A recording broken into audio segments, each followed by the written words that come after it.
Here you go, dude, bro.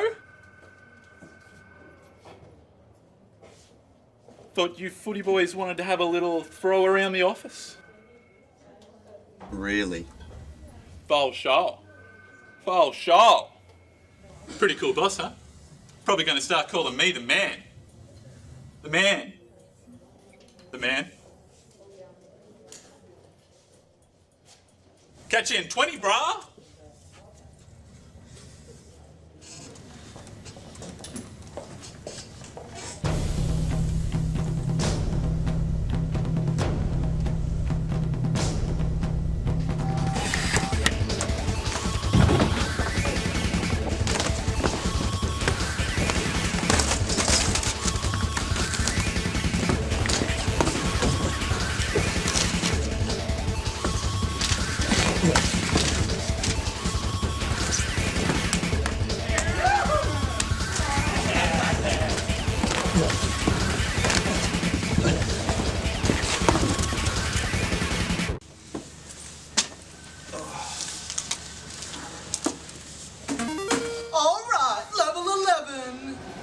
Guys, Real Sport, Bar TV.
Welcome everybody to the Lake Macquarie International 7's.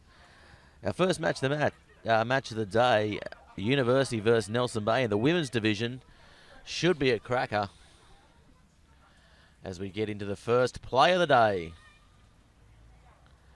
Taking up nice and slowly edging towards halfway. Nice skills shown here by the women.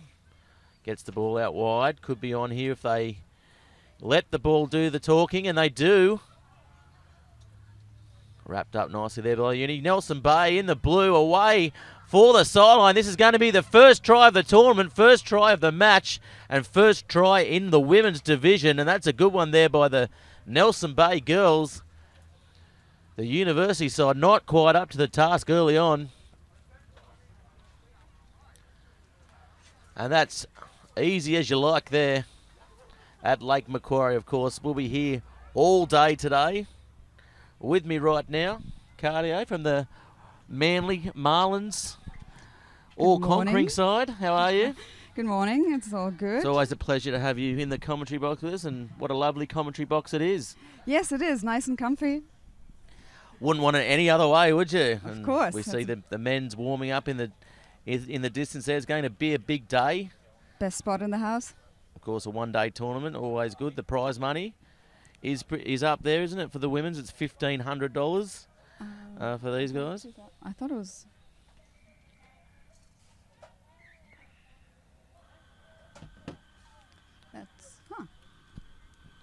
Okay, $1,500 for the women. We're just... Our producer here has produced some paper that doesn't really make sense, so we'll get a handle on that later. Young Ryan, of course, doing a bang-up job for Bar TV. You are here for Bar TV Sports all day. If you want to get involved in the game, tweet us at Bar TV Sports. Oh, and that's a little knock on there by the Nelson Bay girls who look pretty dangerous early on, I might say.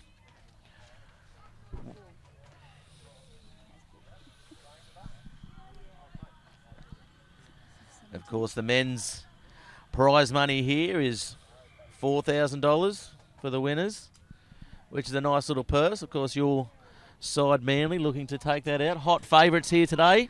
Well, we won the Hamilton Hawks 7's tournament last weekend, just up here as well. And obviously the Rats, they won against us at Crescent Head. So we're hoping for a Rats Marlins final. That would be fantastic. Yes, that's what the crowd would love to see here too, out at beautiful Lake Macquarie. This is the home of rugby union on the western side of the lake, and this game here is heating up, of course. Out there, Nelson Bay in the blue, the University side in the maroon and white, and the Nelson Bay girl streaks around and scores. She's Nice looking step pretty there. dangerous here. She's plenty of talent out there for this women's side, and they pass the ball on and going to take the kick for goal from behind the posts. Which is unusual. You don't really see that in Well, she's had a shocker anyway. She's shin kicked it early on. It's early days anyway, early on, so we'll let that one slide as the players look to warm up. 8:45. I tell you what, I haven't woken up this early since I played under 7's. well, I've been driving up this morning from Manly, so we left at 6 a.m. Yes, and we've got our producer providing us with the team sheets now, so this is looking good. The uni side have a bit of an overlap here, but no, she's probably going to take it into contact. She does. And that's Keeping Newcastle the ball Uni. alive. Yeah, it's Newcastle Uni, the angry seahorse, they call them. Beware the angry seahorse, as most of our viewers out there will know. Don't get a seahorse angry. Yeah, they bite probably. Well, that's right. The only species in the world of animals that can actually get the male pregnant. Did you know that? A little bit of early morning trivia for you. It's too early for that. And the uni girls look to go on the attack now from inside their own half. Just a little bit scrappy, a little bit wet here. Of course, it has been raining and raining all over the east coast of Australia at the moment. Yeah, Queensland is copping it. That's right. Yeah. Let's hope it doesn't really make Let's its hope way it- down. Yeah, let's hope everyone up there listening in to the Bar TV coverage is safe and well, tucked up at home, Yeah. watching so us on their flat screens there. shout out to everybody around the area here, and hopefully somebody in Manly already. Good morning. And yeah, so this is the first game of the day, and the women's division has 7 teams in there. Yes, 7 teams in the 2 pools, Pool A and B, 7 teams. Got teams from the Tribe 7's, the invitational side, Warringah Ratettes, Newcastle University, Nelson Bay, the RUOK Rams, the Illawarra Rugby side, and Newcastle Samoas. The Nelson Bay stepping, jinking through, keeping the ball alive, but all just putting it down there. It's going to be another scrum about 20 metres out, right in front of the sticks. So a little bit scrappy early on here, but it should brighten up throughout the day as the clouds clear and this grease gets off the ball. As the uni side now looming.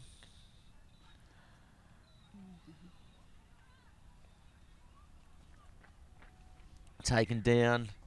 It's going to be a penalty there. Nice little quick tap. And off she goes. Nicola Roche, the number 9 there, and taken over the sideline pretty well there by the Nelson Bay side.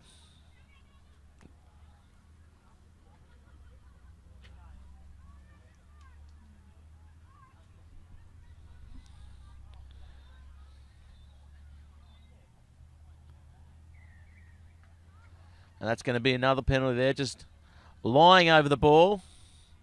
The Nelson Bay girls, and it's going to be a quick tap, and that's going to be half-time there. The score coming into half-time, Nelson Bay 12, University 0. A little bit under too, by our reckoning, but we won't complain, will we? No, well, question is if the time's stopping. And They keep stuff time like that. different out here at Lake Macquarie. Yeah. Out at Bullaroo. Well, laid back. Yeah, laid back. We're on Lake Macquarie time today.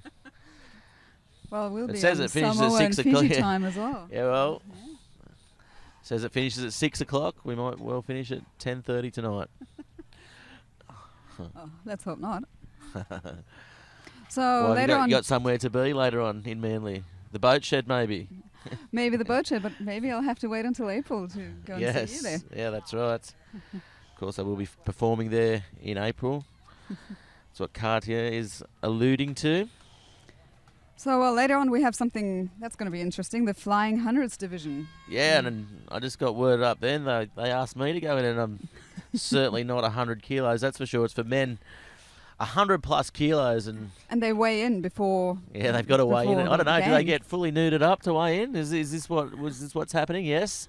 I'm getting a Ooh. nod over here by a couple of the Lake Macquarie officials. Nudity is optional apparently out here at Lake Macquarie, which it wouldn't be rugby without it being optional, I guess. Of course. Well, and they get a stamp confirming that they're above 100 kilos, so that's to be worn with Do they pride. get a certificate? Yes. Everyone gets something. Oh, and the university girls streaking up the middle. That's a good little run there by Ali nice. Traverso, traversing through the traffic. A little knock on there. And the cliches are thick and fast already. Cartier, Nicola Roach, 7 minutes into the game, and they're all coming out. they're all coming out already. Nice little ball there. Nelson Bay girls just coming over and stealing the ball. Again, a little bit scrappy, and that's going to be a knock on both ways, I feel.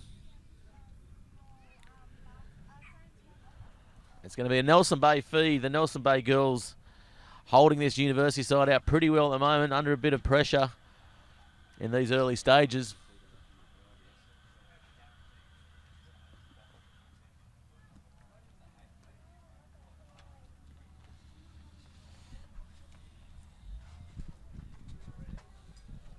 And of course the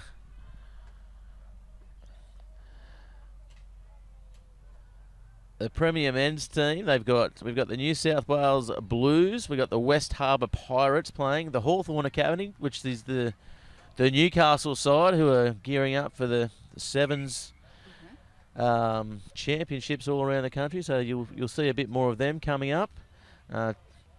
Chargers Rugby, Warringah, Deadwood. Tafana, sorry.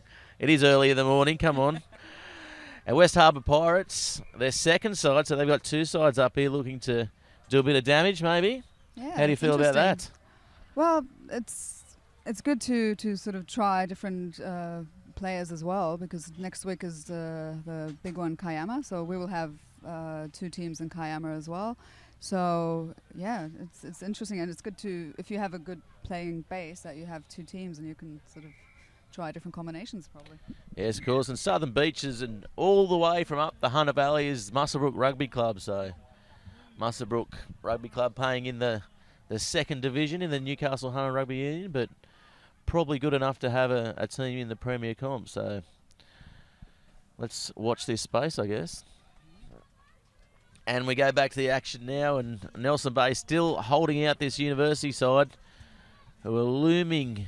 They haven't come out of this half yet, and as they come across the field, oh, it's going to be called back, is it? No, they play on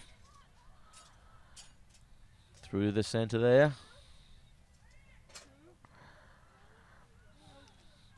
They've got space on the outside if they can use it. No, it's going to be another drop ball here in this first women's fixture. And how is the 7's circuit anyway? Is it good? You've been away, as you mentioned, a few times already this year. Yes, so I've been to the Wellington 7's, which was fantastic. How was it? Good? It was good, yeah. Windy Wellington. No, it was actually quite hot and really lovely weather. Well, the teams were complaining it was quite hot. Crowd not as busy as usual, but the people that were there, they had a fantastic time. So it's really, really good. And New Zealand winning. And the week after that, Oh, And the Nelson Bay side is away here, streaking away, is the number 15. She's having a wonderful game. Tamala Goldsmith.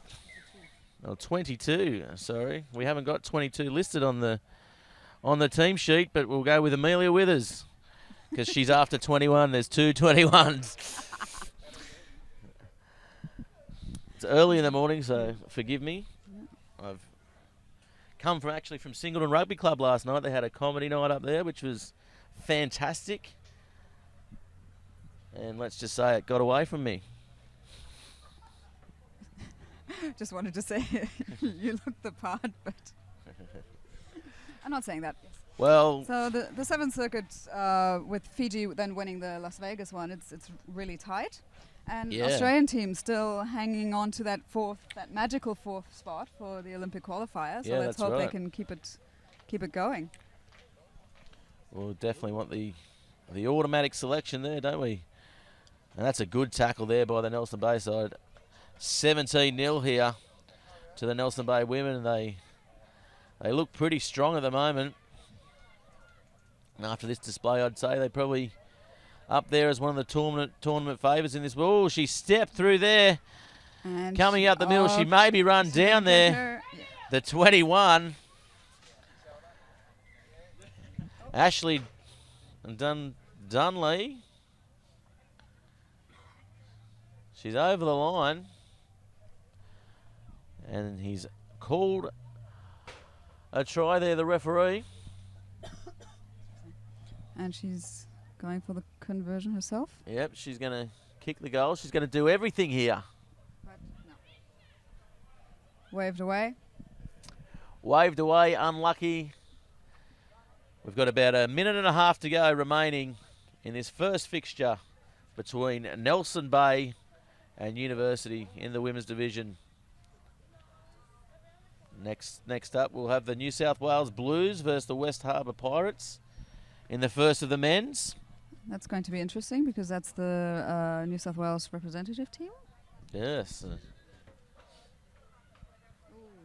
little bit of an injury early on here. We don't ever like to see that. And the University and Nelson players combined to get her off the field. Of course, time doesn't stop here in these early stages, so Nelson Bay with the advantage, 22-0. And that's going to be full time here in this first up fixture. Nelson Bay 22, University 0.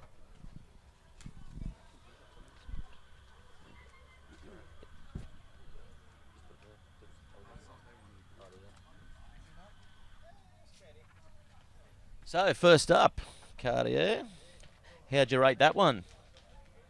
A little bit scrappy early on, but we don't mind that. Scrappy early on, and but Nelson Bay showing some good steps and some good moves to really dominate that game. Yes, of course, and I guess 22 points in any game of sevens is a good effort, isn't it? Definitely, yes.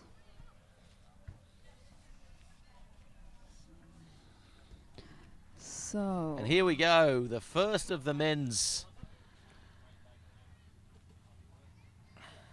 division. We've got the New South Wales Blues playing the West Harbour side, their first side, so it looks like West Harbour's going to kick off.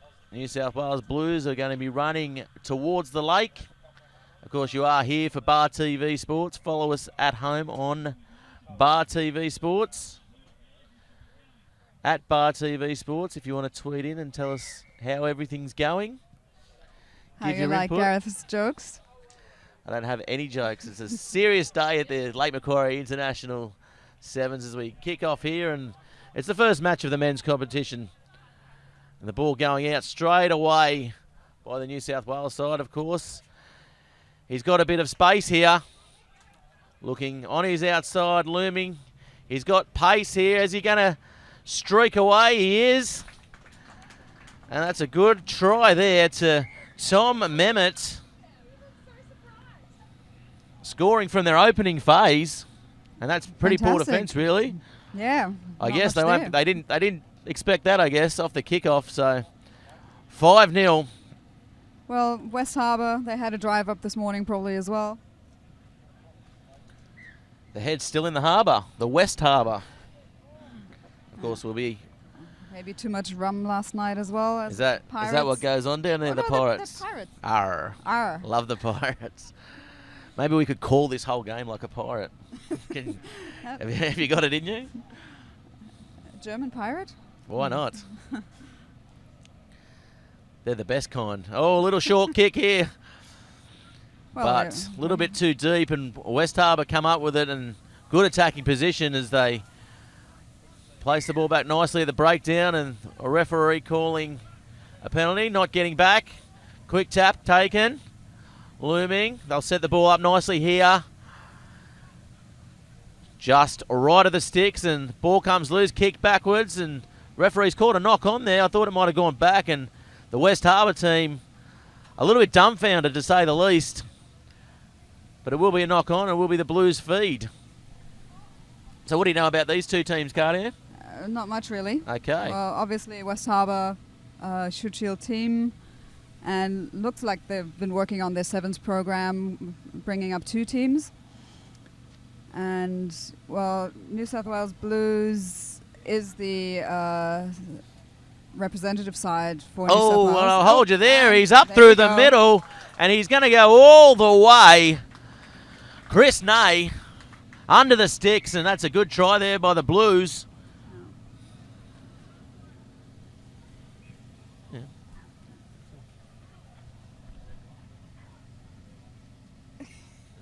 There's two. We've got two 22s out there. Actually, here's Lachlan Porteous.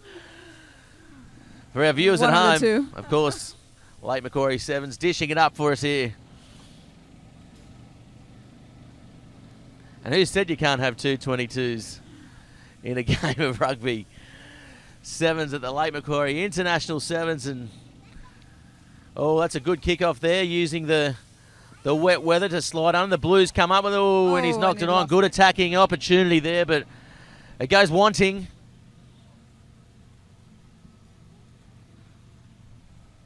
It's going to be a West Harbour feed, just about 5 metres from the halfway line. West Harbour running towards the Cardiff end. The Cardiff end. Yeah, Cardiff, the industrial end. I would call it the warehouse end or something. The factory end. Yes, and the Blues come away with it. He's got no one in he's front of quick. him there. Matt Gonzalez. Dare I say it? Dare I say it? Do you dare me? Do they call him Speedy, do you think? Yeah. Do you think that would be a big nickname? call. Do you think he's ever got that in his lifetime? He might have. Yes, so the Blues running away with this one, 21-0. We've still got 3 minutes remaining, Nelly. Yeah.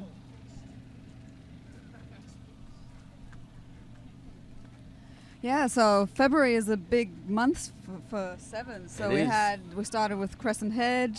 Last week there was a 7's tournament in Southern District, and then up here in Hamilton.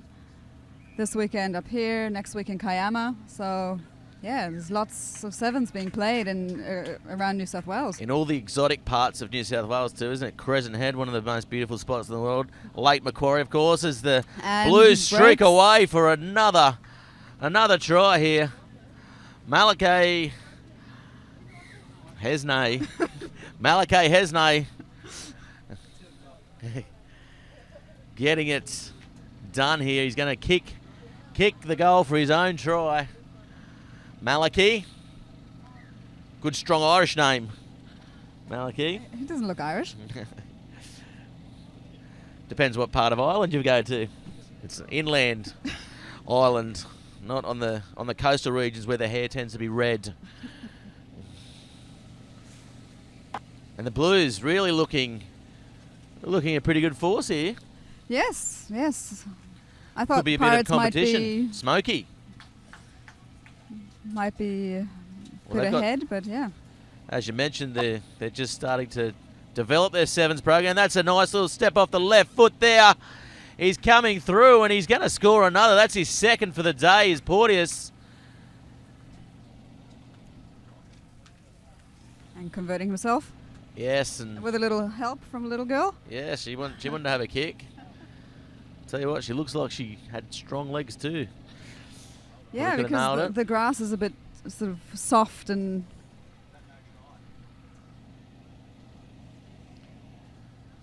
There's something going on out in the middle here. Oh, she's called something out. Have they kicked off already, have they? No try. They've gone all the way back. So after getting excited and calling it, it's gone all the way back. 28-0, soaking up a bit of time. 15 seconds left on the clock. And the Blues take it forward. Good possession here. Little dummy there by the big number one, but he's called it as the siren sounds for half-time, and they'll quickly swap ends, and we'll get straight back into the second half, I'd imagine here. So, yeah, pretty dominant display in this yes, first indeed. half of sevens here by the Blues side, 28-0. That's a... The Pirates don't really have a lot of answers to that. No, and what are they saying in the huddle? Just get your head off the bus, boys. Definitely. Get your head off the bus and get it in Lake Macquarie. And probably be more Magic aggressive. water out here too Oh, at magic Lake water. Macquarie. Yeah, they might need to take a dip in the lake to wake themselves up after this one, I think. Yeah. Bit of music pumping out here as well in the foreground, so definitely a good carnival atmosphere in this sevens tournament. That's for sure. Definitely. And how many teams do we have? So that's...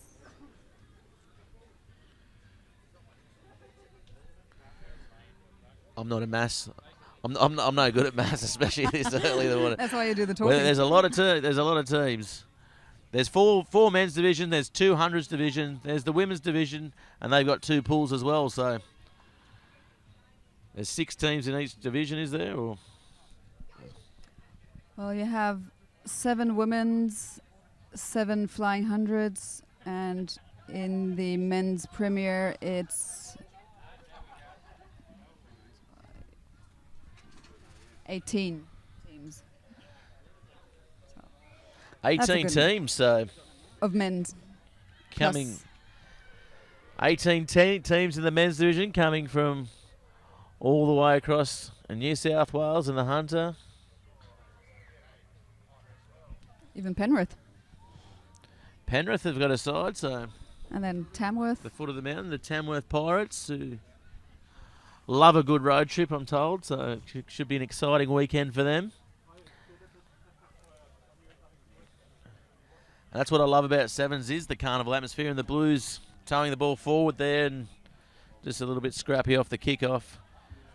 The camaraderie that comes with these sevens tournaments is second to none in sport, I think. Definitely, because you hang out all day and you have a chat to your next door tent neighbor. And some spectators are just around the field as well, so yeah, it's good. Yes, and the crowd is definitely filling up. It was. If you want to get down here soon, because the parking will be all the way back to Pippi's as we come in for another try for the Blues, and that was Gonzalez again, was it? Malachy. Malachy. Sorry, our Irish friend. Your Irish friend. Doing a bang-up job, though, isn't he? Fantastic. Looking very dangerous. I mean, when you're He coaching looks big and strong, so that's good. this Manly side, who, I mean, this sends a pretty clear message to them that these Blues side are here to play today. Definitely, and we'll have to look out for those big, strong guys, and the Manly boys are warming up in the background. See Stretching away. those fantastic new jerseys that we have. They look good. I have not seen them yet. Well, have a nice marlin on front. So great job by our sponsors, Paladin. They're Yeah, fantastic. nice. Catch and release. talking about marlin fishing. Yeah. Well, the tagline at the moment is hooked on 7's. So Yeah, nice. we're hooked on 7's, marlins. Yeah, definitely, and that's going to be a little knock on there. So the Blues in another good attacking position, 35-0. If you're listening at home on Bar TV, get in the game on Twitter at Bar TV Sports. Ask us any of your thoughts, and the producers here will pass it on to us. The producers behind us today throwing paper at us every time we're making a mistake, I guess.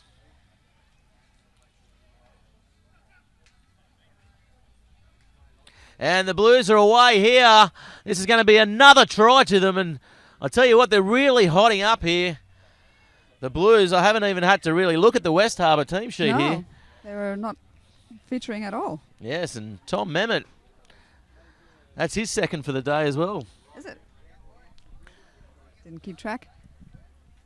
Well, with 40 points, it's hard to. It's hard not to, isn't it? Yeah. It's nearly a point for each player. That's not a really good looking kick. So kicking obviously as well is a big thing in the 7's. Definitely. You've got to have a strong kicker, otherwise down in those last final stages of the day, it could cost you. Well, when it comes down to it being a close game and you missed all your conversions, then that's obviously an issue.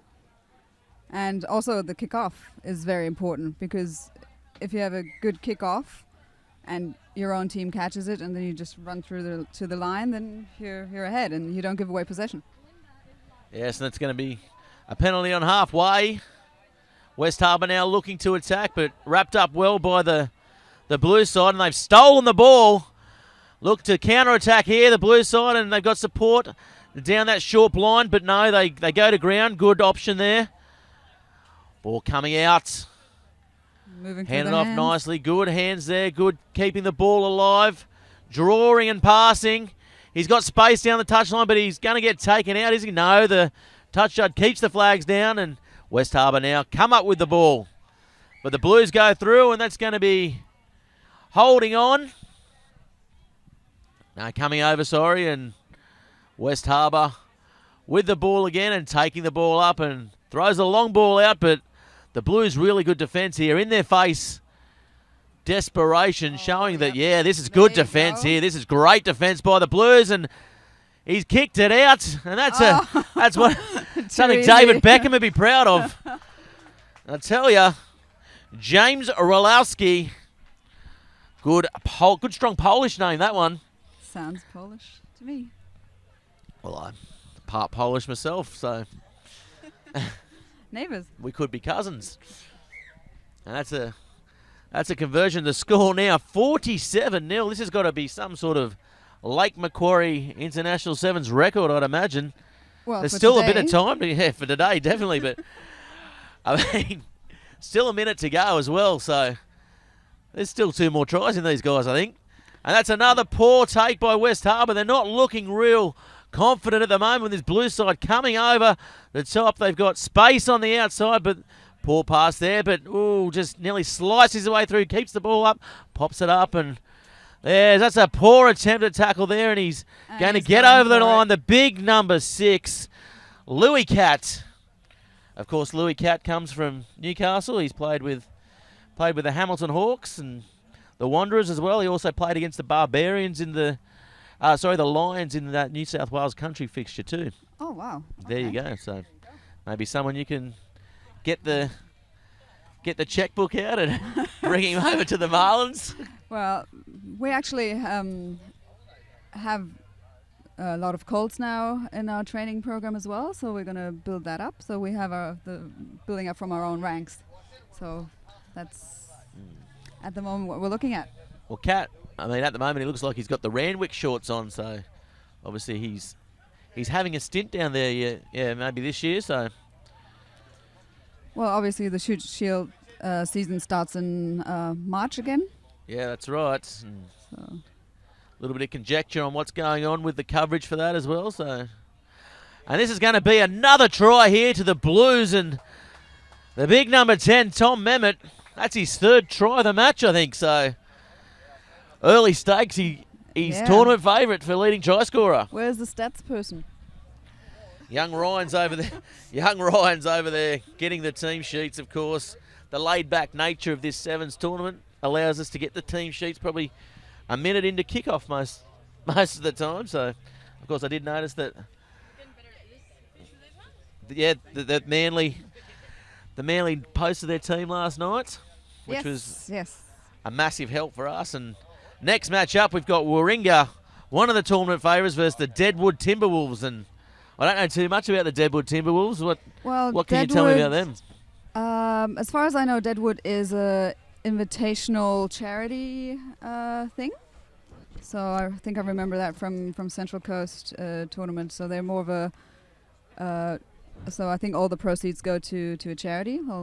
Might go and find out some more about that. Yes, we'll send young Ryan. Don't you go bother yourself. We'll send young Ryan to get a bit more information on the Deadwood side.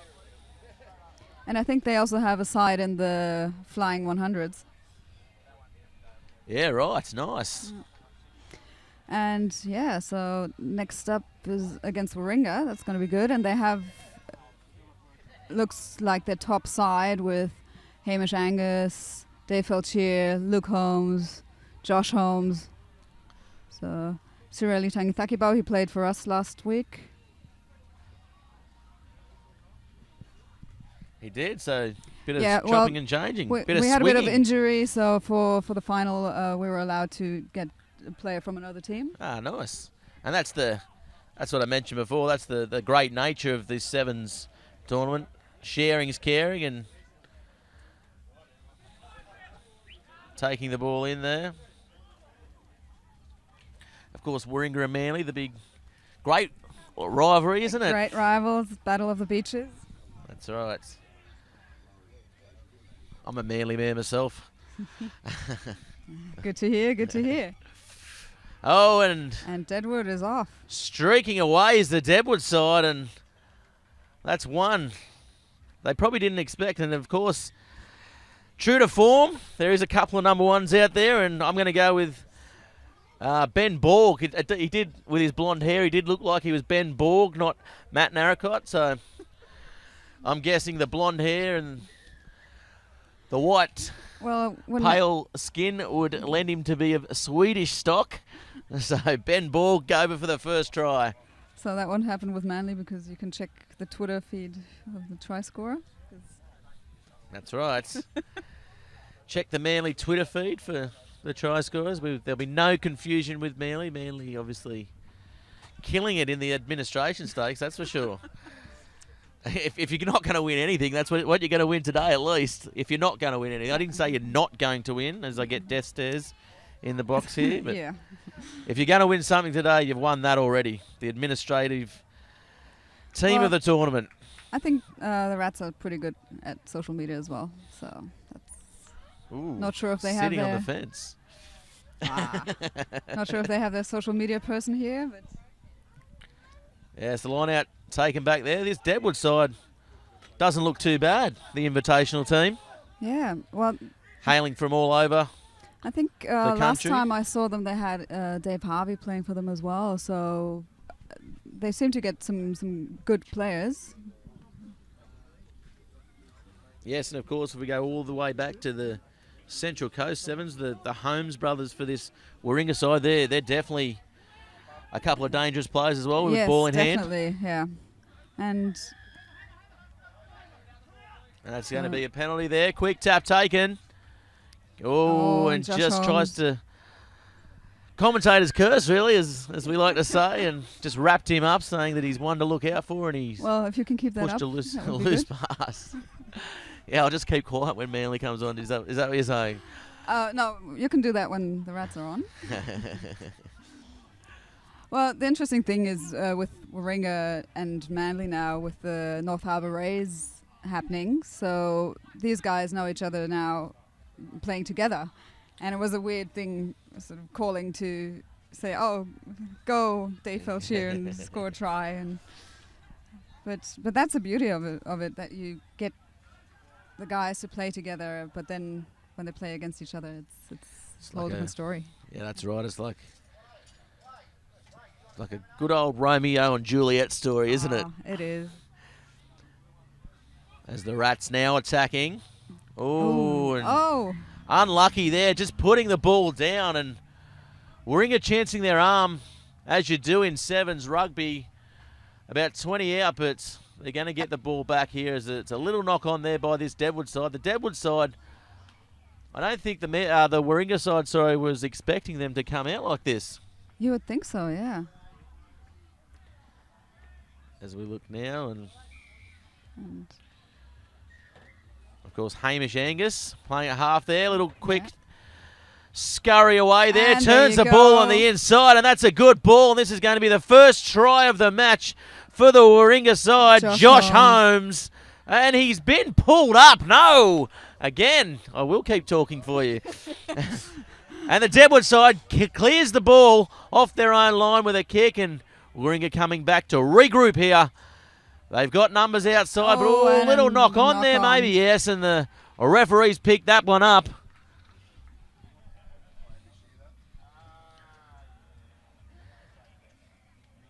Yes, and the Deadwood, good defence there by this invitational side, and desperation stuff on their own line, pulling him up just about a metre short, and that's half time, is it?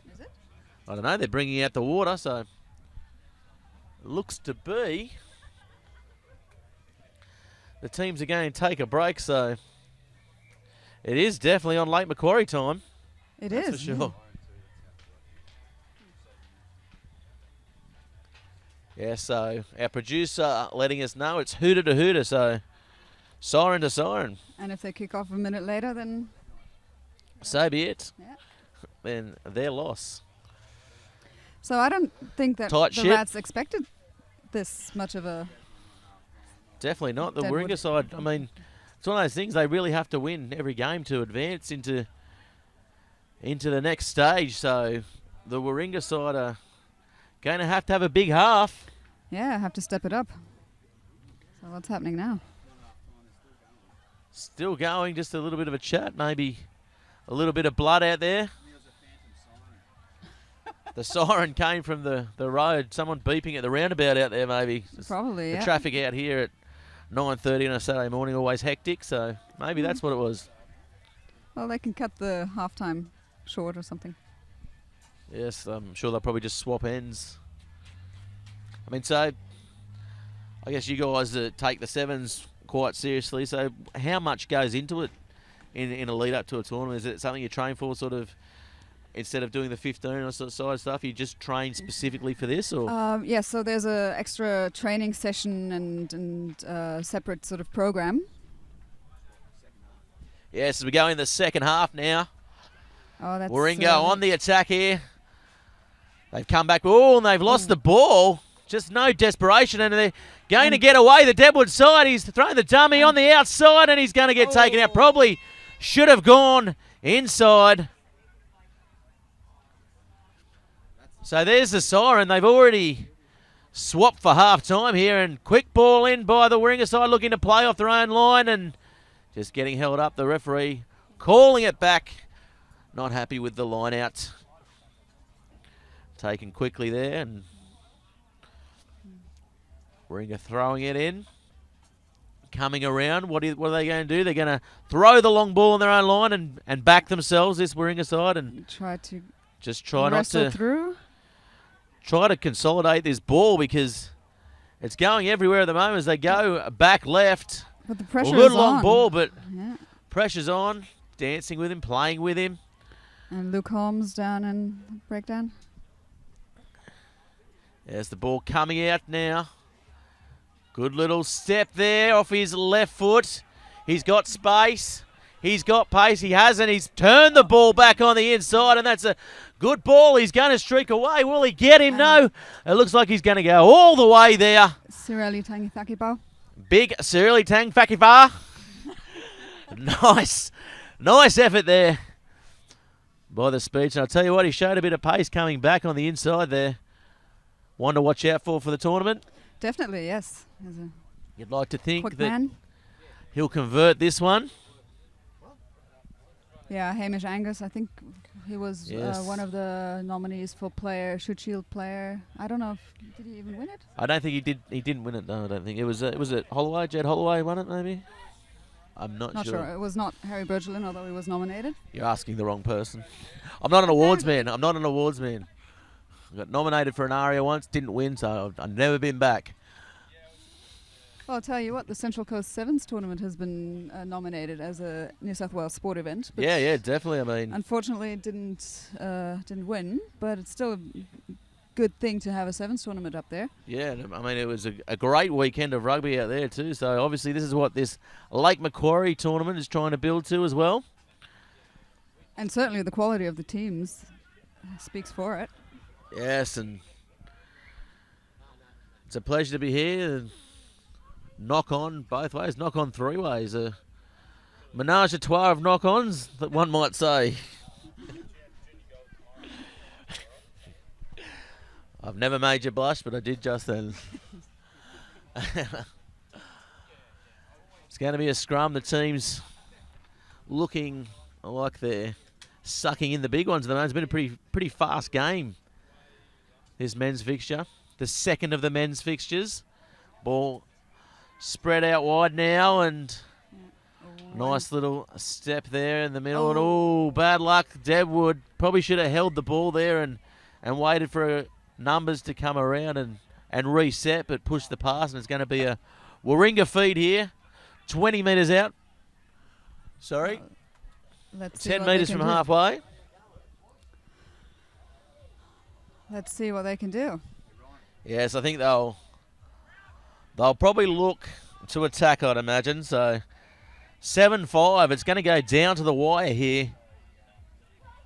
Warringah 5, and they go left, switching the play.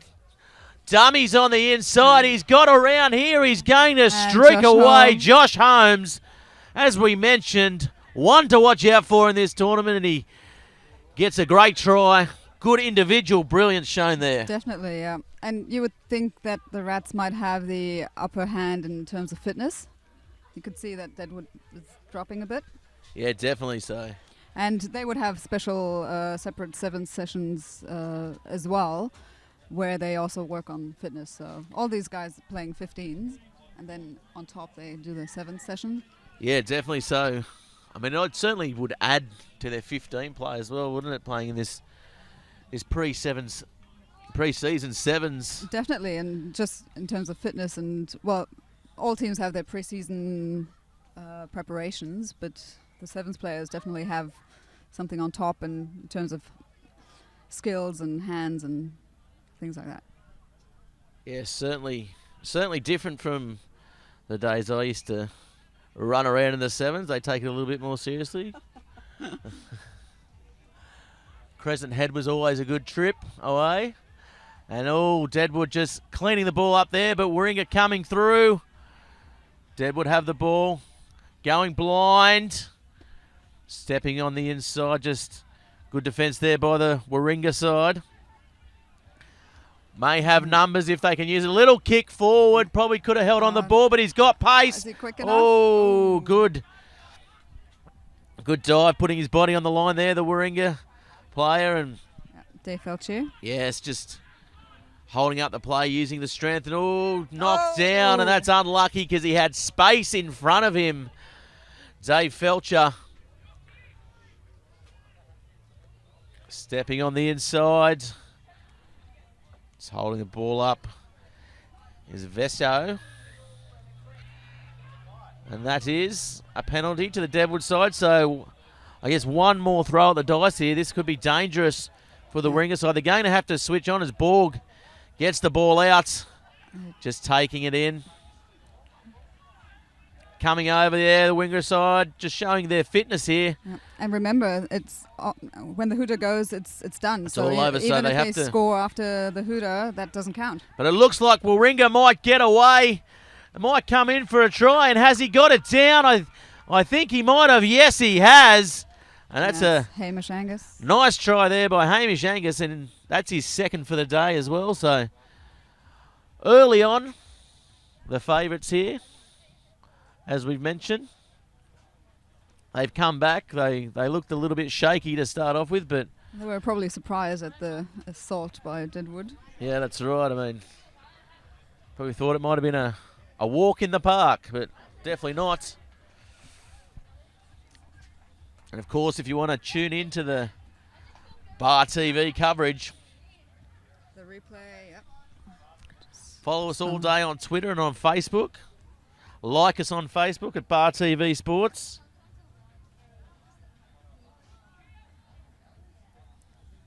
It's a great tournament, great initiative by the Lake Macquarie Club. Yes, and there's Of course, Shelley Human putting it together, ex-Matilda and Central Coast Mariners women's coach. Okay. Oh, and this is going to be another try here, I feel, for the Warringah side. And yes, it is. The big number 2, Jordan Fowles, touching down in the far corner. He wouldn't get too many, would he? Well, not off a run, probably. Might be more of a rumbling over the line scenario. Well, he looked like he opened up there. He dropped a gear and streaked away, didn't he? The Deadwood players didn't want anything to do with it. No.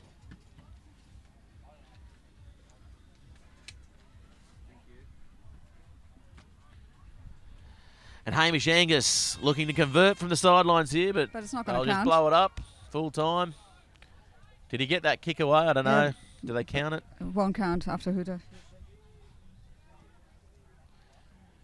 And here we go. This is what we've been waiting for all morning. The 100-kilo flyers, the Deadwood Timberwolves versus the Cornwallis Crusaders. Tell you what, two of the teams that have been lighting up this 100-kilo circuit all around the country. As we look at our Bar TV screens and take a moment to thank our sponsors here today. Lake Macquarie Roos, of course, the club hosting us. Club Macquarie, Sports Force Consulting. O'Neill's Tyres, Pippi's on the point. I'll probably be heading over there for a schooner or two after today finishes. A Snap, photo booth hire. Brulek Electrical, Hunter Coatings, and Hayden Workplace Testing. Fantastic effort. Thank you for all your support. Always, and that's what makes rugby go round, isn't it? The corporate support we receive around the country is second to none. Of course, the good networks continuing not only in Sydney, but throughout regional Australia as well. A lot of big things happening in rugby this year. Of course, the Junior Gold Cup as well, which we're covering tomorrow down in Sydney. As we go to the kickoff now, the big boppers get the ball, and I tell you what, they are some big boppers.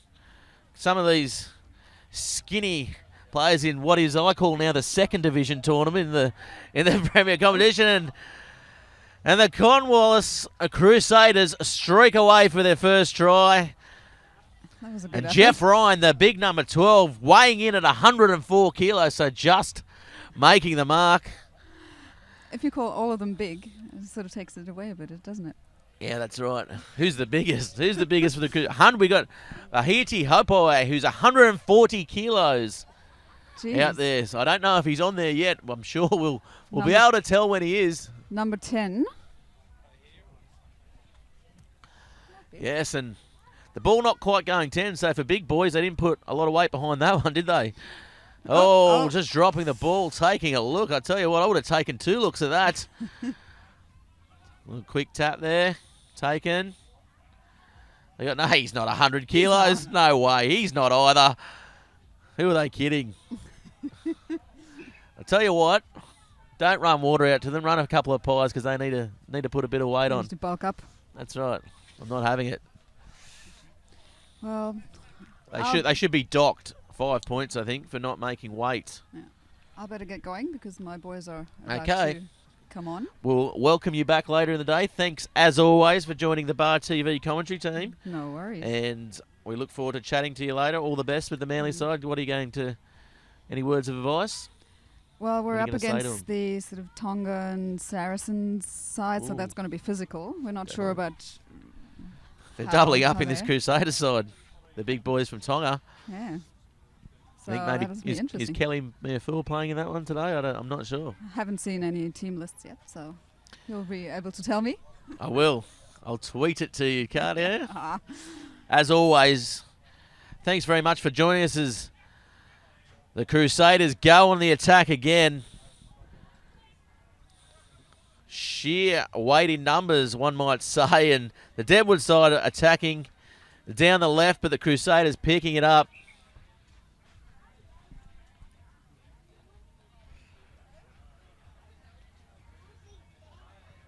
The score here 7-0 in this over 100 kilos competition. Looking pretty good here for Bar TV Sports, and of course if you're at home, don't be afraid to get in the game. Get on our Facebook page. Comment on our live stream on YouTube or simply tweet in. You can get me at Gareth Wazick as this isn't fair. No way is number 39. He looks like he's 65 kilos wringing wet. And the Crusaders on the attack here. The big man, the big number 12, who just made the weight as well. Jeff Ryan. He's their danger man, and Deadwood comes up with that's going to be a penalty. Holding on there, the Deadwood side. So the Crusaders now looking to attack. 5 metres out. Coming forward. He's put his big hand over, but no, it's called knock on. He's kicked the ball through.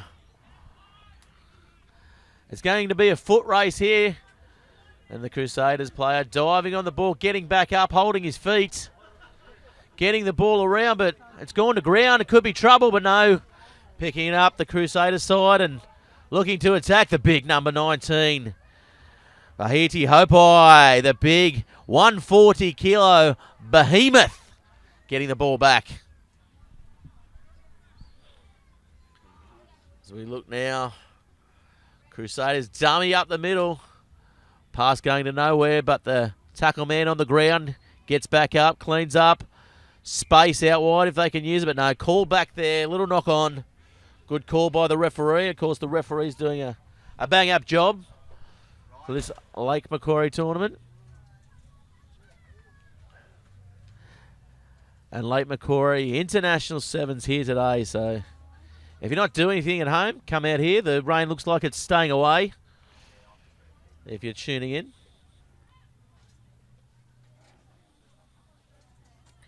Scrum now. On the halfway line.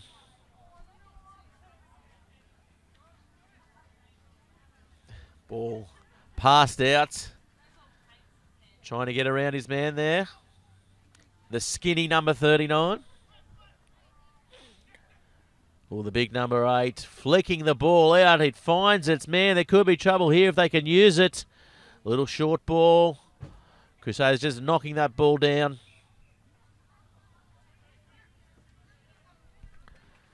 The big men here, the 100 kilos tournament, the 100 kilo flyers, and of course they are flying the Deadwood side at the moment, coming through, breaking one. He's going to score under the sticks there. The big number 9, Chris Berghofer, under the post, so probably likely to level the scores up here with a kick to come. 7-5 the score.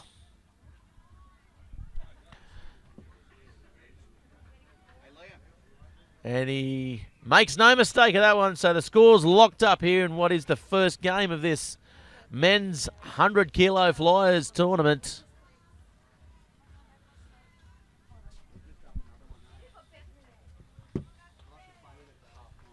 As they come now, we're approaching half time, and of course the prize money up for grabs today.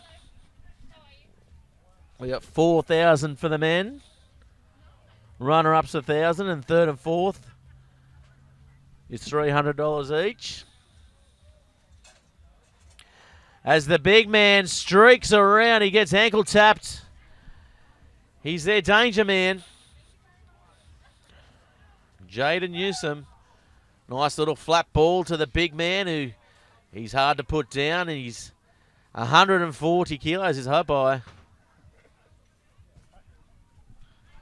Little dummy just dancing, just playing with his opposite number there. And that's going to be half time. I tell you what, these big boppers are knocked up, haven't they? They're smiling there. It's the first time I've seen someone smile when it's been half time, just looking for the break as we look at the sponsors. Of course, Club Macquarie will be heading over there for lunch today to get a bit of a feed. Sports Force Consulting, of course, doing a bang-up job for this tournament here. O'Neill's Tyres. Pippi's at the point. A snap photo booth hire. They're snapping away at the moment over here. I can see them. So anyone wanting to get their photo taken while they're here. Brulek Electrical, Hunter Coatings, and Hayden Workplace Testing.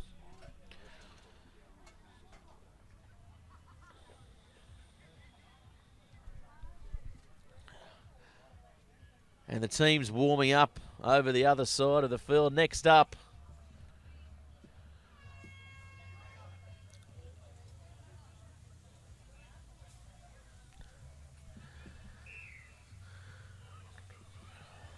and the kickoff comes. Fine touch, a little short arm penalty here for the Crusaders. Next up, we've got the Manly Marlins versus the Tokomafu Saracens. That's the Tongan side, and a little short ball away. He's got one to beat, but he's taken nicely. And the Deadwood side coming up with the ball.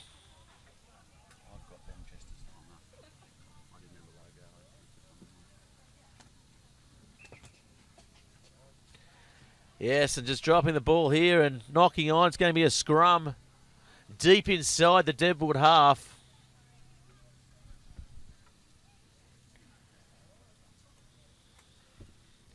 Massive day of rugby here. We're going all the way into 6 o'clock where you can join us for the Premier Men's Final. Of course, these early morning lead-up pool matches so vital to what's going on today. As we look now, passing there, Deadwood stepping off his right foot, palming one off. He's got a long way to go, the big man. He's going to be run down, and he's taken from behind. May have hurt his knee there, but no, he gets back up, and the Crusaders side picks the ball up, and they'll look to attack now. Razzle-dazzle stuff out here by the big men. That's going to be a penalty. Diving over. Not happy with that one is the referee. Quick tap here by Deadwood. Yes, dancing with the sideline, but no, he's gone out there.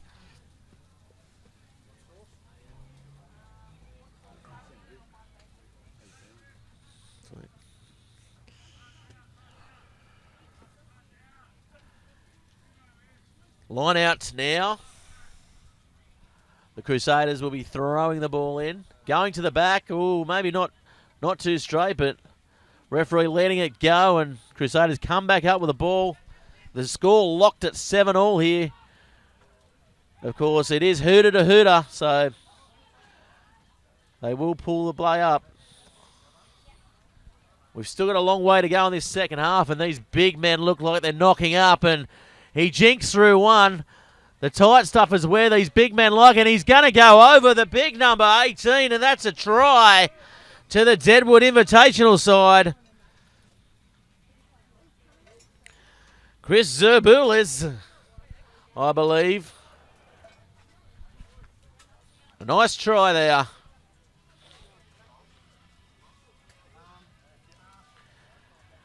As the Deadwood side now going in the lead. Of course, Bar TV Sports covering all your grassroots sports and mid-tier sports throughout the country. Having a great affiliation now with this 7's tournament, or 7's fixtures throughout New South Wales, and we're enjoying coming out to all the regional grounds and covering, of course, 7's coming to the Olympics. So it's the sport on everyone's lips at the moment as the Crusaders keeping the ball in, looking to come back into this match as they come up the middle here. Stepping, holding his player, popping the ball up. Didn't need to do that. And Deadwood looking to counter-attack here. Little short ball inside. Oh, it's going to be called a knock-on advantage here to the Crusaders side. They've got a bit of space if they can use it, but no. Typical to form in this 100 kilos tournament. They choose to truck it up. And they do it again. And again. No, they've got some space. Now the big man out on the wing. Hopi, the 140 kilo monster, out on the wing. Just swatting his opponents there like the proverbial fly. And he's come around now, the big number 20. He hasn't got the legs to do it. I tell you what, I thought he had the belly. Yes, the Deadwood side now coming up with it. Looming. They've got space if they can use it. But no, it's been intercepted there by Jeff Ryan, who, to be honest, he's been probably the Crusaders' standout so far today. This 100 kilo flyer competition. Nice long ball, and Deadwood now end-to-end stuff. A little chip over the top, but I tell you what, these 100 kilos guys not interested in that at all. I saw a couple of Deadwood players looking at him saying, what are you doing? We just want the ball in our hands. We don't want to be chasing anything. That's going to be a penalty. We haven't seen too many penalties here today at Lake Macquarie. Good free-flowing rugby. Quick tap off the knee. And another kick by the Deadwood side. I tell you what, his players are going to be blowing up at this, but it could be close. They've chased this time and coming back here. The big number 2 turning his man around. Will he go for the corner? Yes, he does. I think he got in. Yes, he did. The touch judge has called a try. They'll be happy with that. The big number 8, Ben Matwidjo, going over in the corner.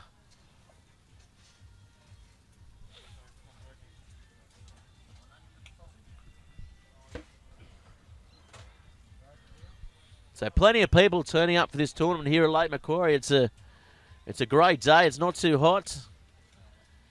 So if you're at home, we'll just look at the replay here, the Bar TV replay, and comes around, had one to beat, and oh, it was very, very close. And the touch judge, I don't know if he was even looking at it, but he's called a try. But for mine, it was a try, and that's going to be full time in the first of the 100 kilo Flyers side. The Crusaders going down to Deadwood. 12 points to 19 for my reckoning. Didn't quite get to take the kick there.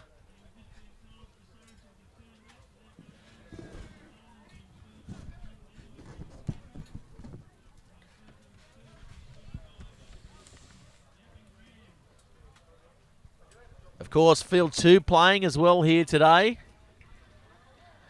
Bar TV covering the big matches on Field 1. So we'll keep you posted on all the scores over on Field 2 as well today through our young producer Ryan, who's doing a great job in getting the team sheets for us, and the Bar TV team, of course, the camera crew, getting these shots in high definition for everyone viewing at home. We're just going to take a little break here.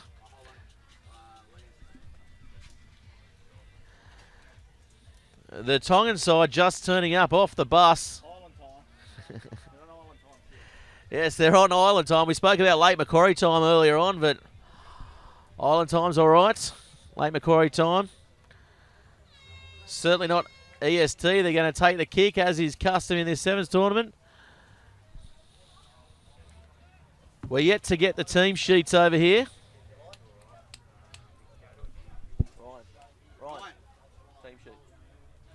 Team sheet. Can you go and get the team sheet? Yeah, thanks, mate. Yes, and no one knowing what's going on out there. They've taken the quick kick. The team's not on the field. It hasn't gone 10. They're going to say, oh, he's done a goose step to no one there.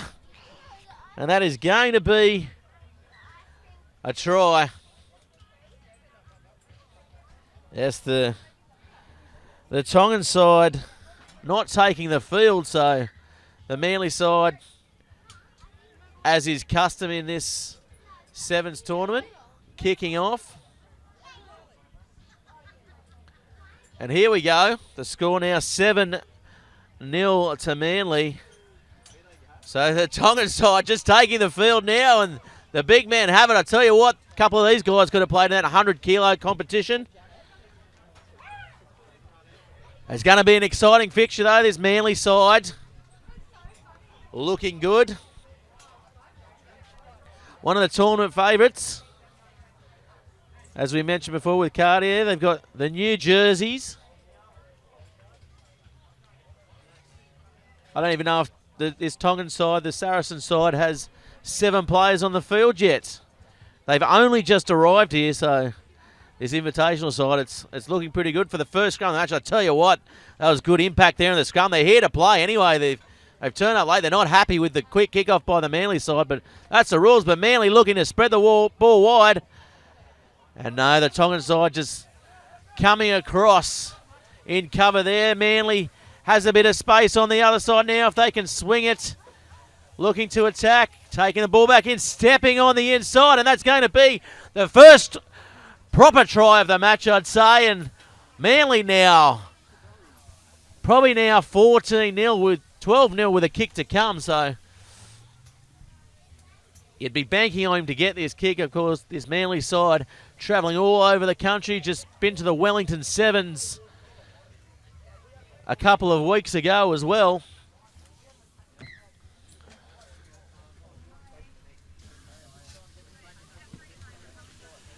So the Manly Marlins, 14. The Saracens are 0 at the moment, but I wouldn't put it past them to put a few on this Manly side here. Looking all right, and they've taken the kick. The Saracens standing back. Manly's come back up with it. Looking to attack now in 40 metres out. Yeah, good composure there shown by the Manly side. Of course, one of the Shoot Shield favourites as well. Swinging the ball wide. Cutting them up the middle is the number 5. Richard Hooper going over under the sticks. Richard Hooper scoring for this Manly side. I tell you, this Saracen side may have left their heads on the bus, but it's the story of the tournament so far. The Manly side getting off to a flying start here with no one on the field, so 21-0, but I guess the opposed score here is 14-0, but the rules state if the team doesn't take the field, then you can kick off and score a try, which they've done. Now the Manly side will take the kick. Looking good here. Pre-tournament favourites, they've definitely brought their A game. They've got a couple of players out today, but their depth is such that they're not missing them at all in these early stages, and they go back the right side of the field, running towards the Lake Macquarie end, keeping the ball alive well, and you can just see through their play that they play well, they train well together. They pretty much use this as a full-time squad, so the ball coming out now. Trouble if you can use a good cut-out pass there in the corner. That's a good try there to number 4, Sam Lane in the corner. He's going to bring the ball all the way around as well under the sticks to give his players a bit of a breather. And he'll probably take the kick as well, as the coffee man in his van's just leaving behind me. I was just about to grab one, but that's okay.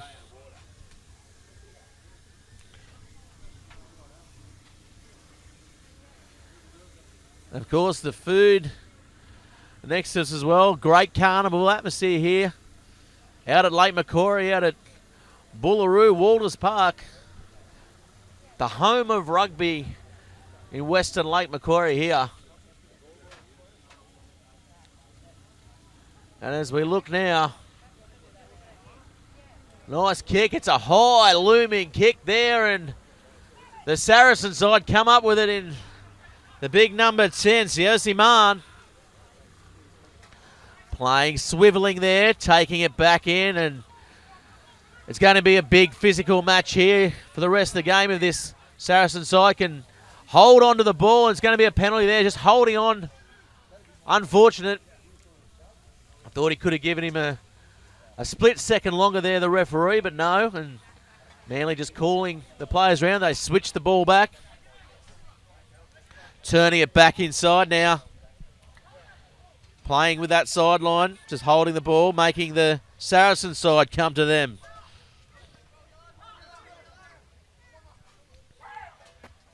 Big, long, deep backline set there for this Manly side. Ball goes to ground. Oh, the referee hasn't picked up that little knock on.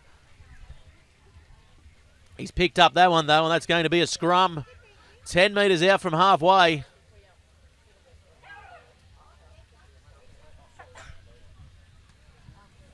As this Saracen side, of course, an invitational side. The Shoku Nafu Saracens, made up of a few Tongan expats.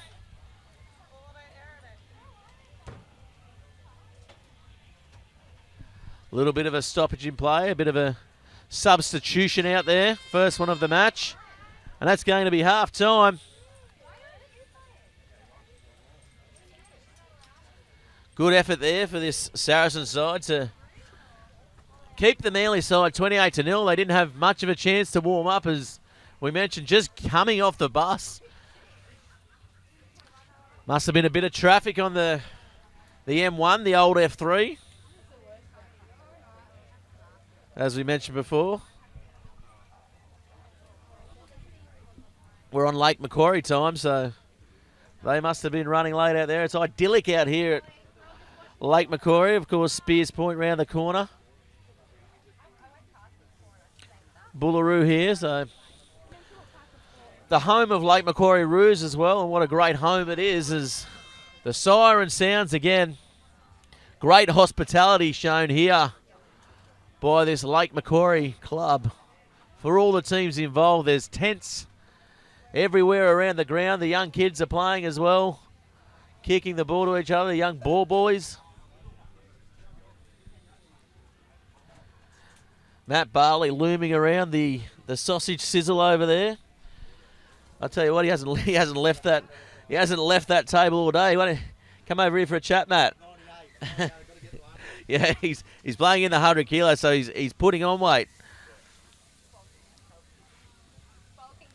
Yeah, bulking session. And I tell you what, the smell of that barbecue is good as the kickoff taken here in the second half of this Manly v Saracen side, and the Manly side spreading the ball, little goose step, turning the man back on the inside there. Richard Hooper, who's already crossed over for one today. The ball just stuck in there, holding on to the ball. No, the Saracen side lucky to escape penalty there, and stepping on the inside is the number 7, Marshall Milroy. Taking the ball up there is Hooper. Ball spread out wide. Could be trouble here. Nice little wrap around there as he draws the man, steps inside, passes off. The big number 3, is he going to make it to the try line? Yes, he is. That's a try to Ale. Ale away, and that's going to be another try for this Manly side. 33-0.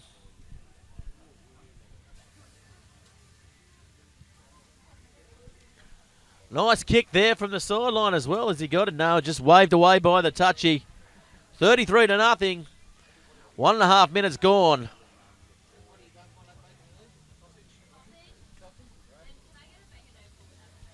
As we look now, this Saracen side will probably need to regroup through the later stages of this tournament. We look over the far side. Games being played on the far outer ground as well, so plenty of action here. 30-plus teams with a men's, a women's, and a 100-kilo division.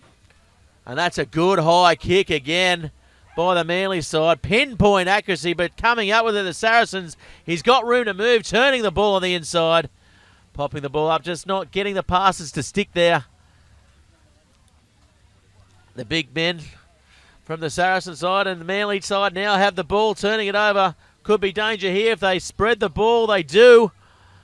Ball coming out. Nice pass, nice handoff. Looking to step inside and passing the ball off down the blind side. He's going to get away. Harley again in the corner. He's put a foot out though. I'll tell you what, if we get a replay on that, I don't know if he was that close to the sideline over there. But the Saracen side now with the put in, the line out throw. We haven't seen too many today, which is a good sign of good running rugby here. The ball coming out, Manly coming up with it off the back of the line out. Could be close. No, he's pulled up short there.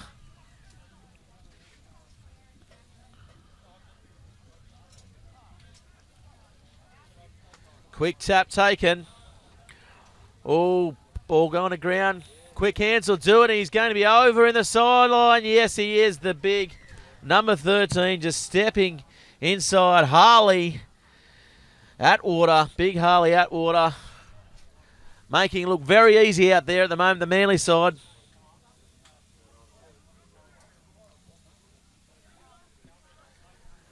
There's late Macquarie tournament hotting up here on this number 1 field, and as you can see, the Manly side running towards as what we've now named the industrial end, and the other end is the lake end.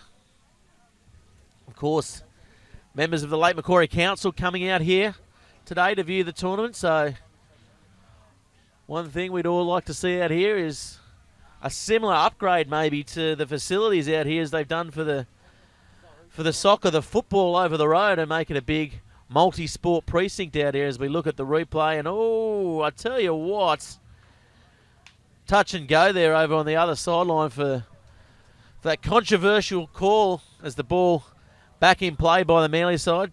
Nicely taken by Saracens. Looking to spread the ball. They need to spread the ball to get points on the board because, of course, for and against may come into it in the dying stages of this tournament. Choosing to take it up the middle. Jinking from the back there, the back of the ruck, the back of the breakdown, and just pushing the pass there, and the Manly side will probably come up with a scrum here. Advantage played well, and Manly's going to have the scrum. 20 metres out, probably going to attack. There's still a minute and a half remaining in this match, so you'd imagine Manly have probably got a couple of tries in them, and they'll be very, very happy with what they've done here in this first match of the tournament for the Manly side. Looking to take out their pool. Ball shifted. Plenty of speed to burn. Out wide there. Reese Holtz. Ball getting shifted wide. Trouble here. The Saracens are going to have to spread. Good option going around. Looming, but yes, spreading well there. Saracens going back the other way. Just needs to give it. Yes, he will. Give it, he will. And Hodge getting a try on the bell in the corner. And Manly 43, Saracens 0. So big match there. And Manly definitely sending a message out to the rest of the teams in this tournament. So for mine, it's the New South Wales Blues, Manly and Warringah who look like their tournament favourites so far in this men's premier competition. Of course, 4 pools, Pool A, Pool B, Pool C and Pool D in the Premier Men's. We've got Pool A and Pool B in the women's. And of course, the Flying Hundreds division, which is Pool A and Pool B of the big men.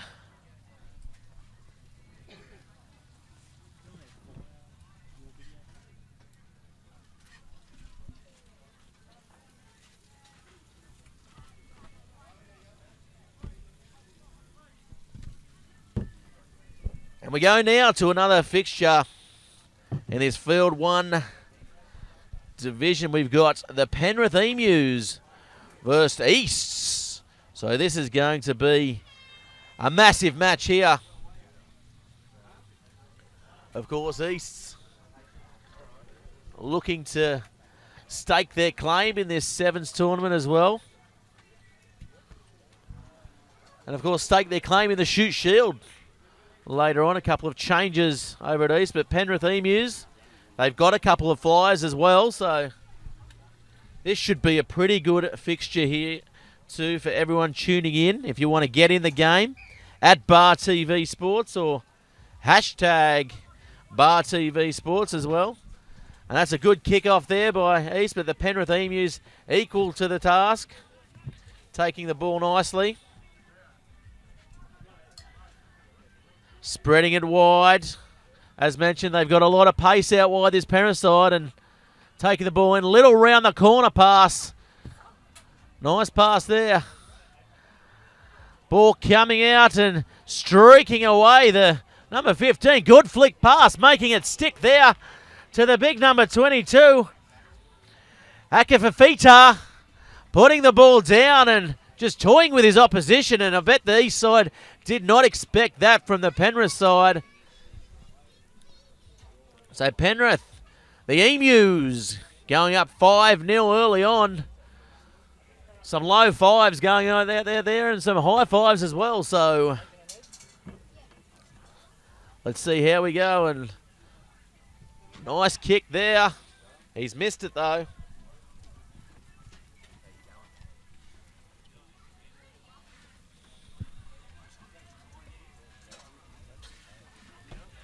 Ugh. As they look to regroup here and restart the Penrith side. Plenty of pace and looking very good, looking very razzle-dazzle here, and nice kick too. It's high. They could come up with it. Oh, he gets up there, and it could have come off the East side. I think it might have. It might have been a little knock on. Yes, it was. So knock on there by Penrith. Of course, Jared Logan, the referee out in the middle here at the moment. One of the premier referees in this NHRU competition. The local Newcastle Hunter rugby competition.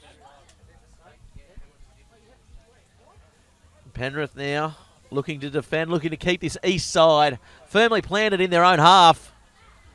Ball flicked out the back from a scrappy scrum.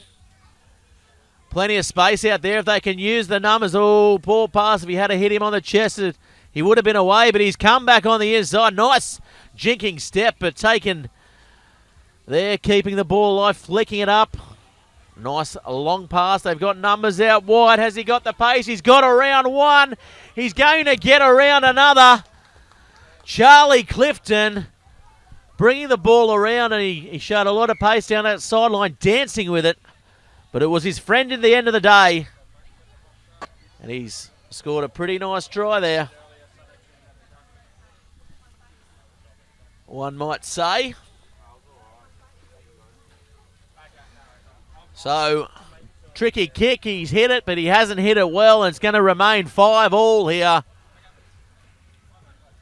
East 5, Penrith 5. The Emus from the plains at the foot of the mountain, and the East side, of course, in the tricolours that we're accustomed to as well.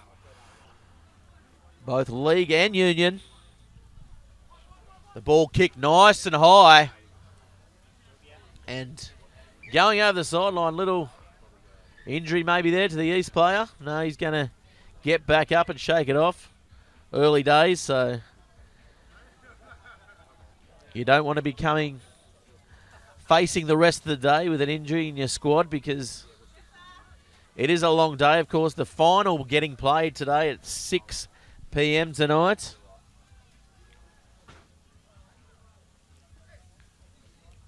Jared Logan, the referee, just having a little chat to these two sides.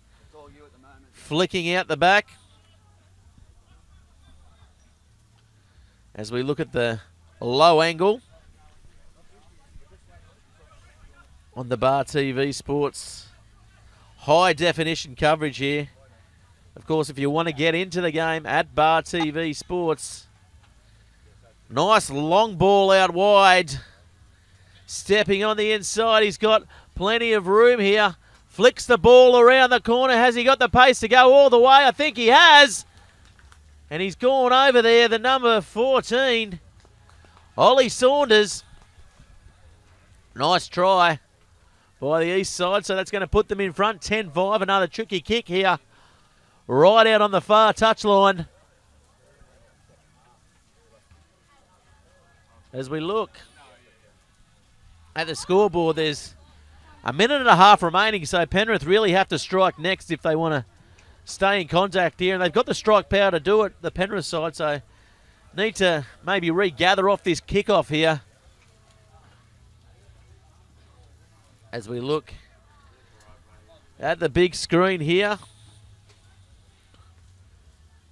Beautiful views here at Lake Macquarie from the high shots. And the east side looking to restart. And that's a nice kick. They're going to have to get onto it. Yes, they do. The big number 6. I tell you what, he could get a run in the 100 kilos. Colin Maxwell Amar. Yes, and he gets around him. He's got plenty of pace. We've seen before. The 21 dashes away. Phoenix Paley turning it on the inside. Stepping back. Inside out. Turning him around. And that's a great try there to Tora, who's under the post, the number 15. I tell you what, he's looked dangerous every time he's had the ball. So pretty evenly matched here. East 12, Penrith 10. You'd expect him to get this one. And he does, makes no mistake of it. 12 all here for Bar TV. Of course, follow the streams. We're going to have a couple of different streams for each section of the tournament today. So we're going to have a morning session, an afternoon session, of course, an evening session, which will lead us into the finals. The Emus now restarting. And here we go. Nice kick-off here. And that's going to be half-time. 12 all here in this Premier Men's fixture. Just going to have a little half-time break. So this is Pool D here. The Eastern Suburbs versus the Penrith Emus. And this is probably, for mine, the toughest pool. The Hamilton Hawks also in it. And of course, the Pirates from Tamworth.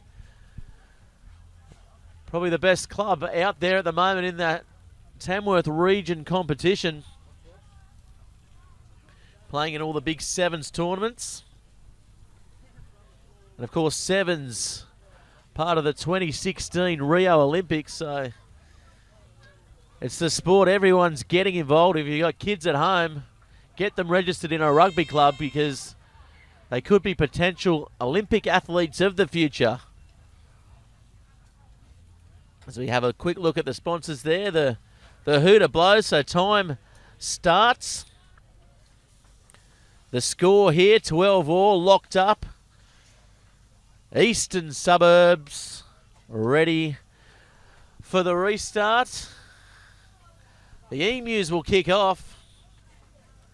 So I'd imagine this one's going to be nice and high. And both sides will go up for the ball. The Emu side have got plenty of jump in them, so East are going to have to be bang on this one. They're going to have to be switched on from the restarts as we see referee Jared Logan blowing time on. And yeah, it's a nice restart coming through, but yeah, just a little bit too deep there. And the ball handed off. Could be a try here. He's got plenty of pace. He's got a man on the inside coming up the middle. Will he make it all the way? He gets away from his opponent there, and he's going to score. Charlie Clifton backing up again for his second of the match. Nice try there, and hitting immediately off the restart there, the east side. Won't be happy with that. The Emus didn't really go to plan. I'm sure they didn't talk about that at half-time. They need to strengthen it up the middle and down the wings if they're going to stay with this east side. And another tricky kick here for the east half. as he takes it and just sails under the post, not really having the legs there. And as we go now to the restart, this east side looking pretty good. Jack Grant with the ball in hand. Tricky little kick, nice flat kick, but the Emu side equal to the task. Can they hit back now? That's what they have to do, and that's what you have to do in 7's. If you can keep that score to within 5 points, you're always a showing in this tournament. Of course, Bar TV Sports bringing the game to you live. You can get involved in the game at Bar TV Sports on Twitter, on our Facebook page, and of course in pubs and clubs around Australia, and of course stream across the world. If you are watching from across the ditch or indeed anywhere in the world, feel free to tweet us in as the east side put a little grubber through. He could get it. He regathers. Yes, he does. Nice little try in the morning. Enterprising play there. And East go over for another one. So just stretching that lead with a bit of a buffer there. Looking good as the number 14, Ollie Saunders, taking the kick from wide out. Setting to kick and has a crack, and yeah, not really looking very good off the boot there. In fact, looking terrible actually as they come back for the restart. We've got with us now Shelley Yeoman. Yo man, how are you? Good, how are you? Oh, wonderful. Thanks for having us here today, Shelley. You've No problem. put on a fantastic day. Everything's looking pretty good. Yeah, it's going smoothly so far, but we'll review that at the end of the day. Hopefully it stays that way. Well, it's going smoothly for us too, and I won't keep you too long because I know you're running around, but how much effort's gone in today, and we applaud your efforts promoting rugby and promoting 7's rugby throughout Australia. The international 7's, it's got a good international flavour here with the Saracen side. Yeah, They turned up a little bit late, but they made it in the end. Got lost at the train station, I think, but got here in the end, which is great. But it's a great day. It's great to have teams from all over the place. We've got a few local teams, but teams coming from overseas as well, and that's what we want here in Newcastle. Bring some teams outside of Newcastle to see what we've got. Yes, and of course your business. Talk us through that. It's sports consulting. So, helping out sporting clubs with events and governance and any sort of help they need. Got quite a few things happening at the moment with men of football and the rugby here at Macquarie. But also we're doing some stuff with touch football as well. So it's sort of growing as we sit here. I'm getting contacted more and more. Yeah, nice one. Well, we'll be promoting you throughout the day. Don't worry about it, Shelley, and you've done a fantastic job, and thanks for joining us as East now look to go on the attack here. The Emu side really need to hit back here. Not long to go as Shelley leaves us. Running around, and the Emu side looking to attack. As we mentioned, they've got a lot of pace if they can get into some open spaces, and no, the ball just going down. So East here with a good opportunity to attack, counter-attack, and they will. The big number 15 streaking away is Garrard. He steps inside, steps around. He's got support, and he uses it. And they've got support again, but no, he's not going to need it. Mike Mate, he says, thanks very much, mate, for that, and he's over underneath the sticks. And the Emu side not happy with that. Started with a bang, but just letting this one get away from them. And East side, you'd think, have to be the favourites to go through here now for Pool D. As we look around, the crowd definitely building.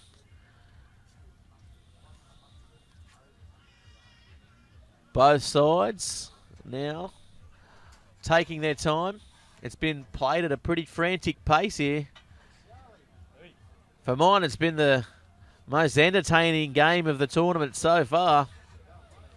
But this East side, probably the fitness is just getting them over the line at the moment. Oh, doesn't really make the 10, and he's got a hand to it, doesn't let it bounce, and Good opportunity here for this Emu side to at least get one back and keep this score a little bit more respectable. They have played better than what the scoreline shows, and that's going to be the end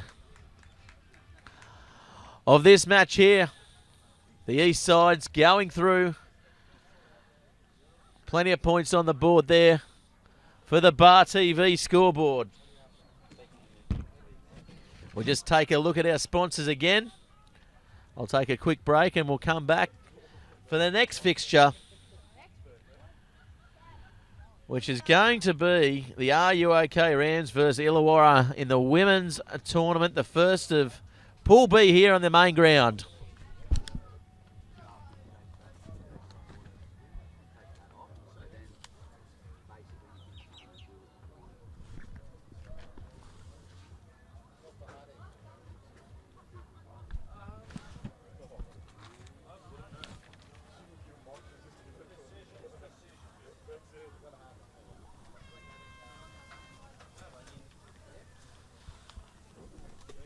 Yes, and the hooter has sounded, and the women taking the field.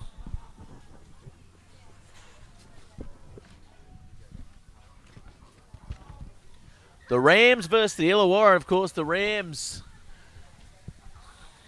part of a growing rugby.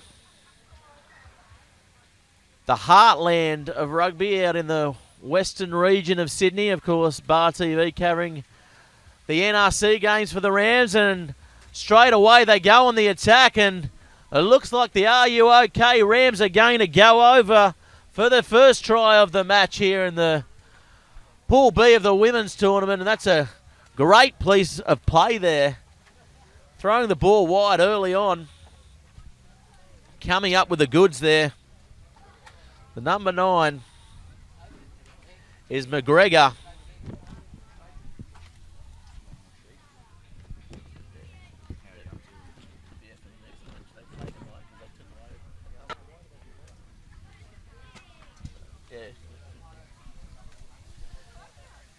Here we go. Tough conversion from the sideline, but she's had a good crack at it. Just falling short. So the Rams now, the Are You OK Rams, looking to restart here. Just catching the Illawarra side off guard.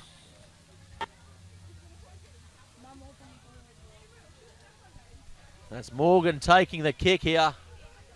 Plenty of zip about her. We've covered a couple of games here for the Bar TV coverage in the past, and this Rams side got to be one of the tournament favourites here in the women's division anyway. And Illawarra now looking to spread the ball. Good program, of course, down in the Illawarra as well for women's rugby. Of course, women's rugby also featuring in the 7's, as well as the Illawarra side make a little break, but just popping that last pass. Just getting knocked out by the Rams. So Illawarra will have the line out throw here.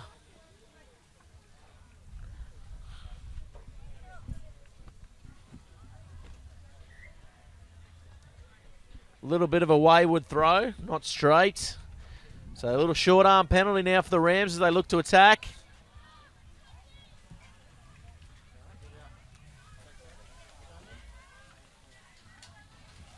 Just losing the ball there. A little bit of confusion. Little knock on though by Illawarra. Could be a knock on both ways, but no.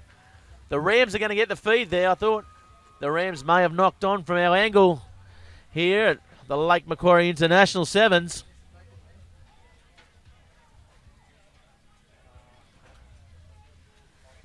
As we go now to a scrum. Of course, these women's sides from the Illawarra and the Western Sydney Rams, they train 2 or 3 times a week, and a bit of money getting invested to women's rugby at the moment as well. Of course, the Australian women's side are full-time now, so the ARU looking after the women's as well as the men, of course, on the world circuit.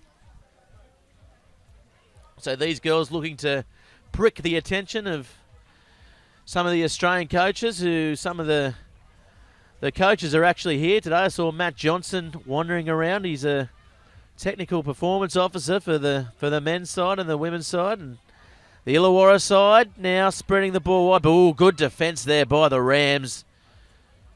Just keeping them entrenched in their own half, the Illawarra girls. And the ball now getting spread out wide. Nice little pass on the inside. Pass back. Again, switched back the other way and could be danger here if they can get the pass to stick. They can. And oh, she's put the ball down, but referee's called a knockback. I can't believe it. Little flick out the back there. Again, signs of knockback from the referee and knocked down there by the Rams, but play on. The Rams attacking now.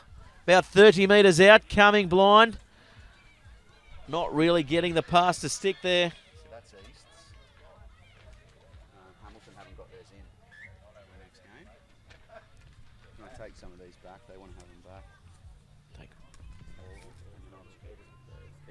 Want me to run them over? Yeah, all right. Yeah, so 2 minutes to go here. The score, Rams 5. They started off to a fly. I thought they might have blown it out here, but the Illawarra side sticking well. 5-0. Illawarra with the feed, so good attacking opportunity on halfway here. Backline set pretty deep, but no, the Rams come up with it, so now they'll look to counter-attack here against the run of play. Good fend. Poor execution on the end of that pass, but no. They've still got the ball switching it the other way, and she breaks through the field. She's got a bit of pace, and she uses that big fend, but no, taken well there by the Illawarra 10 and keeping the ball alive. The Rams up the middle. Got numbers out wide. If they can use it, they can. She beats her opponent on the outside. Elise Newey, the 17. Great try there, and pass is really sticking for the Rams, and it's 10-0 now. Coming up to half time. Half one. I'd like a half one. Not this early in the morning, though. Of course. The police were doing a bit of RBT as I came in, so I managed to dodge that bullet.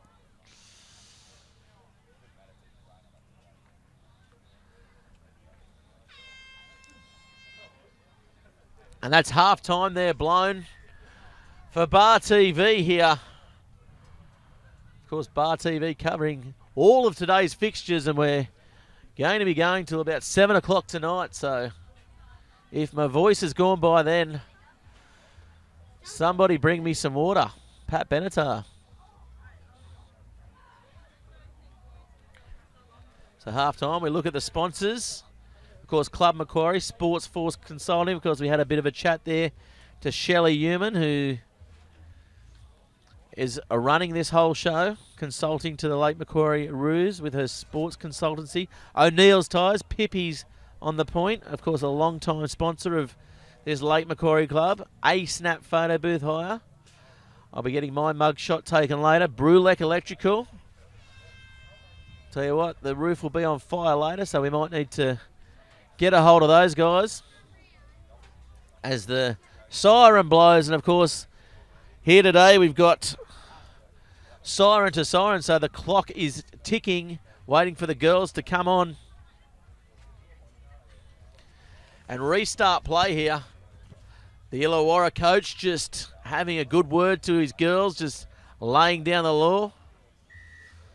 Not quite looking despondent, but need to really score first here to keep pace with this Rams side who are very impressive here, and probably for mine, the tournament favourites in the women's division. Of course, we've also got Tribe 7's and Warringah Ratettes, who look to challenge them for this women's tournament. $1,500 up for grabs as they come around. Taken well by the Rams. Now looking to counter. Comes off the toe, but no. Called a knock on. Didn't have control. So Illawarra off the hook there.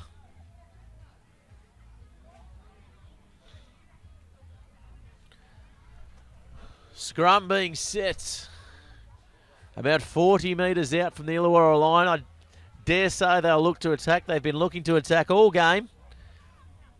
Oh, she's fed that nice and straight. I wouldn't be doing that in 7's too often. And straight through the back for mine. And the Rams coming up with the ball. Nice pass there, looking to attack, stepping, has support. Nice little offload there, under the sticks there to McGregor for a second of the game. A nice try. Nice little jink off the right foot, just straightening the play up and looking now for a somewhat easy conversion here. So Kobe Jane Morgan, probably one of the better kickers in this tournament as well. So that's another ace up the sleeves of this Rams side. And the RUK Rams now moving 17, Illawarra 0 here at the Lake Macquarie International 7's.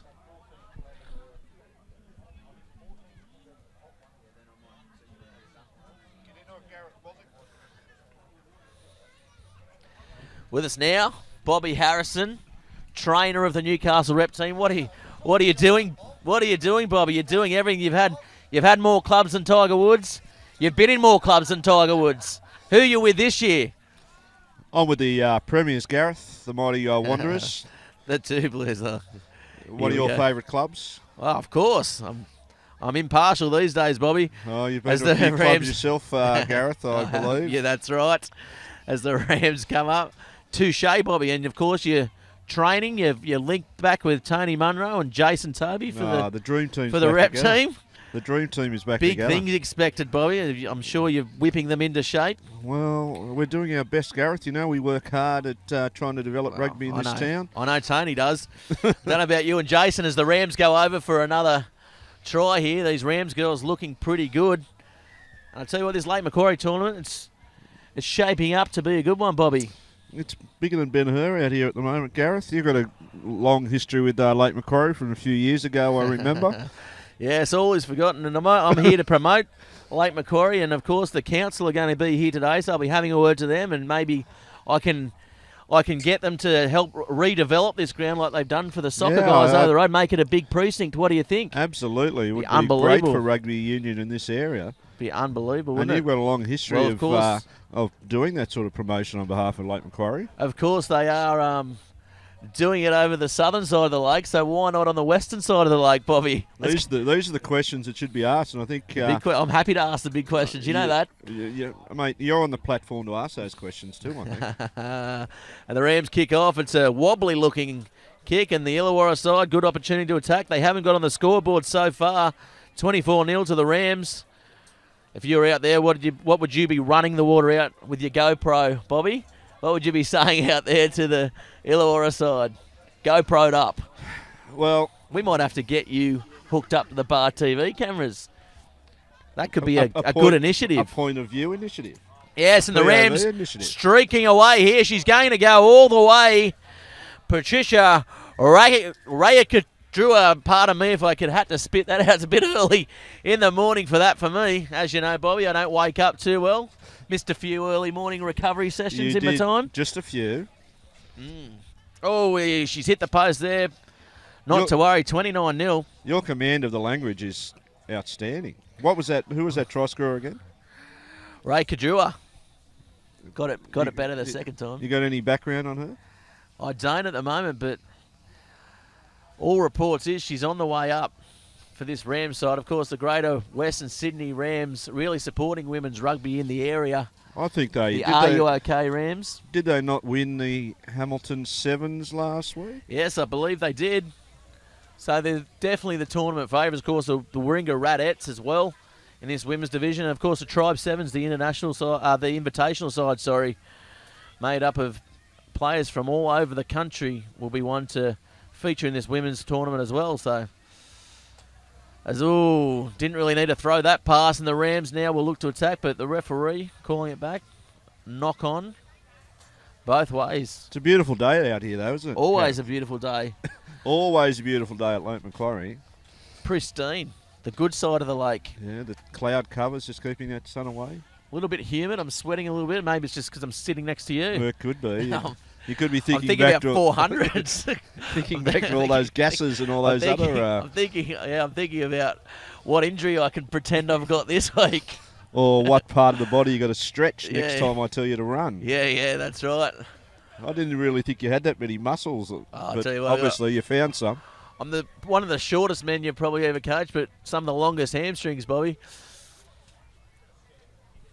One of the toughest front rowers I've ever come across. So Tell me about it. Not many people have played in the centres and worked themselves into the engine room. I got smarter as I went in. that's right. I'll tell you what, I got faster too, probably. Well, that's a matter of opinion, I would think. Yes, and that'll be full time there. The Rams winning comprehensively 29-0. As we come now, the one we love, we've got the East 100 Kilo Club, the Flying Hundreds, the one we love, and of course the East are playing Hamilton here.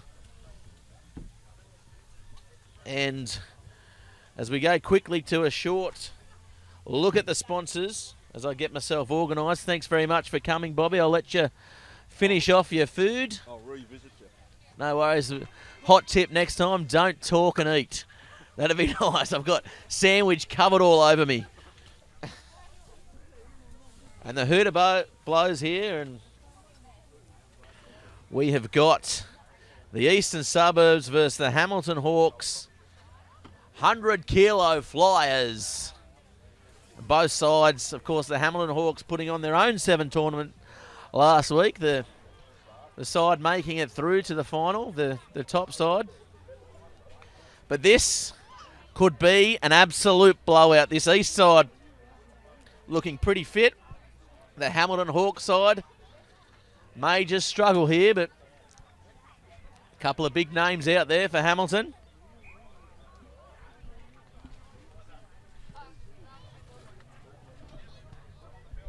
And we have a kick-off here, and East letting the ball go dead, so it's going to go all the way back to half-time. There was a bit of a chatter there from the referee, not quite sure if it had been touched, I feel.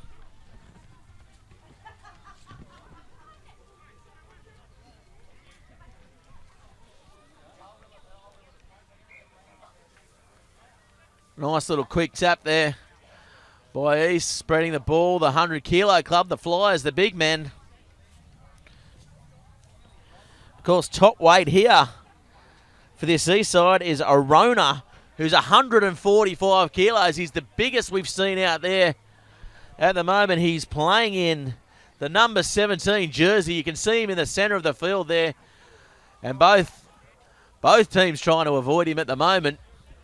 A nice little kick downfield. I tell you what, these 100 Kilo Club like to kick the ball. I don't know if it's the best option. The boys might knock up a little bit, and the big number 13 getting around his man. Passing the ball on the inside. East looking to attack here. Stepping on the inside, nice little step. Getting around, and he's going to go all the way, the number 19. Moore only just making the weight at 101 kilos.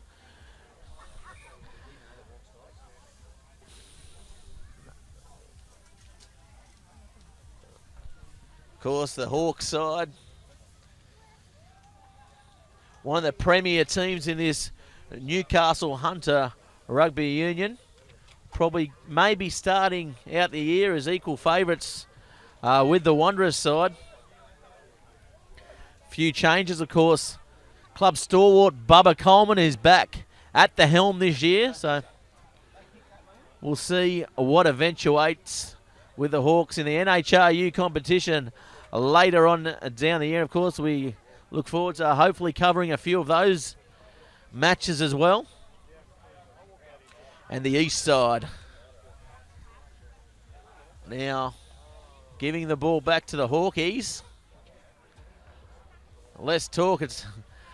I'll tell you what, these 100 kilos guys don't know what's going on. They don't obviously play much 7's, do they? The 100, the big boys, the big boppers, because they didn't even know whose kickoff it was. Of course, the scorer kicks off, or in schoolboy terms, winner's kick. All the ball's been dropped there by Eakes. They had a good chance to attack. It's going to be a Hamilton feed.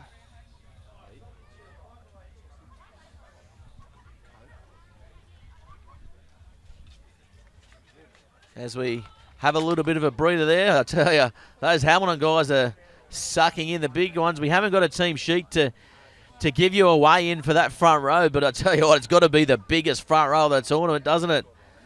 The big boppers from Hamilton, they're struggling to even fit into the jerseys in the Flyers. Oh, and they've taken it up the middle. Nice work there. Taking their time at the ruck, at the breakdown, just taking the ball in, happy with that. And the big man in the middle, handing it off. He's got around his man there, the number 19, Moore. It's his second try, the 101 kilo flyer, you might say. And the big number 17, Arona, is going to take the kick. He's sucking in the big ones. I'm sure he's only taking the kick so he doesn't have to walk back right away. Look at him out there, the big East man. He's got a good technique too, hasn't he? Oh, that's a nice looking kick.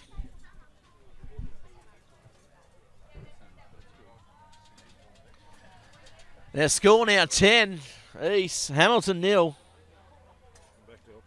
Oh, Bobby Harrison's back to help me.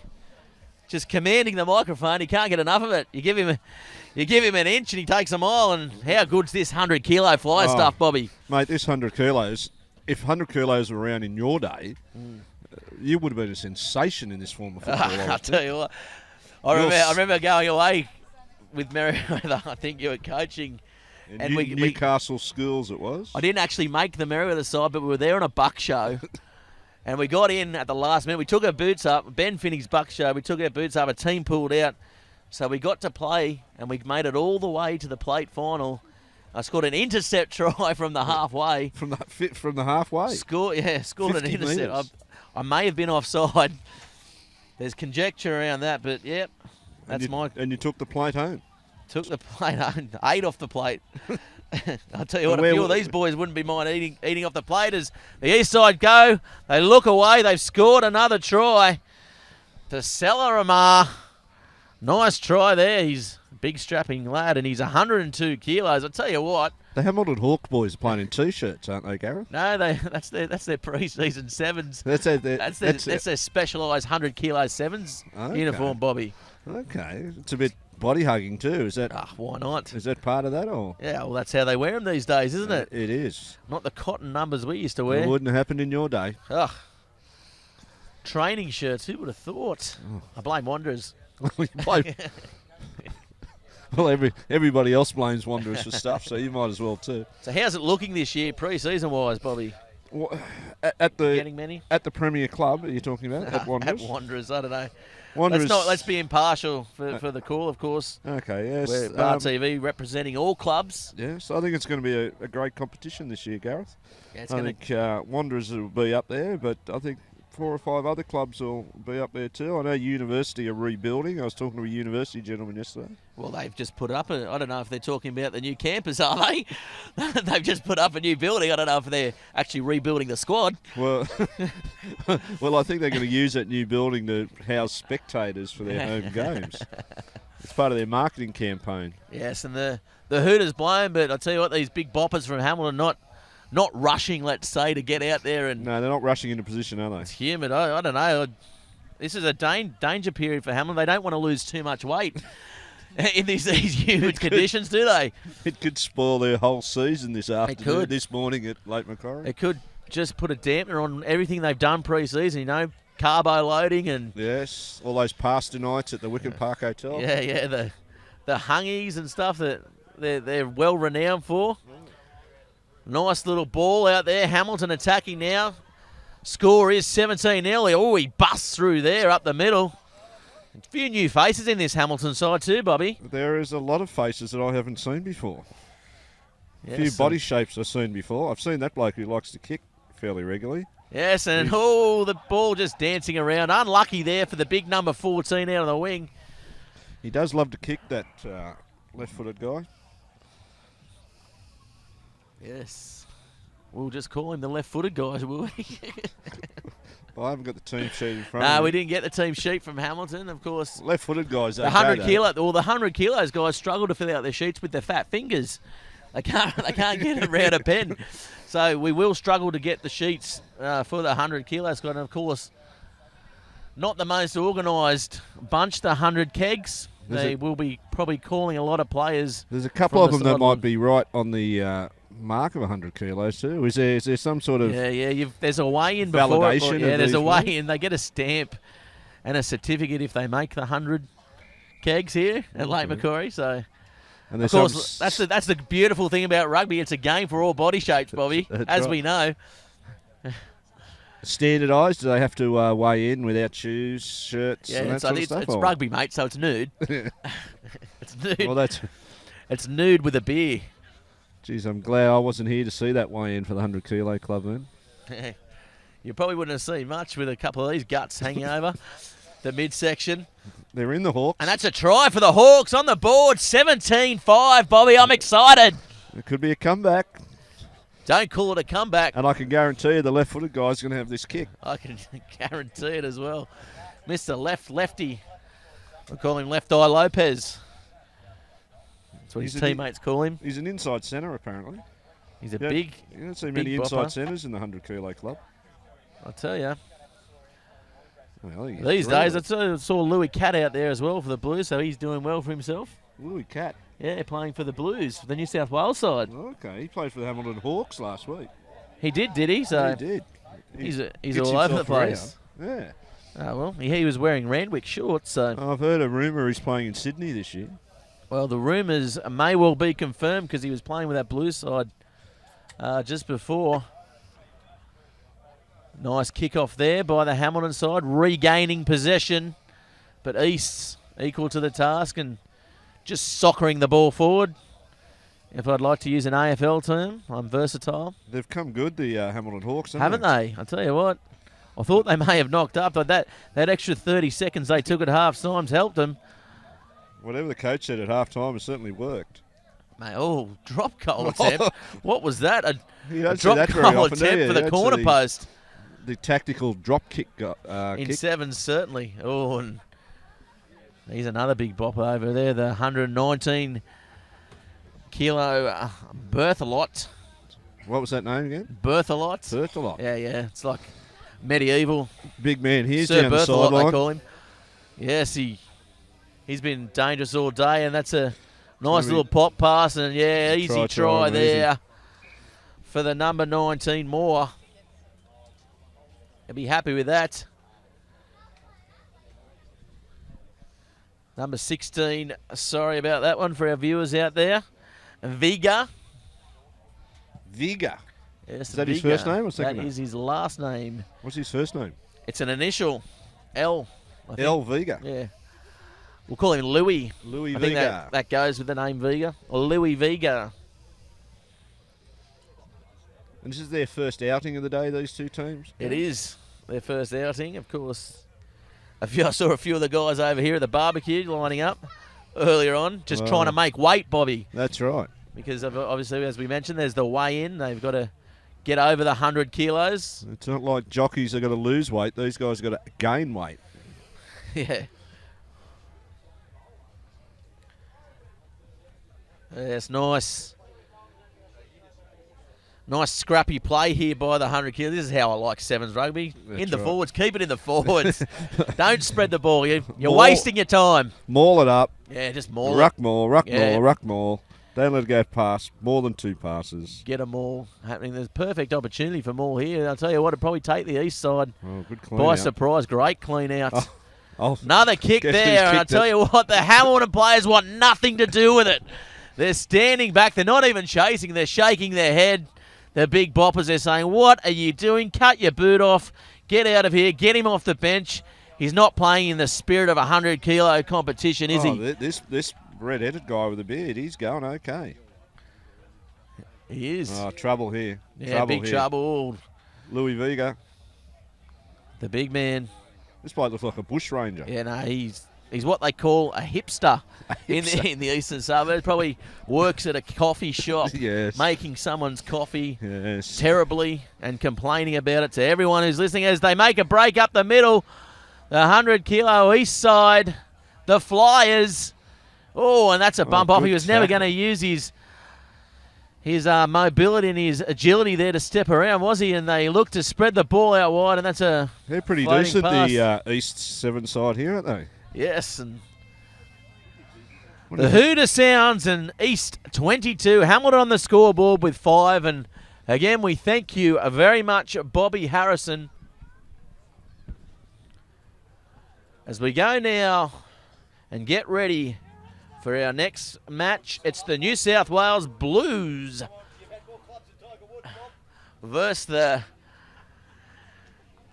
the Hunter side, the Hawthorn Academy side. So a couple of good big Newcastle names here coming up, Bobby. Yes, they've done a lot of preparation work, this Hunter Academy side too. They've worked with the Australian 7's. They've done all sorts of stuff under Coach Coleman, who was... Of course, he was the ex-Hamilton Hawks coach Yes. last year. No relation to the current coach, No. Bubba Coleman. I thought they were brothers. No? No, is his brother Darren actually coaches the east side, doesn't he? Oh, The, well, there you go. In the Shoot Shield. So, if I'm not mistaken, been over in Japanese rugby. Yeah, seen one Coleman, seen them all.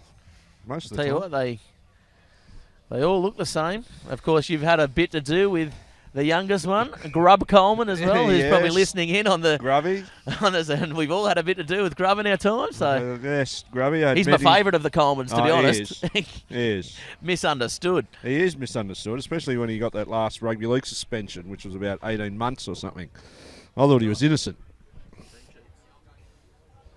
As we go now to the Blues versus the Hawthorn Academy. Nice quick tap there. Looking to spread the ball early. Nice jersey there, the Hawthorn Academy too. It's Yeah, I a think- good mix of Newcastle and Tweed, isn't it? They're well kitted out. I've heard a rumour they've got very well resourced and very well organised. And that's Jay Strawn making the tackle there. So Looking extremely always fit, looking Jay fit. Strawn. Always looking fit, isn't he, Jay Strawn? I've heard he's been doing some midnight madness sessions with Bill Coffey. Nice little step there on the inside. Sorelli Bainavulu. Yes, and Mary with a high Sorelli. product. Of course, Bobby Harrison with us. Oh, nice chip and Oh, chase he and deserved re-go. Oh, better. it's just gone out. Unlucky there for Saravelli. And, of course, you would have had a bit to do with him in your time. Yeah, At Sorelli, Fiji Mary with a flyer. high. Yep. You're still coaching at Mary with a High. I remember when I was in high school, I was a league player, but I got roped into playing a rugby Yes, in the I- Hunter side, and you were At Wagga you were, Wagga, you were, wasn't no, it? it was down at Illawarra. Oh, we got okay. billeted out, and I was 17 years old, and So I was probably responsible for a little bit of responsible for you well, playing this great game. yeah, definitely for Jason sure. Strawn, the dive pass. You don't see that very often. He's a wanderer's boy. Alexi Coffey, no relation to... No relation Bill. to Billy, but I tell you what, he was very impressive towards the back end of last season in the 15 Oh. aside format. He was great at the Hamilton Sevens last week, Alexi Coffey. Yes, and so does the Newcastle rep team have much to do with this Hawthorn Academy, Bobby? Well, not at this stage. We're still... we've had a few meetings about the selection of the side. We're still trying to finalise the final squad. Yep. That'll be announced over the next couple of weeks sometime. That's a penalty there. But I think this Hawthorn Academies will move more towards the 7's and away from the 15's a little bit. Yeah, of course, looking to develop pathways, I guess. The 7's now an Olympic sport, so looking to get a few of these Hunter players on the map. Yeah, Of course, Matt Johnston, who's with the Australian rugby setup, he had a lot to do with a couple of, I guess, the juniors as well that have absolutely. come through this program. So, Yeah, Matt had a lot to do with the development of these blokes. yeah, that's right. And coming around, the Blues are going to Gasty. streak away, and Gasty's he's got on a the lot of outside there. pace. The number 10, Mehmet, he scored a few in the first game and he's going to go for another. He's probably my tip at the moment, just on form to lead the tournament in tries scored, and he's just going to take his time and put that one down. Yeah, he showed great pace on the outside there because he ran around a few blokes that are certainly no slouches in terms of speed. Yeah, definitely, and I guess who do we see out of this 7's side that's on your radar? Of course, maybe Ivan Walkling offers a lot. Of course, Jay Strawn. Can cover a lot of bases. Of course. I like the look of this Alexi Coffey as well. Yeah. He might feature, I think at least on the bench. Sorelli, yeah, definitely. Sorelli over the years has sort of proven himself as pretty capable, and looks knocked like back he's there by the Newcastle Hawthorn Academy. Strawn with that trademark step. I tell you what, my pretty tip, to watch, Jason my tip Strawn. for him is to develop him like he did me as a hooker, then into the front row. Yeah, there was some talk of him perhaps going into hooker. He'd be good. I mean, He's got that body shape about him. I'll tell you, he could follow the greats like myself and Mick Gill. Mick Gill. He's since retired. I think he should come back, Mick Gill. I dare say he'll get down the green room, get a few beers in him, and there's no doubt he'll probably get itchy feet. Be back in third grade, and then he'll work his way back up. Yeah, players like that don't stick around in third grade, do they, Bobby? No, of course they don't. And Jay Strawn with the ball now. Can attack from anywhere. Oh. Deceptively quick. I was going to say deceptively slow, but He's put a little chip through. They're chasing through the Blues. Will regather. They are now good chance to counter here. Getting the ball out. not a great kick Plenty chase. of space. Oh, Stepping on the inside. Got support on the outside. He steps that way. Has a man on the outside. And he will get to the man. And, of course, That's he'll your go man over again. Mehmet. Remember that name, Mehmet, for this Blues side, because he's going to be featuring a lot in this Lake Macquarie International 7's tournament. Great try there for Mehmet, and great counter-attacking rugby from their own sideline, cleaning up the kick by Jay Strong. Probably didn't need to kick, probably ball in hands what's going to win 7's games here. So someone might need to say a word to Jay and say, come on, Jay, let's just keep the ball in hand next time. yeah, they're sort of struggling to get out of their own end a little bit, the Hawthorn boys, aren't they? I think it just shows the experience. I mean, this Blues side obviously is the New South Wales representative 7's side, so of course this may be the next step for some of these Hawthorn guys. You don't know. Louis Catt, obviously he's playing out there, so Absolutely. So they've got to be just a bit stiff in the draw, haven't they, the Hawthorn, drawing these boys in the pool games? yeah, definitely. So in this division, we've got New South Wales Blues, we've got the West Harbour Pirates, their first team. So then the Hawthorn Academy, then Tefanu, which is the side from I think Wellington. Wow. And Chargers Rugby, so that's another New Zealand-based side. And there's no it's easy games there, is there? It's a very tough pool, this pool A. This pool A, as we go to the restart. Yeah, I think Warringah probably has the run of it here. Manly overcoming the Saracen side as well, so that's They've going to be certainly half time. drawn some impressive sides to this event, haven't they? Yeah, definitely. And I think if you look at these pre-season 7's tournament as a whole, Bobby, they're all drawing more and more players with more and more prize money coming up for grabs. I mean, we've covered the Central Coast 7's, which is a massive 2-day tournament. And I think there was $20,000 plus prize money, So there was teams from Fiji all over the world. I mean, Fox Sports picked up the Bar TV coverage for try of the tournament. There's a 5-second try.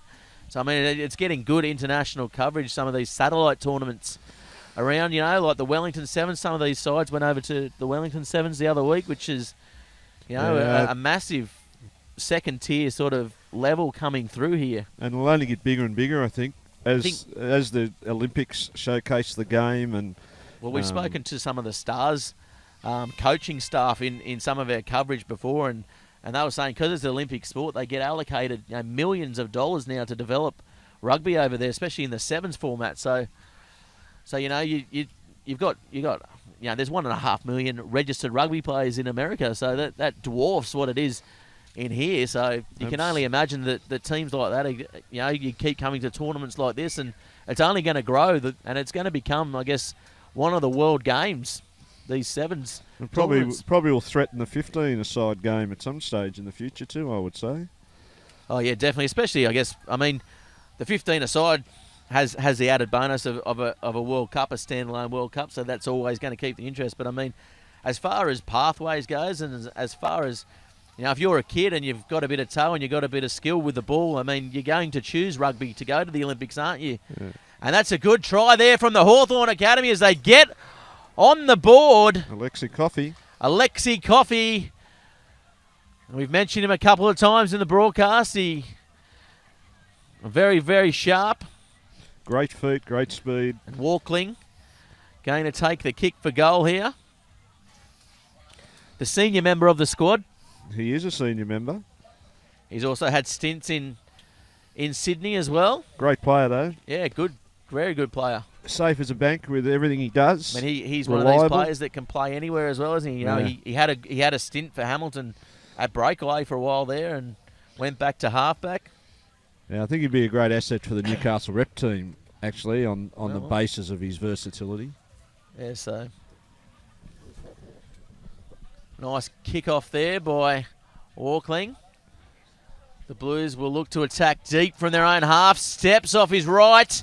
He's got daylight in front of him. Is he going to make it all the way? No, he's been pulled down by Coffey. Getting the ball now is Cat for the Blues side. Passing the ball off. He's gone straight up the middle. He's got support on the inside. Well worked try, of course. And that's Benjamin going over for his first of the day, the number 14. And they can score them from anywhere, this Blues side. And you can just see, I guess, the benefits of training close to full time as well. They've got that continuality. They've got the passes that stick, where some other teams, they're doing these flick passes. They're not quite sticking, but this Blues side has the ability to do that, Bobby. Yeah, I think that they've got that close support and that those partnerships that they form through training and that sort of stuff. And I think that's what's telling against the Hawthorn Academy here a little bit, that they haven't had the opportunity to spend too much time together, so they're sort of struggling a little bit for that continuity. Nice little jink on the inside there, the Hawthorn side. And I'll tell you what, they've come good in this second half, though. They look very dangerous when they've got the ball in hand. I guess defence is a big key, though, in this sevens. It's so hard to defend against sides that keep the ball alive well, though. As the ball comes out now, they can use it. There could be trouble here. Sorelli is going to go inside. He's been taken. He had support on the inside, but couldn't quite get the ball. The ball comes out the back of the breakdown. Yeah, good consolidation there, taking the ball in. He's going to have to release it, though, and looks like the Blues have come up with it, have they? They've turned the ball over. It's going to be a penalty. And a penalty. Well earned there. And sevens is one of those great games that we use for development, Gareth, in that early pre-season.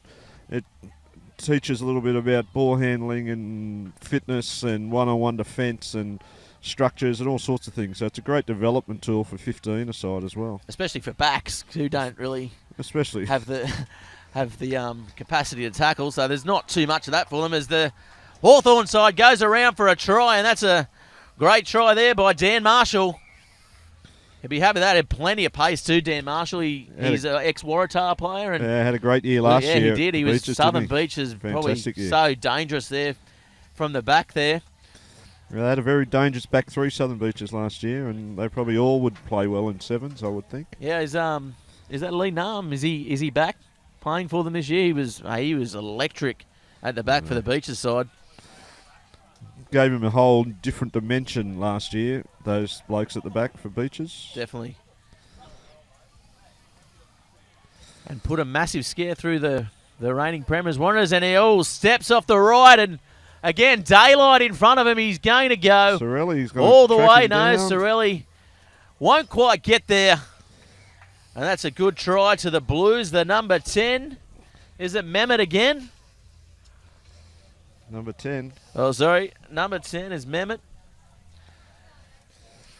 He's scored another one. That's his third for the match. They've done well, the Hawthorn Academy, with the ball, but without the ball, their defensive structure is a little bit all over the place at the moment. And until they sort of rectify that, these better sides are going to make them pay, I think. Yeah, definitely for sure. And as we mentioned, it's the toughest pool out of all of them. So drawing the short straw, I guess, and going to find it difficult to advance, I guess, in the main draw. But well, there's all those other competitions that they there's may. The plate, the bowl, the shoe, the plate, the bolt, the shoe, the carton, the this, the that, kitchen sink. the I don't kitchen know. sink, It's crazy. the bathtub. Everyone goes away a winner from these sort of days. And that's what we like. That's the community spirit that rugby shows, and of course, showing none better out here than the late Macquarie International Sevens as Walkling take the ball in just over the 40-metre line there. But the Blues have come back with it. They will attack, and they've got numbers outside. Cat just needs to bring his man inside. He does. Oh, and they've recovered pretty been well met there. The pretty Rams, well by the yeah. Hawthorn side. That was a good crunching tackle there. Oh, trouble But here. the Blues, yes, as you mentioned, trouble turning the ball on the Trouble. inside. As I and said, you're defensive not frailties. going to compete with that, and that's Porteous going over under the sticks, untouched. And, yeah, as you said, you can't compete with that, Bobby. Yeah. You got to be communicating. You got to be solid up through the middle there. The Hawthorn Academy haven't been that this game, unfortunately. Yes, and that's full time, and scored 29-12, a respectable scoreline against, I guess, this Blues side has got to be one of the tournament favourites, along with the Warringah Rats and, of course, the Manly side as well. Absolutely. So that's going to be full time, and the next game we have got that side, Warringah, coming up against West Harbour too, so this should be a pretty good encounter. I mean, West Harbour 1 looked a little bit out of it, so we'll see how the second side for West Harbour comes back here. I think you can guarantee that both sides will be well prepared, very fit, very skillful, and wanting to run the ball at every opportunity. And that's what these Sydney sides do, and that's what makes them so good. And that's why they go around to these sorts of carnivals, as I said, for the development of their rugby skills, a little bit of team cohesion, and as in the spirit of rugby, just to get away for the weekend and have fun with your mates. That's right, and that's what rugby's all about. Nothing better than a bus trip, that's for sure. And the ball. You would have been on a few of those in your day, Gareth. Oh, I tell you what, my voice is hoarse just thinking about the singing. Here's the Brains Trust of the Hawthorn Academy just walking by. Yes, we might get them for a chat a little bit later. They'd like to come and have a... Yeah, I think Bruce Cook's pretty keen to sit in the chair for a while.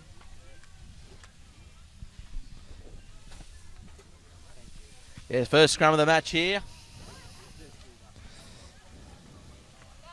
The West Harbour side looking dangerous early on. Oh, slips out of one tackle there. Just spinning. But now the Rats with the ball looking to exploit the advantage. Daylight in front of him. He's going to streak away. He's going to run all the way, and he is going to go under the sticks there, untouched. And that's a good try there to one of the Holmes brothers, I think. Sorry. It was Felcher. Great try there to Warringah. They forced the turnover, and then they just went bang, bang, shifted wide to the speed man out wide, and then it was all over. Yes, and Felcher, definitely one of the speed men. We've covered a couple of tournaments through Bar TV, and he always features at the end of the day for what is a golden boot prize for the leading try scorer. And of course, the Holmes brothers for this Warringah side as well. They always seem to get over the line too. And it used to be in the early days that in sevens you used to just throw it to the fast bloke, but now the sides are so well coached and so well structured that they can cover the fast blokes now. So it's all about angles, really, isn't it? It is. Changing the angle, having structure defensively, arrowheads in your defensive structures. There's a lot of technical sort of stuff in sevens these days. Yeah, definitely. And the ball just over the 40-metre line. Oh, just a little scrappy at the moment. Towed forward there by the Warringah side. But West Harbour will get around and take the ball, will they? No, the Rats still have the ball here. And they'll go wide here. Yeah, definitely. It's on, but all scrappy pass and goes to ground. He spins and pirouettes and goes the other way. Oh, intercept there, but he was only about 8 metres offside. Yeah, only a foot in it. Offside. It's not netball, is it? No, it's not. Oh, he's taken it back all the way there. So big advantage play. Jared Logan, something to say. That's unusual from Jared coming in from his touchline. Yeah. You don't see that very often in Ever. sevens. You don't see that ever. From, Ever. But of course, Jared, one of the... What do you think he's premier- had to say there? I think he's... oh, no. What's happened? It's a penalty, so something's happened maybe. Jared... Oh, and a couple of kids getting a bit vocal in my ear there, which is always a pleasure. Out of Lake Macquarie. Oh, they're enthusiastic about their rugby out this part of the Oh, world. they love it. And who doesn't? The pristine waters of Lake Macquarie, Western Lake Macquarie. Beautiful We've got breeze the- coming in. It's a We've got lovely the Lake day out Macquarie end, and we've got, of course, the industrial end, as we've aptly named it. The here. I remember having a great year out here a few years ago, Gareth. It's a great place to be. Play your rugby at Lake Macquarie. I'll tell you what, I was very close one year to signing out here. Oh. To be fair, when Berkey, Paul Burke, And what, came out and coached, and and what caused you not to? a bloke called Doug Murray, because I lived across the road from the Burwood Inn and obviously frequented there quite a bit. And Okay. he said, if you it's bad enough you played for Waratah for 2 years, if you dare travel out there, You would I have been will a not let you in the sensation pub. out here at Bullaroo, I reckon. tell you what, You might have been the mayor of Lake Macquarie by now if you'd done that. yes, maybe. The MP, Greg Piper, giving him a run for his money. Felcher comes through. He's dangerous. He's quick. We've seen that before, and he's going to score again. Too good. Good try there for Felcher. Too fast, too good on his feet. They're a good side, this Warringah side. Yes, he's put that Not one such a wide, good though. He kicker, won't but- be happy with that. That, as we mentioned before with Cardia, who looks after the Manly side, she was saying that, Manly definitely have the best goal kicker in this tournament. So if it comes down to it, you don't want to be missing them at the business end of the day. Especially right in front. I think you in your heyday would have launched that through. I would have nailed it. You probably still do it today, I would Take say. the kids down, Bobby. You know what it's like. Down around Mitchell Park. Yeah, it's out there. You've seen me. Relive the olden days. Towns and Oval.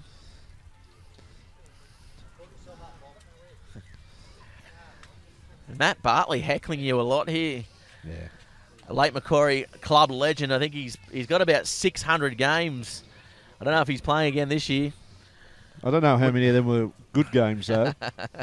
The trouble was I think 599 he of them always, are he always ordinary. starts at 10:30 and ends up playing at 3 o'clock, doesn't he? That's right. I don't think he touches That's how the much ball they in love many their of them. rugby out here at Yeah, Lake that's Macquarie. right. They want to play 3 games. 3 games. Every week. Everyone wants to sign up, and they just bat people. Hey, nah, we're playing 3 games today. We Yeah. don't. Can't have any hookers sign up because Matt Yeah, Bartley Matt plays Bartley every wants game. to play every game. But definitely doing a great job with this 7's tournament, the Lake Macquarie Club. And special thanks to tournament director Shelley Newman, who is doing a great job here.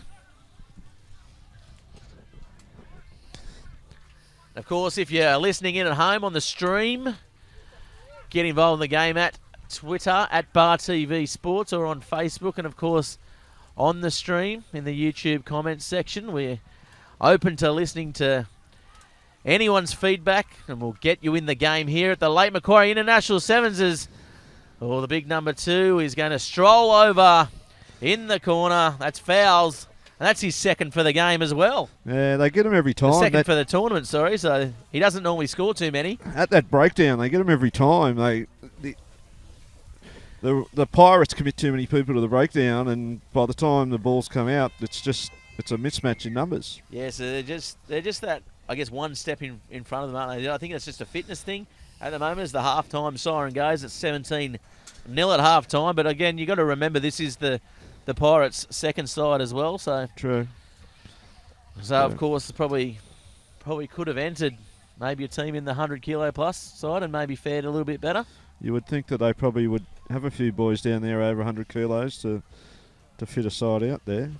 But definitely a good pre-season warm-up for them. But for mine, I mean, Felcher's been the player of this match for the Warringah side. Every time he gets the ball, he makes ground or scores a try. So we haven't seen too much from the Holmes boys today, but they always seem to be It's investigating the try line. It's a little bit of a shame that there's no more Newcastle-based teams here. I know it's an international sevens and they market it to Sydney teams and international teams, but it'd be good to see a little bit more of a Newcastle flavour here. Yes, well, as the tournament grows, of course, there's a lot of different things happening. There's inter-club trials. I think Wanderers have a trial maybe today somewhere, do they? No, I don't think so, no. They're just at the performance factory. factory. Unless they didn't talk, yeah, just at the performance factory. They're just under the guise of our strength coaches. I was just trying to make you feel a little bit jealous there, mate. Of course, I think Singleton is playing a tournament up the Hunter Valley with Musselbrook, who Musselbrook's actually here today as well. So, and of course, it's a busy time of year for sevens, isn't it? Every weekend there's a tournament somewhere around Kiama's the state. next week as well. So, and I think over the next few years there'll even be more and more. So it'll be a bit of a competition as to which tournament you're going to go to.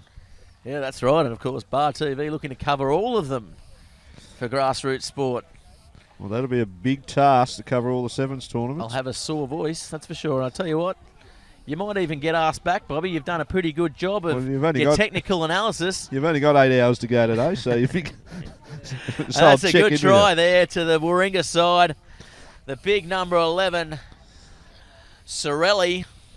See, and that came from turnover. Like, they commit too many and they just go wide and then it's just all over. Yeah, just using their numbers really well. I mean, if you suck in a few numbers at the breakdown and you lose the ball, there's always going to be the overlap, and Warringah really exploiting that at the moment. Yeah, it's a bit of an All Black Sevens philosophy, isn't it? As soon as there's a turnover, you get the ball wide out to the train tracks. Yeah, well, we had a good chat with Sir Gordon Teachings, actually, at the Central Coast Sevens. He was there perusing a few of the New Zealand side. There was a couple of All Blacks playing. It was just after the Gold Coast, and that's what he was saying. You know, he bases his whole squad around fitness, and that New Zealand Sevens side is just a phenom. A phenom. A behemoth in the sevens world, and Sir Gordon Teachings, obviously.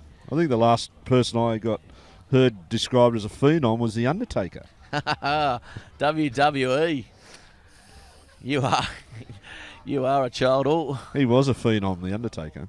All the fans out there taking photos of Bobby Harrison. You might put him away because he's in a child showing and child protection. I wonder how The Undertaker would have gone in sevens rugby. Oh, would have killed it. Would have put people in the old tombstone. I'd say so. The power bomb, of course, the tombstone outlawed for breaking too many necks. He had the streak, didn't he? As we go back to the sevens, there's a little break down the sideline from the hipster from West Harbour. The big bearded dragon.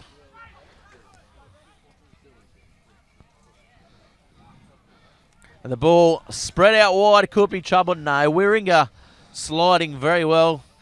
And as you said, they're not committing too many to the breakdown, and they just slide too easy. And you can see even then to get their ball back, Pirates had to have 3 blokes and West Harbour had 1. That's right. They got everything covered. Oh, little ball on the inside. Could be trouble. Jinking run. Nice little jinking run. Get the ball out, son. Oh, he went to go long, but he went short and passed it off to the number 10, David Moore. And David Moore quickly takes the kick.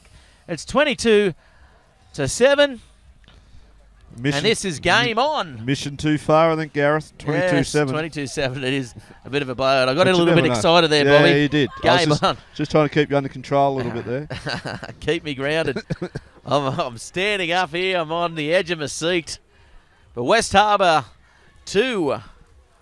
Get on the board. The Pirates 2. What is this? What do they call the Pirates 2? Oh, the second ship?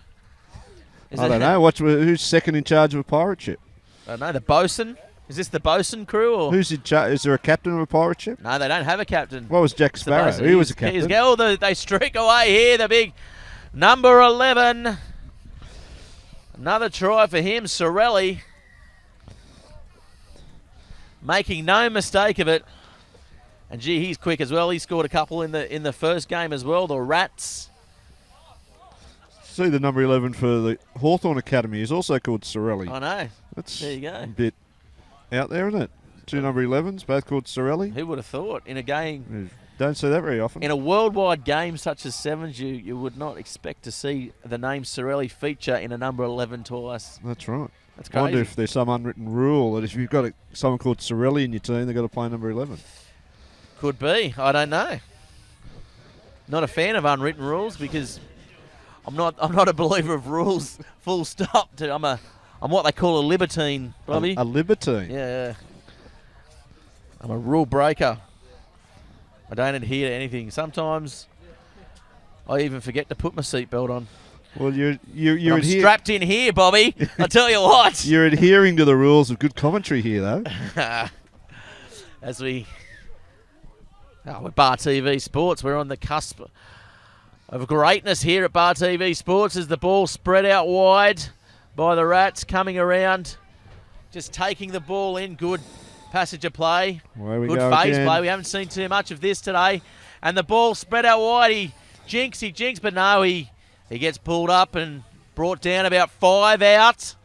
Looking to spread the ball wide. Steps off his right. Good feet, as you said. The number 10, Josh Gillard, over. And that's a great try there. And that's a good passage of play. It was a great passage of play. And that comeback you were predicting from the Pirates, I think, is out the window or off the plank, so to say. Walk the plank.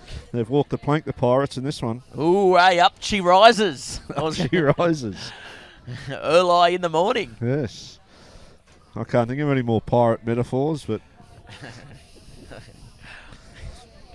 Arr. Give me an arr. Arr. Well, I put it to Cartier before when she was commentating with us that she had to commentate in pirate for the whole half, but she didn't come to the party, so the remaining 30 seconds I want to hear you talk pirate, Bobby. Arr. That's the only pirate I know. And he runs the ball out wide. And the hooter goes, that's full time. It's 34 to Warringah 7. So they're absolutely killing it, this Warringah side. And as we move along, as we've done all day, it's going to be now the Tribe 7's versus the Warringah Ratettes in the women's competition. So I'll tell you what, could be some sparks flying here, Bobby. Sparks will fly, but back to that game we just saw. They're the best side I've seen here, Warringah. Very well structured, very well organised. They would certainly, if Footy Tab was covering this event, would be paying very short on Footy Tab, I think, to take the cup or the trophy or the whatever the top one is. It's the cup, it's the coin, it's the money. It's the $1,500 of prize money, is it? Do you think the money goes back to the players here or back to the club? No, I think in the 7's fixtures the money does, or a certain amount of money does go back to the players. So, I mean, I know the Fijian sides that come over.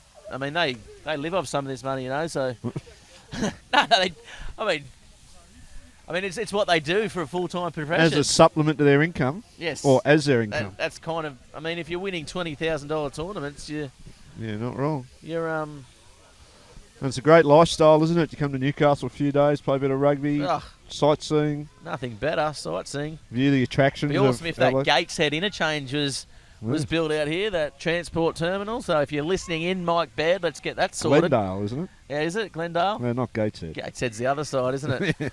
You almost got the right side of the lake. I get mixed up, Gateshead and Glendale. Get the Glendale interchange, and this could turn into a 3-day tournament. Get the Lake Macquarie ferry happening again. Yes. I tell you what, this could be the biggest thing in Australian regional rugby in years to come. They could build a ferry terminal down on Cockle Creek. You could get straight off the ferry at the creek. Right out the side here as we walk straight across the road to the home of rugby, Alders Park. Dare I say, affectionately known as Disneyland out here. What's the story behind that, Gareth, that Disneyland? What? I got no idea. I know it of Disneyland, but no one's been able to really tell me. No, I would have thought it was the Walt Disney reference, mate. Walt Disney reference? As the ball spread out wide. Oh, nice little flick by this Tribe side, and they're the invitational side, and they're very good. They're very fast down this sideline, and they're one to watch out for, this Tribe's 7 size, the number 9, Rachel Grothers goes over for a try under the sticks, and that's a good try. And I tell you what, Bobby, I said this game, sparks will fly, but these two sides, I've covered them a couple of times. They can throw the ball around, and they'd probably put a few of these 100-kilo sides to shame, I'd reckon. I'd say so. And a couple of these Premier sides as well. That was a great try. It was just great ball movement, running great line. It was just good rugby. And I'll tell you what, if one thing over the few years I've been involved in rugby, the development of the women's game from where it started to what it is now, it's like chalk and cheese. Well, why wouldn't you, if you're a young girl and you were athletically inclined, you know, if you can throw a javelin or you can jump a high jump, why wouldn't you come and play rugby? It's an Olympic sport. That's right. You know, they've got the women's national side trains full time with the men's side. You know, so they're on full time contracts, which is absolutely unbelievable. I mean, across the world, it's one of the benchmark sort of pathways programs here that the RU is putting on, which is always good. And of course, and the sevens gives a great pathway to girls because it takes out the big physical contact of the 15-a-side game and promotes the skills and athleticism that many girls have. And there's a great carryover from sports such as netball and basketball and those sort of sports. Football as well. Touch football. Which, of course, is massive. Into girls' rugby, and it's been a pleasure to watch its development. Yeah, definitely. And, of course, one of Newcastle's finest is in this tribe side, Molly Gray, who's represented the Wallaroos. She had a season-ending knee injury last year, which was unfortunate, but she is unbelievable. And that's probably the only thing, really, that with the growth in women's sevens rugby that they need to address would be the physical preparation of the players before the tournament in terms of a little bit of strength work and flexibility just to prepare their body for that contact that little girls don't grow up on. So they need to do a little bit more in the physical preparation, but they're doing a great job. I tell you what, cut you off, Bobby, the physical preparation didn't prepare him for that big fen, did it? As the ball coming out now, the Ratettes. I tell you, this tribe side looks very dangerous, don't they? They look, I mean, they're pretty much a rep side, so they look a little bit of a step above what this Ratette side is at the moment. Is there an actual thing called a Ratette? What's a female rat called? Is that a Ratette, I guess. Something that likes cheese. A cheese nibbler. A Ratette. A cheese nibbler. And the ball goes out again. We know she's got plenty of toe here. She's going to streak away again. Grothers, she's one to watch out for. She's probably going to lead this tournament tries. We've seen her in a couple of other tournaments as well, and she streaks away there. She's got plenty of toe and just placing herself on the wing. Nothing much to do, but she does it well. Yeah, you're not wrong. It's just a matter of give her the ball and see you later, isn't it, at the moment with her? Yeah, kick unsuccessful. Score now 12-0 to the Tribe Sevens. Interesting name, Tribe 7. Yeah, I guess know anything about the history of that? Yeah, I guess it is an invitational side, so the meaning behind it is to include everyone as sort of one tribe. I guess it started off maybe as a bit more, Pacific and Aboriginal Island and Aboriginal sort of focus, but I guess it's open to everyone now, so... Fantastic description. That's why I love talking to you, Gareth. You have such a good viewpoint on society and the socialisation in society. That's right. I always learn a lot talking to you. I'm a man on the deck, on the ground, covering grassroots rugby across Australia, Bobby. And you're in a fantastic viewing spot here too. I'll tell you what, this Bar TV commentary booth is the place to be. Is the Ratettes streak away. She's got plenty of toe. She's going to get away. She steps away right at the end there. That's a good try there for a Whitebridge. Great try. Whiteside scores under the sticks. I tell you what, she just skipped away at the end there. Yeah. A la David Campese. Absolutely. A little goose step at the end. And so both those tries that came down the same wing with the girls marking each other. So they've both got a bit of pace. Yes. Just can't tackle a la David Campese. They're probably a bit smarter than David Campese. There goes my career. Yes. Yes. Don't mock the great man. You just insulted one of the doyens of Australian rugby. But that's why you're on the cutting edge. That's right. Nothing is sacrosanct. Yes, and a little bit of trouble there as our Bar TV cameras pick it up, but she's going to get up. A little bit of a shoulder stinger, I think they call it in the modern game. Oh, she's clutching it there. Maybe the girl a bit of AC trouble. Yeah, the girl that just scored that try just sort of went straight through her a little bit, so she got herself in a bit of a bad position. Could be one of those. I know I was big for it back in my day. Could be one of those. Oh, I missed him. I'm going to fake an injury just to save face. I can't remember you ever getting close enough to someone to miss them. Oh, come on. Plenty. Lateral movement was my specialty, Bobby. You had a few specialities. I don't know if lateral movement was one of them, but you had a few others. Good team, man. Yeah. Is that why you're on the Hall of Fame at the Burwood Inn? the Hall of Shame. The Wall of Shame. I'm proud of it. Yeah, well. Why not? Quickest send-off record in NHRU history. 5 seconds, Bobby. I dare anyone to beat that in the modern game. How did that happen? Merriweather versus Waratah. Comeback game, first grade. Wasn't too happy. What'd you do? Whack someone? Or? Yeah, kind of. Let's not talk about it. Let's not get into the technicalities. No, let's talk about the technicalities. I'm quite sure everyone out there watching Bar TV will want to know the technicalities. Of course, we've covered it a couple of times, Bobby. And of course, we love fair spirit in Bar TV anyway, so please don't learn from my mistakes. Please don't emulate all those my successes. All the young kids out there on their smartphones and their tablets listening to the coverage. I'm quite sure it won't tarnish your untarnishable reputation around Newcastle. What reputation? As the ball swung out wide now by the Tribes. Could be trouble. They've got numbers if they can. Oh, the ball just not sticking.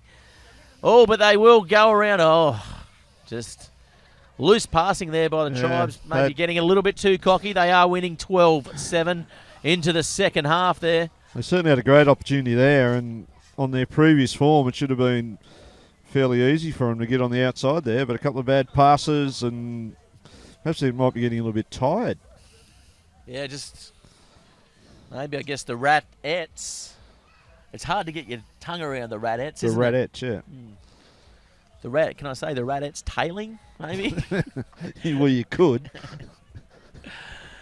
The Ratettes tailing here as they go on the attack, looking to, good hip bump there, good contact. Great contact.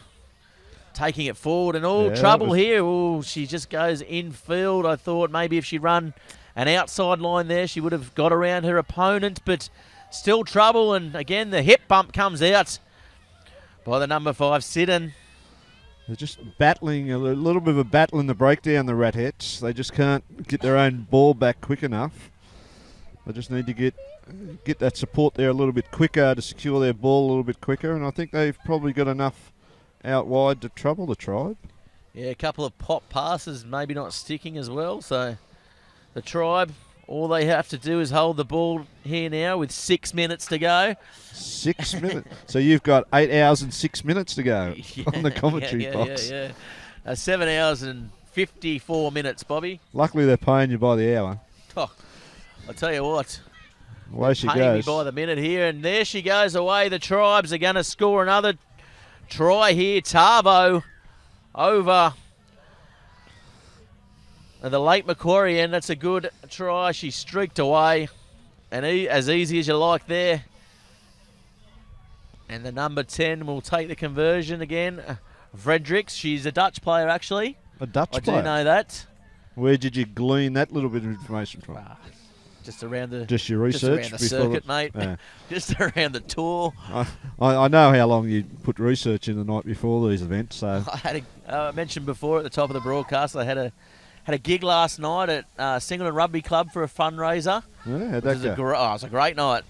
John Buck, who runs Maitland Comedy Club, organised it and booked me to. Did you get a laugh? You know me, Bobby. I'm not going to brag about Come it. on, Yeah, let's give just yourself say, a rap. Let's just say. Did you get a laugh? A couple of things went okay. A lot of back patting by the end of the night anyway, but anyway, that's what happens up at Signal Rugby Club at 11 o'clock at night anyway. If those walls could talk, I mean, I tell you what, they'd say a few things. There'd be a few good movies in those high walls. definition. Yes, a nice little step there, but the ball coming to ground. She's quick. If she can get the ball, I know she can't. The ball goes to ground. She's dropped it. Dropped the ball. It's going to be called a knock on, and rightly so. As we look out into the distance, of course, the game's being played out here on both fields. So if you're thinking at home of coming along, get here quickly because the parks are quickly running out. Of course, no cars in the ground today.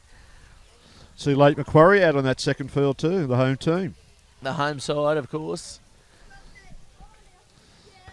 Playing on the second field as the ball comes out now. The Ratettes need to attack, need to score quickly if they can. A little dummy. She's not going to get around, though, in time. Ooh, and the Tribe's coming over in defence there and just making it hard for these Ratettes to get any sort of, I guess, fluidity. Yeah, they're enthusiastic defensively, the Tribe, aren't they? They're ripping in. The Radettes just can't get hold of the ball. So for mine, I think it's got to be the RUOK Rams and I guess the Tribe side for this women's tournament who are going to come out favourites here after the opening rounds. And as she scoots around, she's got plenty of toe, and that's a good defence on the sideline. She keeps in though. Second effort, maybe she's out. No, she's not. The ball stays in play. She had to use hands there, but she switches it, and then they come around. There's a gap opened up in the middle. She gets away, Tavo, and that's going to be her second for the match. And good hands holding the ball, and that's what's going to get you a try in Sevens rugby, Bobby. Skill level of this Tribe side is outstanding. The ball movement then, the lines that they were running, the speed, the footwork. It's obvious the girls have got great athletic skills, and it's transposing across fantastically in girls rugby, and certainly the Rams and the Tribe must be the two favourites to contest the cup in the women. They've both been outstanding. Of course, the women picking up $1,500 for the winners as well. Runner-up $500, which is a good effort. That's certainly a bit of money over the bar, isn't it? Oh yeah, certainly. Certainly makes the training and everything worthwhile. Perhaps they can all lob in for facials and manicures on the way home and spend some of that money. Yes, I don't know. Maybe, Bobby. Maybe that may be the case. Probably stereotypical a little bit, but yeah, a little bit, Bobby, just a little bit. But anyway, we know you're old school. We know you're from the old school, Bobby. So we're not going to hold that against you. And certainly, I appreciate that, Gareth. A few of the men may even go to the barber with their prize money. Yes. A couple of wild haircuts in the men's tournament. Yes, I can absolutely guarantee you that I could pinpoint some boys that go to the manicurist and the facial at the playing for Wanderers. It's standard, isn't it? Oh. I tell you, Well, I'm pretty sure they all go. It's pretty stereotypical. Of course, Wanderers reigning premiers and keeping men's health shops and barber shops and all that sort of stuff alive in Newcastle. Just keeping the economy ticking over. It's about keeping the economy, keeping the town healthy, keeping the town moving forward. That's what Wanderers are all about. That's why they're the premiers in first grade, third grade, Colts, fourth grade, or A division, women's, under 18s. Trophy cupboard's pretty full at Wanderers at the moment, Gareth. So that's why we're not out here today, because we really haven't got any more space in the cupboard resting on to your fit it laurels in. And looking forward to a good fourth place finish this year. Anyway, as we go to Southern Beaches versus the Deadwood Timberwolves, and Deadwood, of course, another one of these invitational sides, Bobby. Yeah, Deadwood, interesting. Is that a place or is that a philosophy? Who knows? As they turn the ball over, the Southern Beaches side, of course, the Southern Beaches side in the NHRU competition gave it a real shake last year, so looking to start the season true to form here in this Sevens fixture. Yeah, they did have a fantastic year last year. Congratulations to everyone involved over there. They did a great job. You've been out there too, haven't you? No, Southern Beaches, no, I haven't. Well, Tim Chidgey, if you're listening, Tim Bobby Chidgey, Harrison. If you need a Bobby trainer, Harrison's I'm your only man. probably got half a season at Wanderers before they figure him out. Yes. And the ball fed in there to the scrum by the big number 13. And this is the 100 kilo division 2, obviously. I was just going to ask you that. Oh, and Var's getting a start too. I tell you what, Vartaliva. Sure, Var's not 100 kilos, is he? He'd be 100 kilos nearly. Although we do have the Vartaliva weighing in at 101 kilos. I tell you what. There's a lot of people that weigh in at 101, isn't there, on those sheets? Yeah, there's a few. Var's one of them, of course. Var, one of the stalwarts of this NHRU competition. For mine, he is probably the premier player in the premier competition, Bobby, hands down. He certainly is a great player. And I can't believe he's playing again. He's about 40 years old. He's a great player, and certainly I'm sure Tony will be looking at him to anchor the back of the scrum in the rep side this year. He's got a great reputation, great player, workhorse. Players love to play with him. He's an asset to any club. He's been great for Southern Beaches. Great for Southern Beaches. And again, keeping that rugby culture, he's played at Hamilton, he's played at Southern Beaches, but he's friendly, keeping that community spirit going, as we like to see in the NHRU, which you don't see in many of the other competitions around Newcastle. Yes, they're fairly competitive, some of the other competitions around Newcastle, but rugby, you're absolutely right. It's always good to mingle with your opponents after the match and talk about how good, or in my case, how bad you've gone out there. I never saw you play bad, Gareth. Just terrible. I tell you what, the whole black and grey jerseys, you don't see that colour combination very often. Hey, it's almost like a Maitland. Black and grey. I haven't seen black and grey since the days of the Gold Coast Giants in the NRL. For our colourblind viewers at home, Bobby, they're just seeing black. As the ball spread out wide by the Deadwood side. The score 0-0 here. 3 minutes gone. Southern Beaches have the ball, I tell you. Big Ben Here comes Smith, the big man. He's going to go all the way. Will he get there? Use your palm, son. Oh, pop it. As the ball pops it, yes, he gets it away, and that's a try. There, the big number 16 in the end. Going over, was it? 16 scored it. Is he 101 kilos too? I don't know. It was a big break by Ben Smith, I think, Ben 17. Smith it was, the big man, 137 kilos, so he wouldn't have run that far for a walk. Yeah. He is a big man. He would be blowing big time now. But I love this 100 kilo flyer tournament. Perhaps we need to introduce an under 65 kilo tournament as well.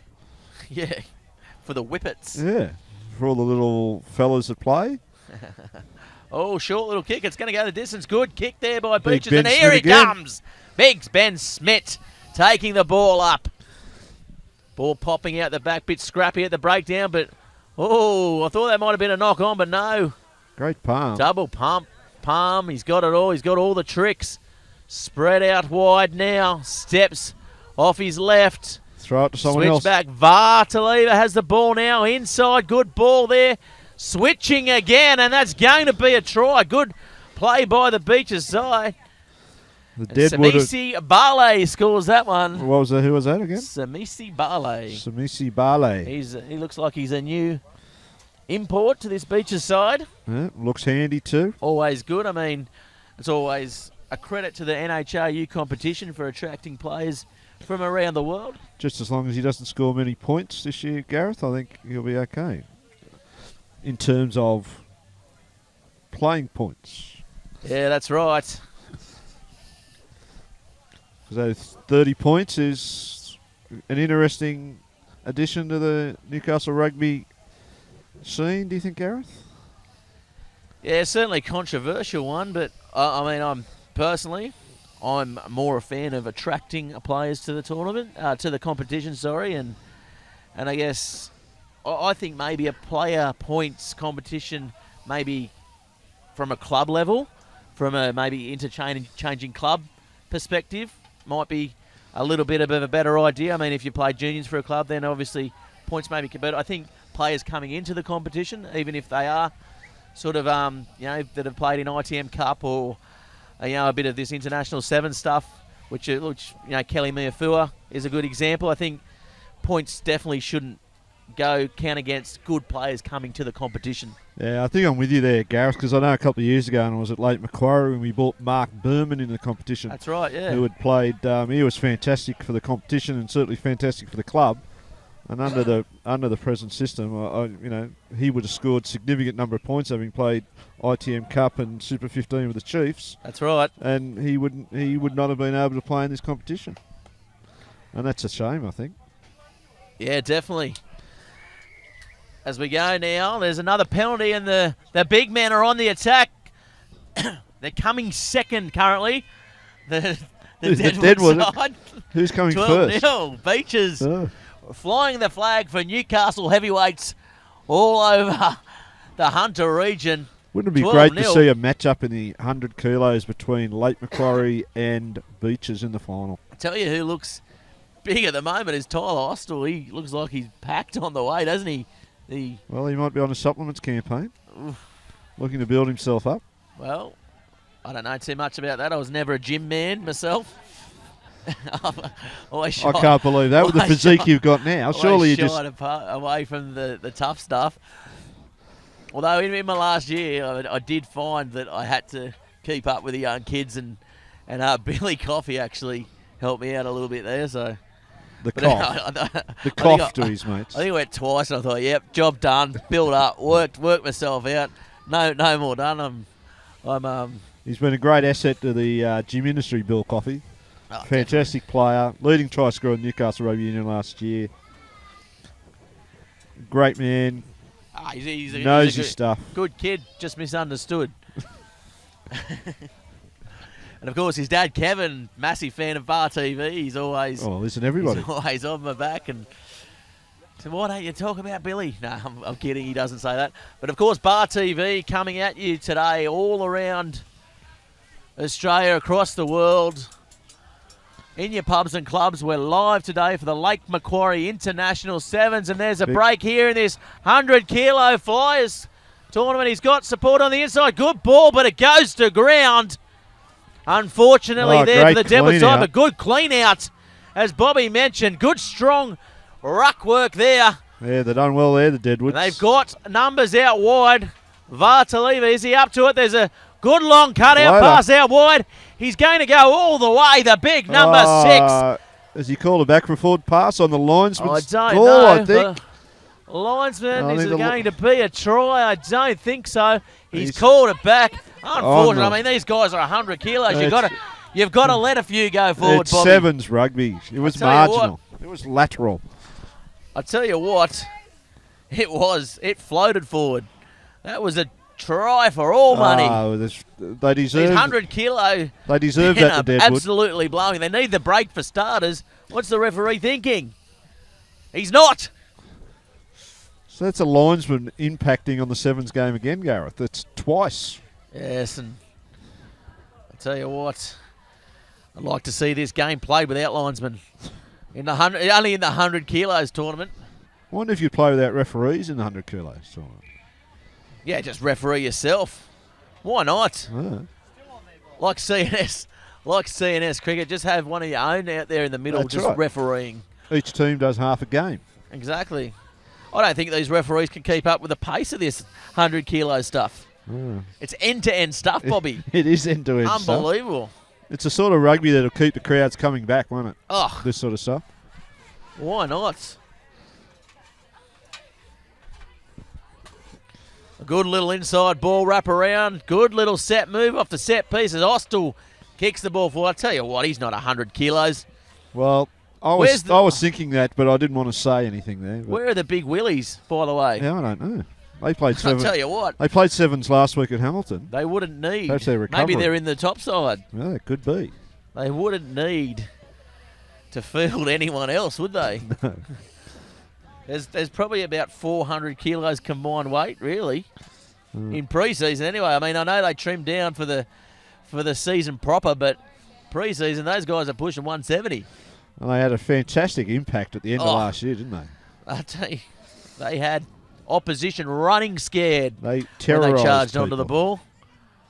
And I tell you what, they didn't charge on the ball from that far back either. And the Deadwood side now with the ball looming. There's still 4 minutes in this half. And he, a scaffed little him on the jink. outside. Oh, he's put his foot out no, and again. what's happening? Has he put his foot out? I don't know what's happened there. He's called an obstruction.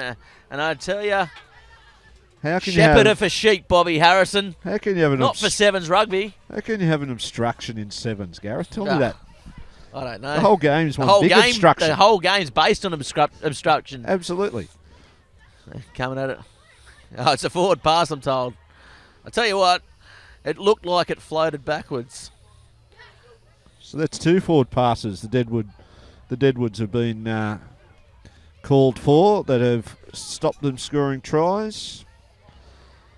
Yes, so the Deadwoods, unlucky. They could be. Oh, they've chipped and 14 chased to all here. up. You don't see Chipped that and- in the 100 kilos very often. A few players there shaking their heads and thinking, what the hell are you doing? Quick tap here by the Beaches. They got numbers if they can get it out wide. Austell looming out there. Oh, and there he is. There we go. Big Willie So.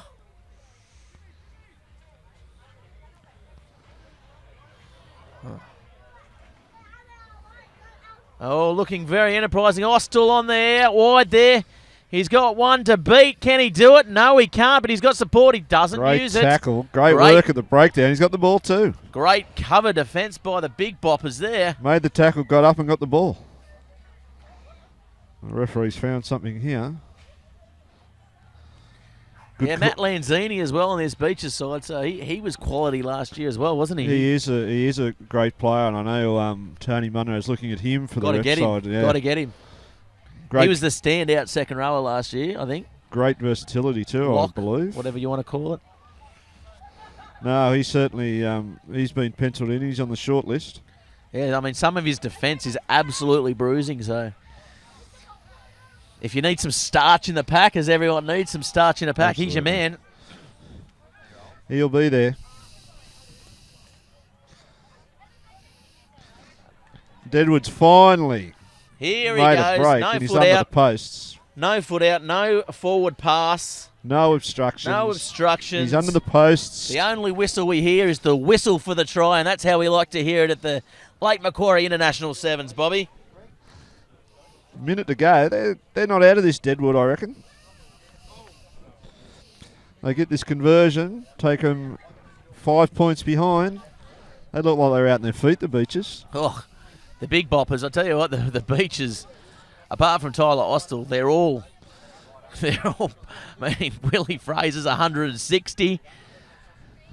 I'm going to make a prediction here. Lanzini's 180. If they get this kick-off back, they'll win this, Deadwood. There's my prediction.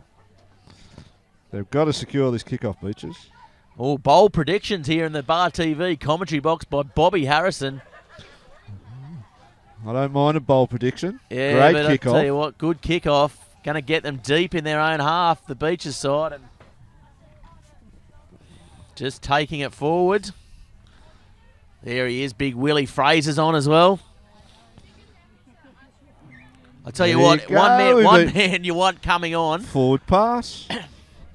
Game changer. There's 10 seconds to go. Oh, the game's Oh, over. you're kidding me. It is hooter to hooter. So the Bar TV score, the time piece might be a little off because we start when the game starts, but the referees actually start the time when the hooter goes. So unlucky there for the Deadwood Timberwolves.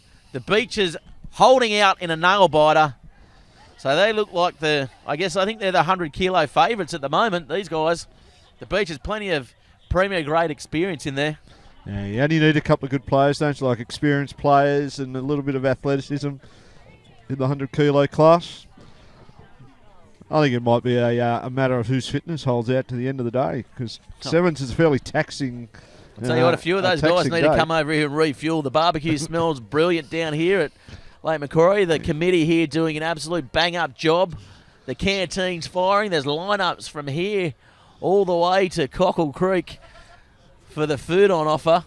That's right. They do a great job out here. They've got limited people out here, and they work their backsides off and do a fantastic job for the development of rugby. Yeah, that's right. And, of course, they love their rugby. I was sorry to leave them out here. Why did you leave them, Bobby? I think they sacked me. Too hard. Too hard on them. Too many gases. Tell you what you I love don't know there. what Are it you was. still harping on about those gases? They're the worst of thing course, invented. gas. I tell you, Gases are fantastic, Gareth. I'll give you. you need to give the Type 5 smaller intervals though. It doesn't work. No. Don't they have to run the same as everybody else? No, they don't. They're told to stay in the middle these days, mate. Just up and down in the channel. You know that. And here we go now. We got Draga Rugby and the Toa Saracens. The two invitational sides. Duagar Rugby, of course. The Fijian invitational side. They look impressive, and they haven't even had the ball yet. Yeah, well, they've got the jerseys, haven't they? Oh, good little step off the left there. Big number 10, Manu. Ball popped out the back. Oh, just going behind him. Oh, it's electric though, isn't it? Certainly a step up for the 100 kilos division. And ball out wide. He's got one on his outside, but he doesn't use it. Throws a dummy. Can he make the pass stick? No, he can't, but they come up with the ball anyway. Still attacking about 30 metres out. Ball spread wide. Again, they've got the numbers if they can use. Oh, little kick through. He's chasing, but no, not popping up. The Saracen side, good cover. Defence there, just cleaning up some scrappy play, though, at the back of the ruck. Already this is a step up of the 100 kilos. That was great attack by the blue team, who's got to play down injured at the moment. But the most impressive part of that was the way that the Yellows adjusted in defence. They slid across, they kept their spaces, everything was absolutely perfect. And that's why they were able to handle that little kick at the end. This is a high-quality game. Definitely, there's something, I don't know, he's shaking down there. This isn't good. This is not good down there. As we look on the Bar TV footage, if we can maybe get a replay on that for the Bar TV Sports, there's a lot of concern around the player down. I can't see his number there, so for our viewers at home, I don't actually know who it is, but this is never a good sign, Bobby. No, he was. He looked like he was convulsing there early on, and that stopped. That's a good sign. Fantastic to see the two medical people out there instantaneously to treat him. Yes, and it looks like he's got movement anyway. We're just going to go now to the Bar TV. Oh, that does not look good. Landing on his neck or collarbone. That is not good for the young man out there. He's come across. Oh, he's lifted the elbow for the first impact. The big number 6 in Kiolo.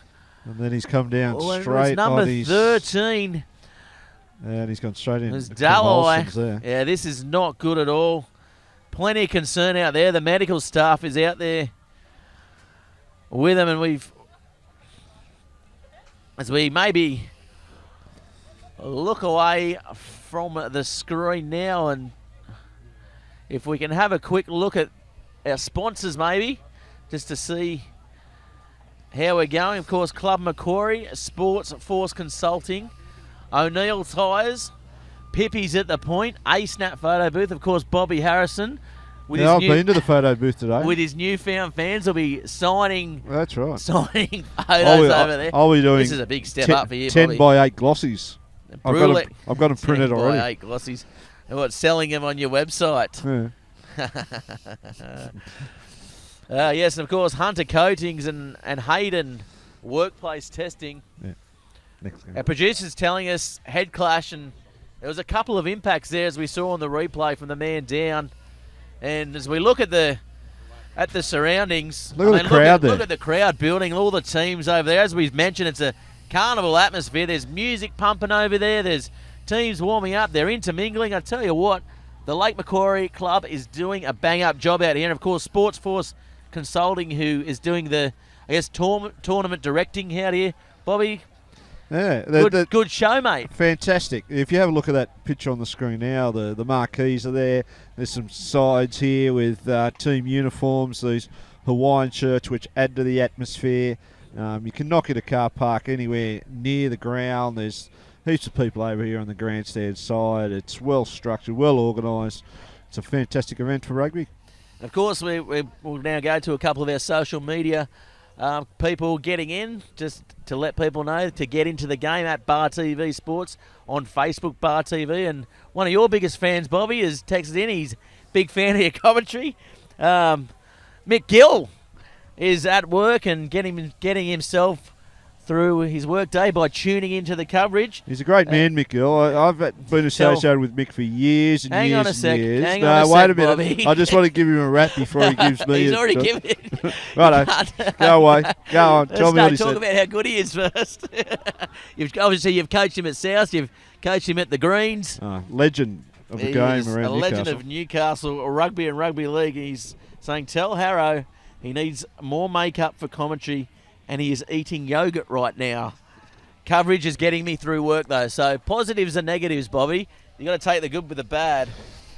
Well, Mick has been one of those stalwarts of the game for years and years and years. I told him he was going to be a hooker about 12 years ago, and he never believed me. But he ended up at hooker, but was an inspirational captain for the Greens. Inspirational. Unfortunately, they couldn't beat Wanderers last year in the final, but it had nothing to do with Mick. He had a fantastic game, and I'd like to see him down in a 2 Blues jersey. Well,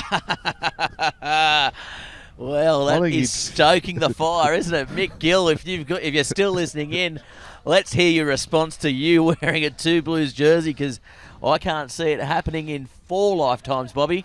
Well, Mick could fit into any coloured jersey and do a great job. Oh, not if he doesn't keep his training up. He doesn't need to train. If he came to the 2 Blues, athletes are born, not made. I'm quite sure they would let him just turn up on game day and play. Such is the influence he has over a team. He's been around. I had him done some work with him at South many years ago in the heyday when Ian Barclay was coach. Chris Tyree was playing. All these good players, but Mick was the best of them all. He's a great man, Mick Gill, and as I said, welcome at the 2 Blues any time. Yeah, well, I'm sure he has a difference of opinion to you there, Bobby, as it looks like trouble's still out on the field. Yeah, they've brought out the Jordan frame, I think. I think the best thing that they haven't called for the ambulance, so obviously they've done an assessment and the ambulance isn't required at this stage anyway. Where is the ambulance? Over up the other end, yep. Ambulance not mobilised yet. No, the ambulance officers are out there and they were on the scene within seconds, really, so they've done a great job.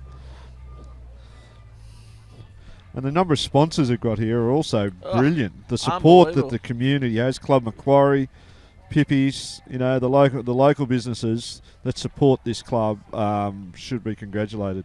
Yeah, of course.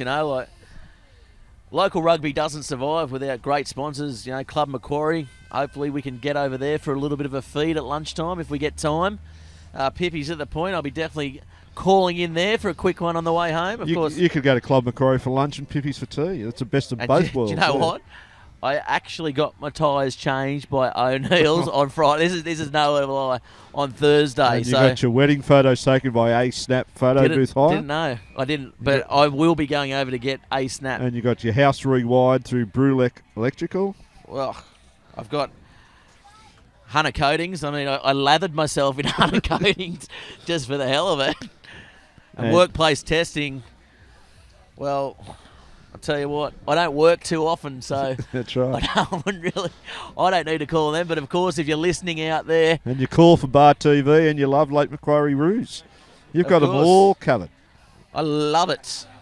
And of course, Bobby, we are loving your commentary as well. So, well, that barbecue is starting to waft across tempting, here, so, isn't it? So I may have to leave you to it very probably shortly. The worst place on the ground for me to be sitting right next to a barbecue, because I'll tell you what, it smells pretty good, and the committee here is doing an excellent job of cooking everything well done, medium rare. There's eggs, there's bacon, there's sausages, there's steakettes. They've always had a great barbecue out here.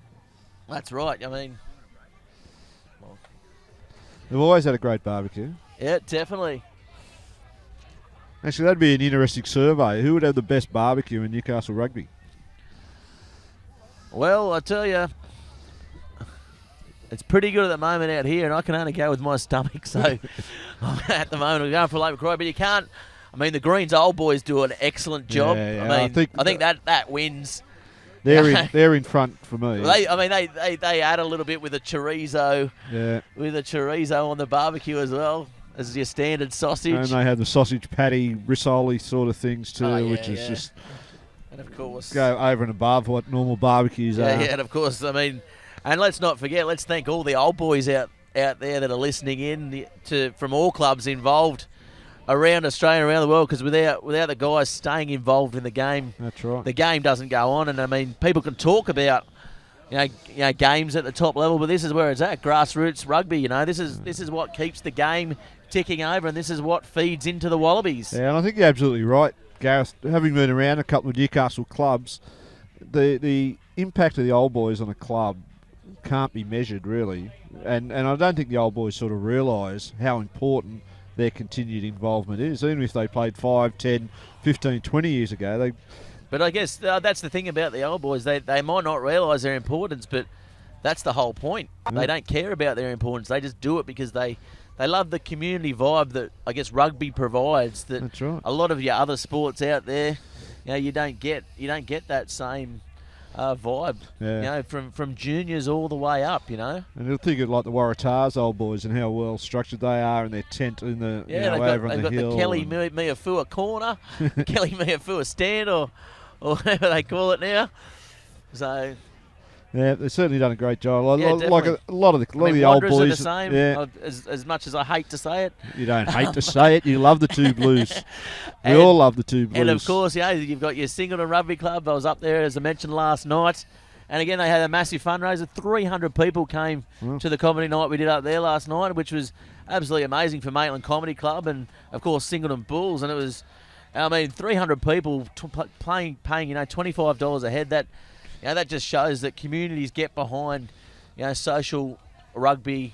Were you the only actor? Or were you the headline actor? I was the MC and host. So okay. Yeah, a little 15 minutes off the top, bit of crowd work, bringing people on, and then of course Matty B, who has an album out on iTunes through Roughhouse Comedy. If you want to get online, buy the albums on. If we're going to be plugging stuff, we may as well plug Roughhouse Comedy. I'll just get on the smartphone and order it now. Yeah, get on the iTunes and download Jesus Can't Play Rugby, which is, of course, was #1 for 4 consecutive weeks in 2013, and the comedy album of 2014, Matty B's Philosophical Bogan. What was it #1 on? iTunes. For 4 weeks. For 4 weeks. For 4 consecutive weeks on the iTunes comedy charts, Bobby. How many albums are on the iTunes comedy charts? Plenty. I bumped off. Yeah, you may laugh at me now, but I bumped off Hamish and Andy. I bumped off Tim Minchin. Did you? I bumped off Billy Connolly. Kept them all at bay, arm's length, Bobby. Just like the big fend I used to have with these midget hands I've got. So let me sum this up. You sold better than Billy Connolly, Hamish and Andy. For that month. What month was it? It was the end of footy season, so around September. I was actually over, and this is a good story, I was actually over at Monkey Davis's wedding in England. I wasn't even here for the album release, and I was, as you know, Monkey Davis would put on a good show for his wedding, and so I was having a bit of fun, and I got a text through, your album's #1 on iTunes. I was like, yeah, whatever. No worries. The next thing I know, I've got all these people ringing me, and yeah, so that's because all the guys you used to play rugby with have all purchased them. Yeah, that's right. Yeah. Has it gone platinum yet? What's it doing on iTunes? Do you get a platinum record or platinum CD? No, you get a certificate, and then pretty much they forget it. They take most of your money and they forget about you. All right. So can you get a gold record? I wouldn't have got a gold record, but I mean, have you got floated around that top end of the ARIA charts as well. I think around that number. Have you actually got a physical copy of it? Or? Yeah, I've got albums here for you to buy. I can give you one. If anyone's listening at the ground, we've got albums. Albums to buy, yeah. You're not getting paid for this, Bobby. I'll present you now with a Bar TV special, a Jesus Can't Play Rugby album, of course. If you're listening in, they're $10. Fantastic. From here, and of course, a great idea for any fundraiser that your club's having as well. So. And I thought I was just going to come here and watch quality rugby, but now I've got quality you've got #1 iTunes comedy album. You've got your first stint in the commentary box, and a little piece of history there, Bobby. And we just got a little tweet back from Mick Gill. Okay. And what did Mick say? Bit of banner. Oh, it's all good. My response to Harrow wouldn't be fit for live TV. Not even Bar TV. We've got a pretty long leash here, Bobby. And Gilly doesn't want to say too much. Well, that's as I said, Mick Gill. He's an ornament to the game. He should still be playing. I can't believe he's retired. Of course, Bomber working out there for Bomber. One of your assistants there for the Newcastle rep team as well. So well done, Bomber, for keeping Mick Gill employed, because there was a stage there where we didn't think it would happen. You wouldn't think there'd be too many job opportunities flying out there for Mick Gill, but easy, no. He's I one of my favourites. He's one of the best. And I remember him from his Newcastle High days, Mick Gill. Yeah, well, I remember him. Him and Silverchair used to sit in chemistry together. The first time I met him was on the rugby field when they had that under-20s midweek competition. Okay. We were both kind of playing league. I was playing league sort of up in Singleton again, and he was obviously playing down at Manly, I think, or whatever. Whatever. So he was obviously going better than me. And we had a good little sledge against each other. One of my best of my career. As we go back to the action now, and it's East versus Hamilton here. So the play suspended in the match before, the Saracens v Duaga. Can I see Brendan Holiday out there playing for Hamilton? Yeah, looks that way. We got the team sheets. Yes, Brendan Holiday's in number 3. So I think he had a year at Hamilton a few years ago, didn't he? He did, and obviously played out here for Lake Macquarie. So well, I'm pretty sure he's on the poster for this tournament playing for Lake Macquarie, isn't he? Oh, is he? Yeah. He is. He's the poster good boy little for flick the pass sticking there for the Hamilton Hawks, catching the east side by surprise.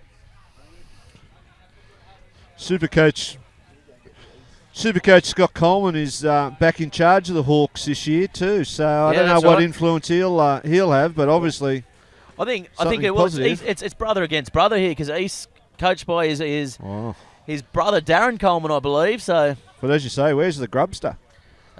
Where's Grubby? Southwest Rocks on the beach. Well, he should be here too, standing in the middle of them. He should be refereeing. I took my wife away camping once. And you ran into Grubby? Yeah, went to Grassy Head, which is out of the way, on a beautiful spot on the mid-north coast. And I went to Grassy Head to not run into anyone. Who would be the lifeguard on the beach but Grub Coleman? So I can't believe he's a lifeguard. He saved my life a few times. Don't worry about that. A few trips back from Sydney. As we go now to the restart, it's Hamilton 5, East 0. We get back to the action. Of course, a little delay in play before. Yeah, they must have abandoned that last game. Yeah, they did, because, of course, we're on a strict time limit here, because I guess the council-run grounds have all these leasing requirements that they have, and East players looking good, trying to turn him inside, but no one going with him. Not really reading him as he goes across field there. Just slowing the ball down. Opportunity here. Yeah, good opportunity. Turning the ball inside. It's all about those angles, Sevens. That's These right. good sides know all about angles. Angles and staying alive. Trigonometry. Eh? Staying alive. Bobby Harrison dancing in the seat here. That's right. Thanks again to our producer for keeping us up to date with all the team sheets. Bar TV. This would have to be an upset if Hamilton happen to hang on. I know it's very early here, but yeah, definitely. I mean, they played pretty well last week, and they played well at Crescent Heaven. Crescent Head is heaven, but they did play out there as they kick it forward, and the foot race is on. It could be on here, and just juggles it at the back, and Dylan Amate, he's grown his hair. He's a solid player. I tell you what, he was good in the final series last year, and these East guys are in a little bit of trouble here on their own line. It's going to be a scrum. Yeah. They're in all sorts of trouble. Try here. He looks like he looks a bit fitter this year, Dylan Amate, doesn't he? It's probably that hard off season that Coach Coleman has put them through. Well, he hasn't put himself through it. Well, that's for sure. He'll tell you different. I saw him. Little blindside play, and not really coming off there for the Hawks. Matt Ferry playing halfback. One of my most improved players in the NHRU competition, and Holiday going around That's there. got to be forward. A little jink on the inside. Another good jink there. Outside, Vasakikaku getting the ball away.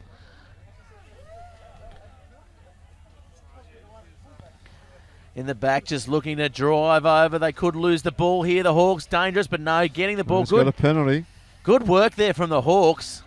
There's got to be an opportunity here. Yeah, definitely. And if they pop the ball over, he pops it back. Didn't really need to do that. And Vasagotti, another danger man, the big Fijian, one-handed over the top there to Delana Mate. Need to get Balls numbers there. there for anyone's, but no. Vasagotti comes over. A little knock on there, though, by the Hawks, but I tell you what, they look very, very well drilled and very dangerous here. Yeah, they had an opportunity there. They had a decent scrum feed. They had some quality ball. They just couldn't get the numbers to where they needed to. But credit to East. They stood up, contested the ball well, and defended well. 5-0, 5 minutes in. Yeah, definitely. Hawks will be happy with this result so far. So we're about 20 metres out now. It's going to be a scrum to the east side. You'd expect the Hamilton side to maybe put a bit of pressure on here, and they try to drive him back, but no, the ball comes out nicely for East. They'll look to spread it wide quickly and turning him on the inside. He's got plenty of toe. We've seen it in the first game. Got support, but no, can't use it. They've adjusted well, Easts. Domini. He's very, very, very quick, and that's the Hamilton side. That's diving over. I think that's a penalty. Over, yeah, definitely a penalty. Bobby Harrison calling it. I'll tell you what, you would have thought he was at Lambton Pool there, diving from the 10-metre platform, Bobby. Yeah, this might have been a bit of a belly flopper, but... that's all right. They all count when they're from 10 metres. They do. Yes, the ball out now, and this east side. They're looking for that mismatch. Yeah, East. definitely looking to turn players on the inside, and that's good strength there by Domini. Passes it back on the outside, just toying with him. Back inside now. Great try. Yeah, definitely. Keeping the ball alive. Is he yes, there? and he He's just there. gets over, and that is a great try there to Selra Major. And that's a secret of sevens. You got to stay alive. You got to look for that offload. Avoid those sort of contact situations. Exactly what they did there. Yeah, definitely. And they'll be disappointed there, I think, Hamilton, because they were in a position to score and sort of push the lead, and they sort of blew it a little bit. They'll be happy, though. 5-all at half-time. Anyone's game. What do you reckon Coach Coleman is saying there? Not too sure. He's pointing. He's doing a lot of pointing. Maybe he's saying, interesting body language from his team. What are you doing? The 100-kilo guys are showing you up. Don't make me get them. Yes. Don't make me make some replacements. I will. I'll do it. He's probably... And there's East. They're a little bit more attentive to their coach, I think. Yes, they're look a little bit more away. calmer. See a lot of them haven't even got matching shorts. That's a bit of a disappointment. That's all right. 7's you play. I think there's a few of those players that maybe have come in as what they call ring-ins. What they call invitational players. For those in the know, as ring-ins. Yes, we will name them as invitational players. It's the lifeblood of 7's rugby, invitational players. That's right. We love a good invitation out here. They offer plenty of invitations out here. That's right.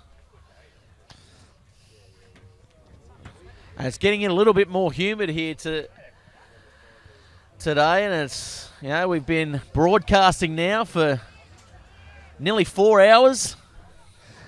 Still got another 6 to go. We'll be with you all day. Yep. And the ball comes out now. Nice ball by the Hamilton Hawks, looking very dangerous, and the ball comes back inside. Holiday's in. No, is he in? not. No, he's not.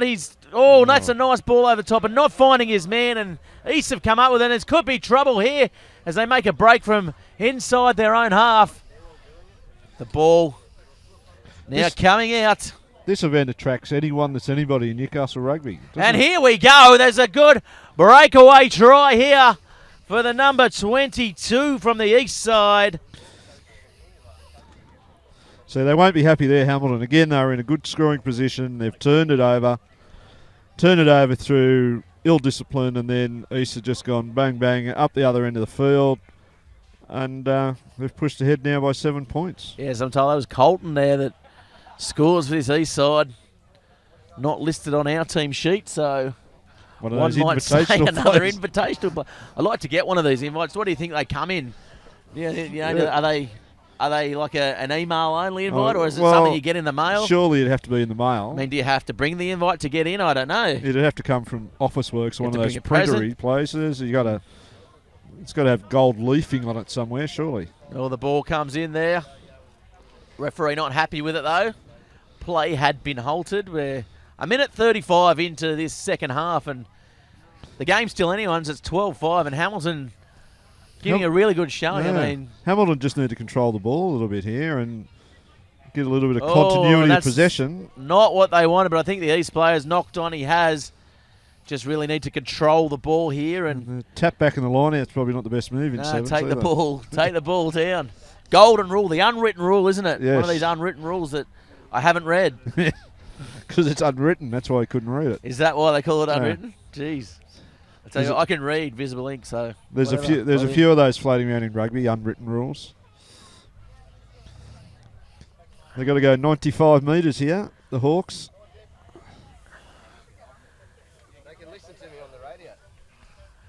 Yes, Hey, mate. definitely. And the Hawks looking to attack from their own line, and they do. He gets around one. He's got plenty of toe.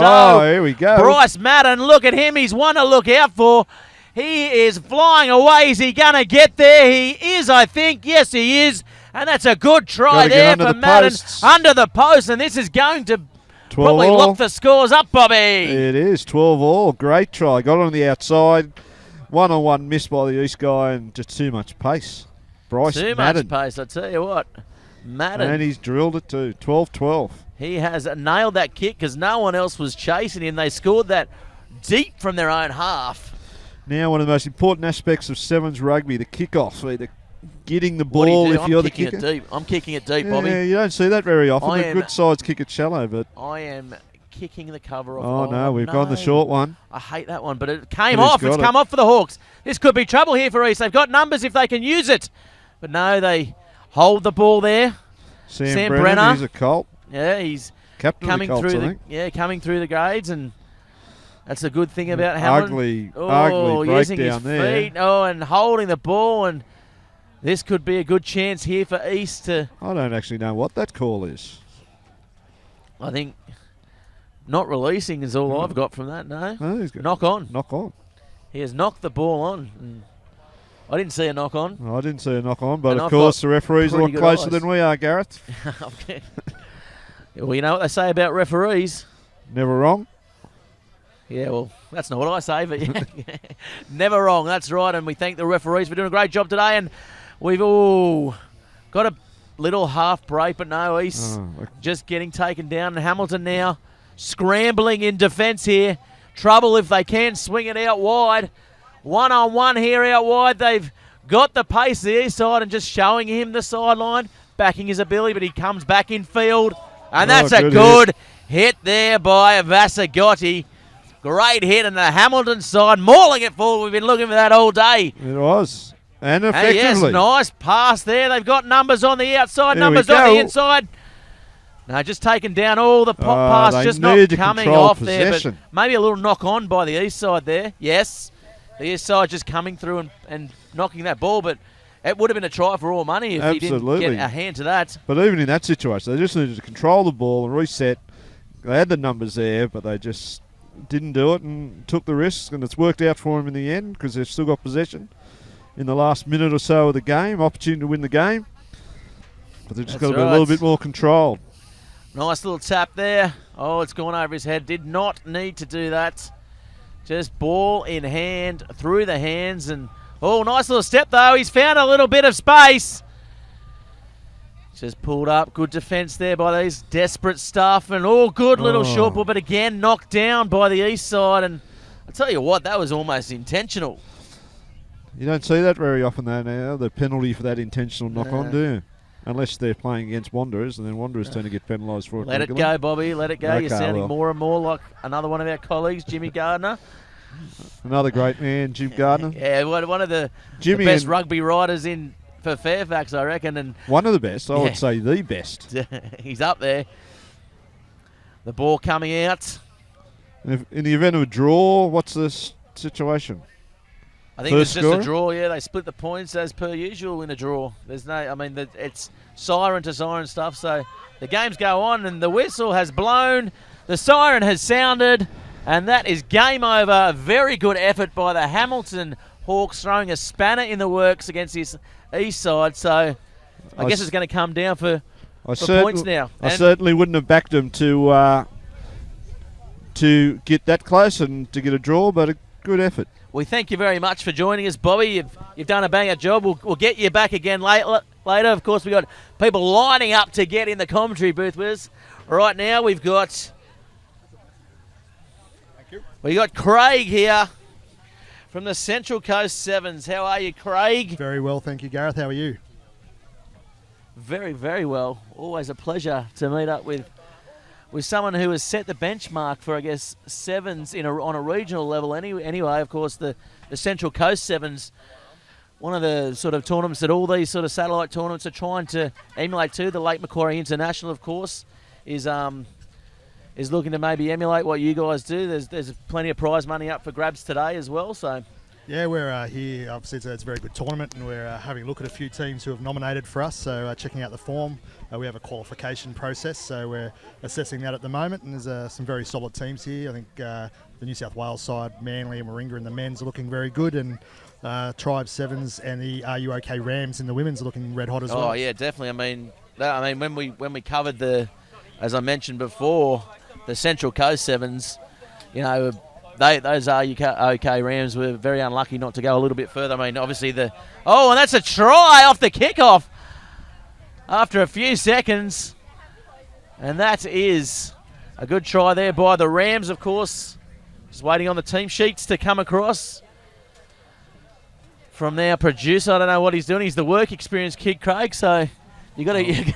You can't buy good help these days, that's for sure. No, especially when it's free.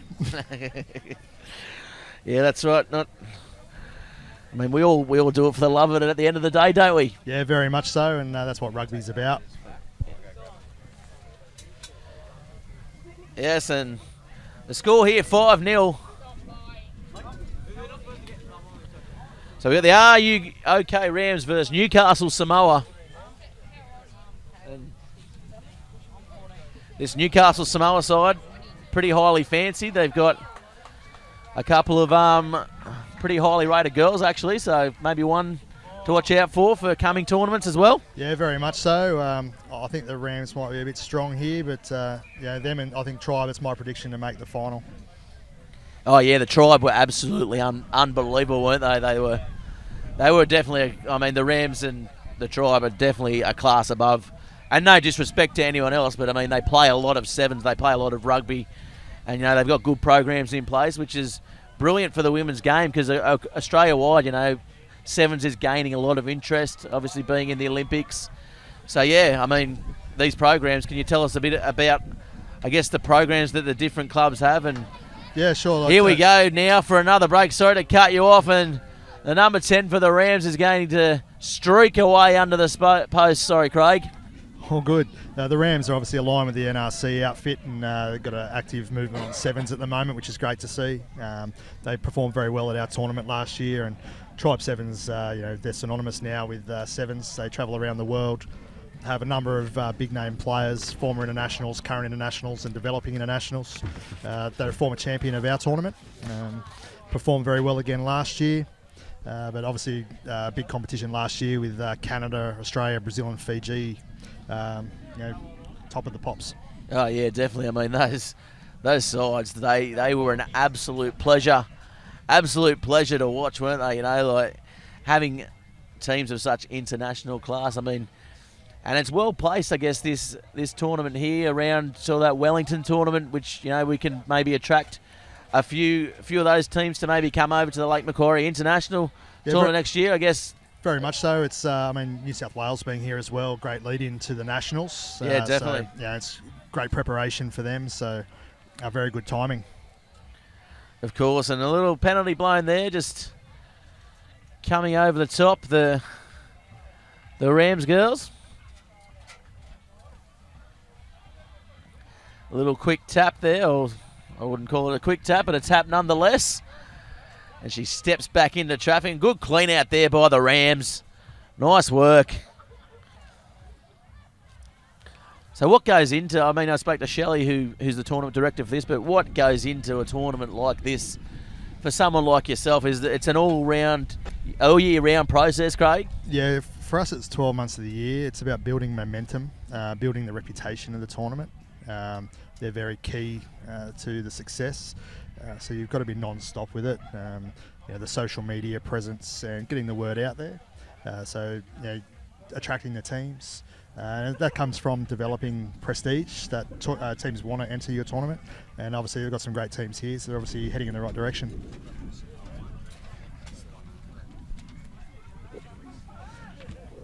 Comes down a lot too, the support you get, your sponsorships and your organising committee. I'm not sure how late Macquarie structured, but they've obviously got the rugby club supporting them there, and we have a very small crew at the Central Coast 7's, so it's very busy, but it functions well, and we're in control, so it works out well. Yeah, definitely. And nominated for, was it New South Wales Sporting Event? Yeah, we were finalists for the New South Wales Sports Event of the Year. We're one of the top 5 sporting events in New South Wales. We lost out to the Bingham Cup, the Gay Rugby World Cup, which we never like to lose, but losing out to rugby is a positive thing. So yeah, that's right. Congratulations to the Bingham Cup, which is a great event, like a magnificent background to it, and definitely very deserved winners. That's right. And may the right rainbow shine bright, Craig. Yeah, very much so. It's great what they're doing. I met the organiser; he's a great guy, and hopefully they can continue on their success. Yes, and tackled nicely over the sideline by the Rams there. The Are You OK Rams, so very good. They've got some good corporate sponsorship and good corporate backing as well in the Rams. I know the NRC side, I guess, from our coverage of it. They're a very professional setup out there, so these girls are very lucky to, I guess, be representing Western Sydney. I think it's a great initiative of the Rams. I think one of the only NRC franchises, if not the only one, who are embracing 7's at the moment. So very wise with the way 7's is going. We see Kobe J. Morgan, one of our ambassadors, playing there. One of the former Australian 7's internationals, and she's a Wallaroo. So good luck to Cobes.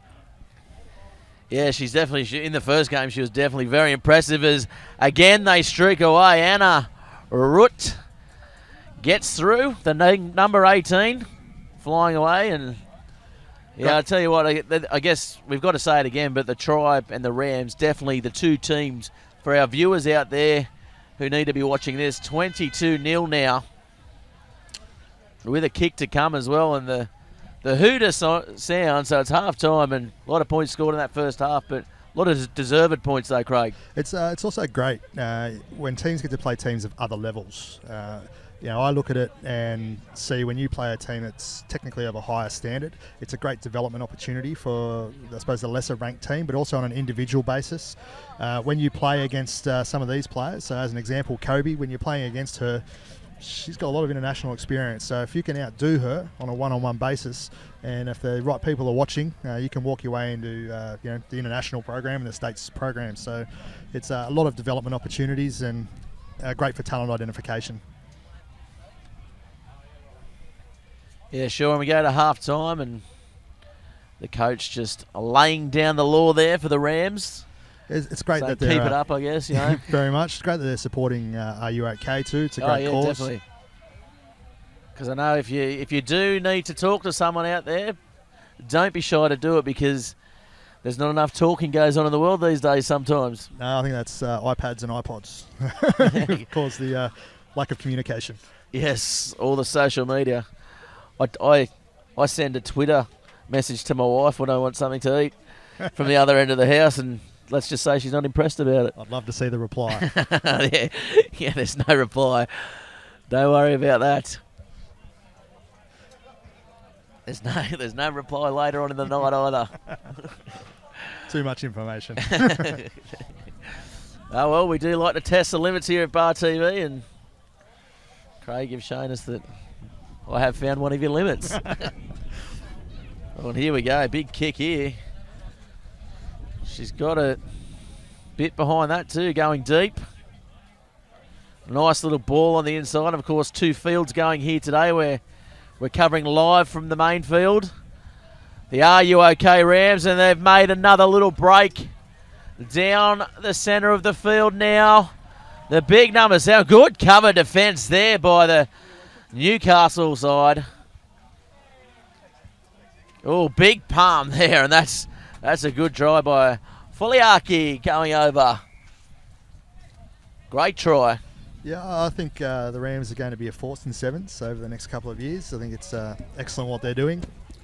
I encourage other NRC clubs to follow lead there.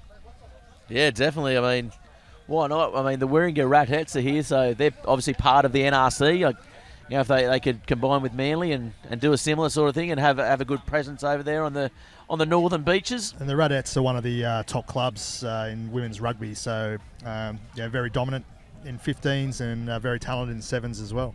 But I guess you can see the difference. I mean, with the Rams, I guess the Radettes, taking nothing away from them, but the Rams just look like they're a class at the moment above them, you know. So with that combination, I guess, with all the Greater Western Sydney teams coming together, definitely a good initiative.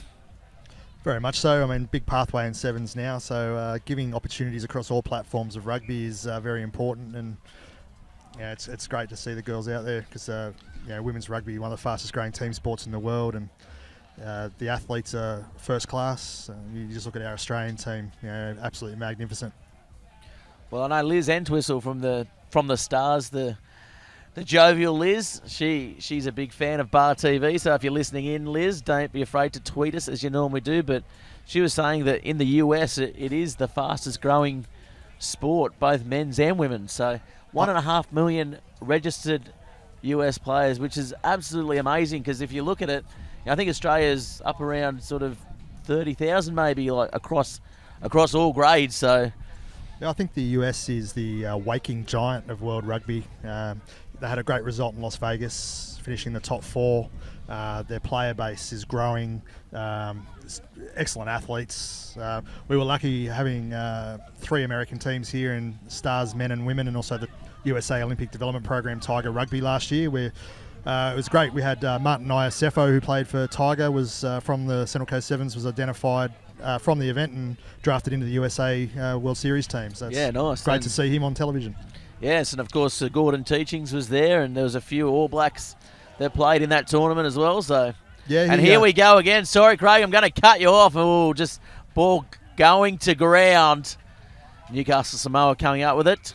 Yeah, it was great having Sir Gordon there last year. He also found it beneficial in the way he identified one of the Wellington players, Murphy, who's now in the All Black squad. So that's right. And of course, how do you see the 7's? I mean, a lot of the Super 15 players don't play in it, but do you see, like in the Olympics, Sonny Bill Williams and players like that, do you think they'll get a run, or do you think they'll stick strictly to 7's? I think there'll be a distinct interest in finishing a World Cup and then trying to win an Olympic gold medal. I think the question has to be asked that there's a different level of fitness and skill set, and someone like Sonny Bill was obviously an outstanding athlete. I think they need to play 7's though to see if they are actually going to adapt quickly enough, because it's, the Olympics is a massive event, and I think all nations want to win that gold medal, and they're not going to risk. You'd hope they wouldn't risk a big name over a gold medal. Yeah, well, that's right. But the score here, 29-0. The Rams winning, but it's getting a little bit scrappy. The Rams pretty much think they've done enough here, I guess, so switching off a little bit. A couple of minutes to go. They're certainly looking good. As we go for what is probably the 6th or 7th scrum of the game. Getting a little bit of coaching there for the scrum feed. Straight through the back for mine. and lost it. No, penalty given. Oh, could be trouble here, but no. Oh, that's a good tackle there by the Rams, but maybe just a little bit offside, but met her well. Yeah, good defence. She defended well as well in the first game, did Chloe Luapepe. Very, very... I think, is she in the Wallaroos set up as well in the 15 side? I think she's around there. Rugby league as well, if I'm correct. She is, yeah, that's right. An exceptional player. Some great contact in the game. Yeah, definitely. I mean, I find definitely, especially in the higher level, oh, good chip and chase there. That's the try of the tournament. If she can put it down, she hasn't put it down. I thought she got it over. The chip and chase and regather, get low and go, go, go. And she has. No, she's still short. Can she get there? Well,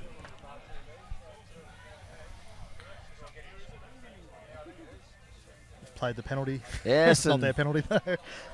Of course, if you're listening in all across Australia on Bar TV Sports, text us in or tweet us in about that chip and chase, because I tell you what, that was absolutely phenomenal. Yeah, it's great to see a bit of ingenuity there.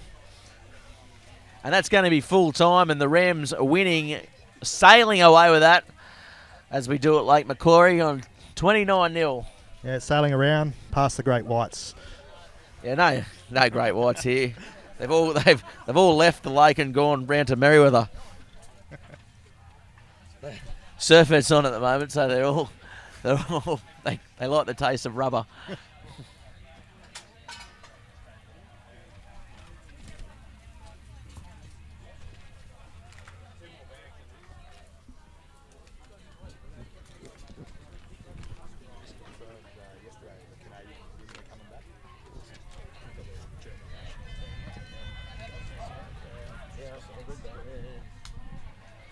Yes, and now this is the stuff we love, the Flying Hundreds division, the Big Boppers, and your home team today, the Lake Macquarie Roos here, kicking off against the East side. I tell you what, these Lake Macquarie Roos, they don't breed them very small out here, that's for sure. No, some big boys out there, so hopefully we'll see a bit of contact. That's what we like to see in the big boys.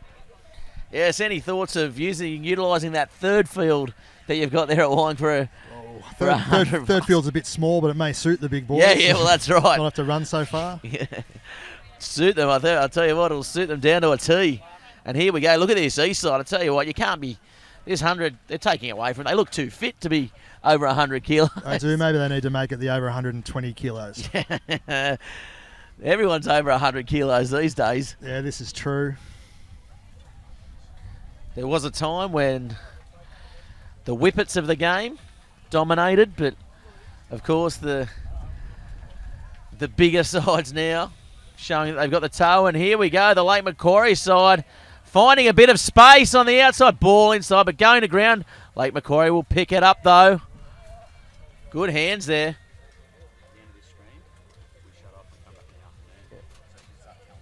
Yeah, cool. And now, as I've been just hit on the head by our producer, the stream will be coming back after a little lunch break, so we'll put up some new links for everyone tuning in to this morning session. It's been absolutely amazing here, and what better way to finish it off than the home team, the Lake Macquarie Roos versus the East. The Big Boppers, the 100 kilo plus, and he's found a bit of space again, the big number 8. Found the winger outside, and he's coming around. He's not going to get there, though. And East have stolen the ball again. Scrappy. Oh, the kick. Sloppy. Off his own line. He's no Kurtley Beale, that's for sure. And that's an intercept. And will he go all the way there? I'll tell you what, the Lake Macquarie players aren't giving much chase. There's a couple. Matt Bartley, as always, the man to chase down. He's played about 400 games for the Lake Macquarie club in all grades. And the big number 16 there, let's have a look at it. He's 113 kilos, is Vega. I think they need to make it 120. He certainly looks too fit and too fast. He's an athlete. Look at him. I'll tell you what, he's 113 kilos, but he runs the 100 in about 12 seconds. That's just not fair. It's not fair, especially for Matt Bartley, who's pushing 40. Anyway, Not to worry. They've had a good account of themselves, though, haven't they, the Roos? Very much so. They're definitely in the match. Maybe if they can put on a bit of physicality, they might open up a bit of space. Yeah, nice little step there by Dave Allo, who is one of the form centres in the Newcastle Hunter Rugby competition. He came to the club with a lot of big raps, and there was a year when they made the semis, and he was definitely one of the standout players. I don't think he played much last year due to injury. So Allo, the big number 18, but he's going again, the big number 8 mascot. He's been their standout, hasn't he? He's nice got a bit of class, hasn't he? Yep. But he's scrappy there. Maybe the kick and chase was just beyond him in this part. early season tournament. Yeah, he's blowing now, which I totally understand. He's blowing all right. He's blown a tyre. He's having a bit of a laugh with the sideline, maybe putting his hand up to have. He's been everywhere, so why not? As Bartley comes back on. Look at him, Bartley, out there just ordering his troops around the stalwart, the hooker. Just loving it, loving life, just pushing people around. All looking a bit tired out there at the moment, taking their time for the scrum. The East guys, they're athletes. They're going, what's going on? We could have put four scrums down by now. But anyway, the East side, the Lake Macquarie side now have the ball, come up with it. Ball pushed out wide. One to beat. Oh, he steps inside. Ball in the wrong hand. Should have put it in the other hand and tried the big palm, I reckon. Penalty going. Straight towards the post. Oh, he's thrown the big long ball. Good hands there. Taken a little bit higher, Felton. Yes. Penalty there. Villamu with the ball. Scoping the line. Yes, maybe a little bit offside. Quick tap again. Offside again. They're all offside. It's got to be a try. It's got to be a penalty try. And that is a try. 7-0 with a kick to come. And for mine, he's going to absolutely nail this, Allo. He's got good hands, hasn't he, this Allo? He does, and these are the hardest kicks, though, the ones in front where you're expected to get it. Yes, and I'd expect in a few weeks' time that Allo might not quite miss the 100-kilo mark. He's coming in today at just on 100, so... Just made the weight. Yeah, yes. I saw him before hoeing into a couple of sausage sandwiches just to make the weight. Could be the hair. Could be the hair. So maybe a haircut after this, and he'll be right as rain. He'll be fit. Yeah, he'll be fit. He'll be better for the run anyway. Always feel faster after a haircut. Well, that's it. I mean, are they going to weigh the players again with this humidity? Because I don't think Allo, all the running he's done, he's going to shed a few kilos here. I haven't seen him drink much water throughout the day as the East players go on the attack now. Yeah, good run there and good feet. Good agility shown by the East side, and good little short ball too, and trouble if you can get around him. He dummies. He has support on the outside, and it looks like he's going to go all the way. The big number 13, is it? Sam Domini Jr. Yes, Domini. His father's the former national coach of Fiji. That's right. Coming in at 120 kilos, and I tell you what, we might have to make this weight division 140 plus with a couple of these Fijian sides. I mean, the great man's son getting over there. He looks good, doesn't he? His brother looks even better, to be honest. Yes. He's quick. Oh, that's a unlucky. Oh, poor pass there. Unlucky for Lake Macquarie, but thought you were going to see another Vili Mata. Yeah. Try off the kickoff. How good was that with Bar TV covering that? Picked up all around the world. Fox were picking up, ESPN, Sky Sports, and testament to the tournament.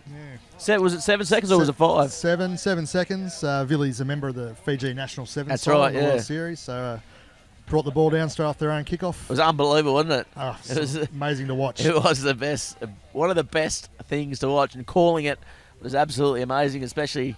He's not here today, but he'd be listening in, I'd say, Pete Jolly. Yeah, Devetta will be back the Central Coast to defend their title in October, so we'll see, hopefully, Vili back in the side.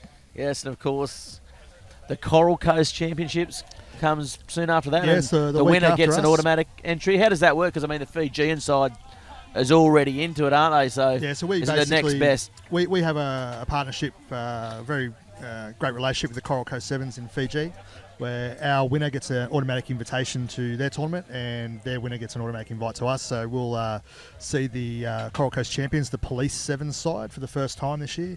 Been very consistent over there, winning the Coral Coast last year. In the last, I think it was 2 years, they've been runners-up. So they'll be extremely strong. Yeah, so we go now to the restart. 14-7 to East, so East just scoring just before the bell. The Roos looking to get into it, but I tell you what, that might have just nearly beaten the record there, but I don't think so because there's a pass involved and that's a try there, and that's a very good try off the kickoff, and East just not switching on in this 100-kilo division. I tell you what, he is 100 kilo, but he's 100 kilos fit. Yeah, good lean that's 100. for sure. Good lean 100. Stevens. Good red beard too. I could imagine he'd get pretty angry. Pretty fiery. Not one for stereotypes, but... Well, look, if we're going to go down that path, maybe he should be playing at Gordon Rugby with the Tartans. That's right.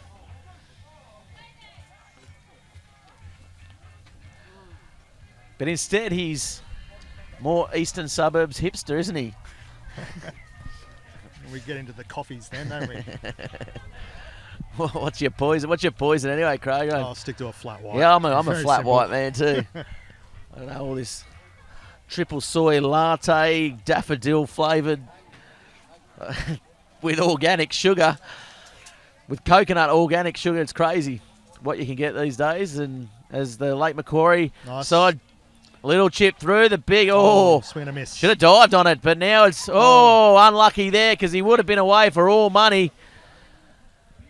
The big man out there, Aviga, he's already scored one. So a referee calling them back for a scrum.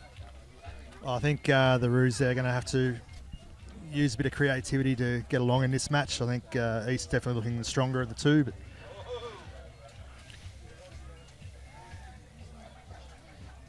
yeah, I think the only thing that's going to save them now is that Lake Macquarie shark that you were talking about.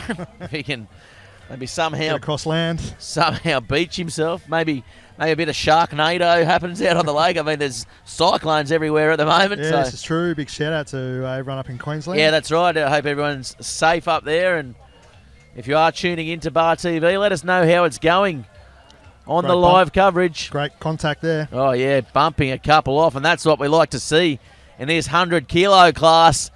Bit of danger here. He's got Space Allo.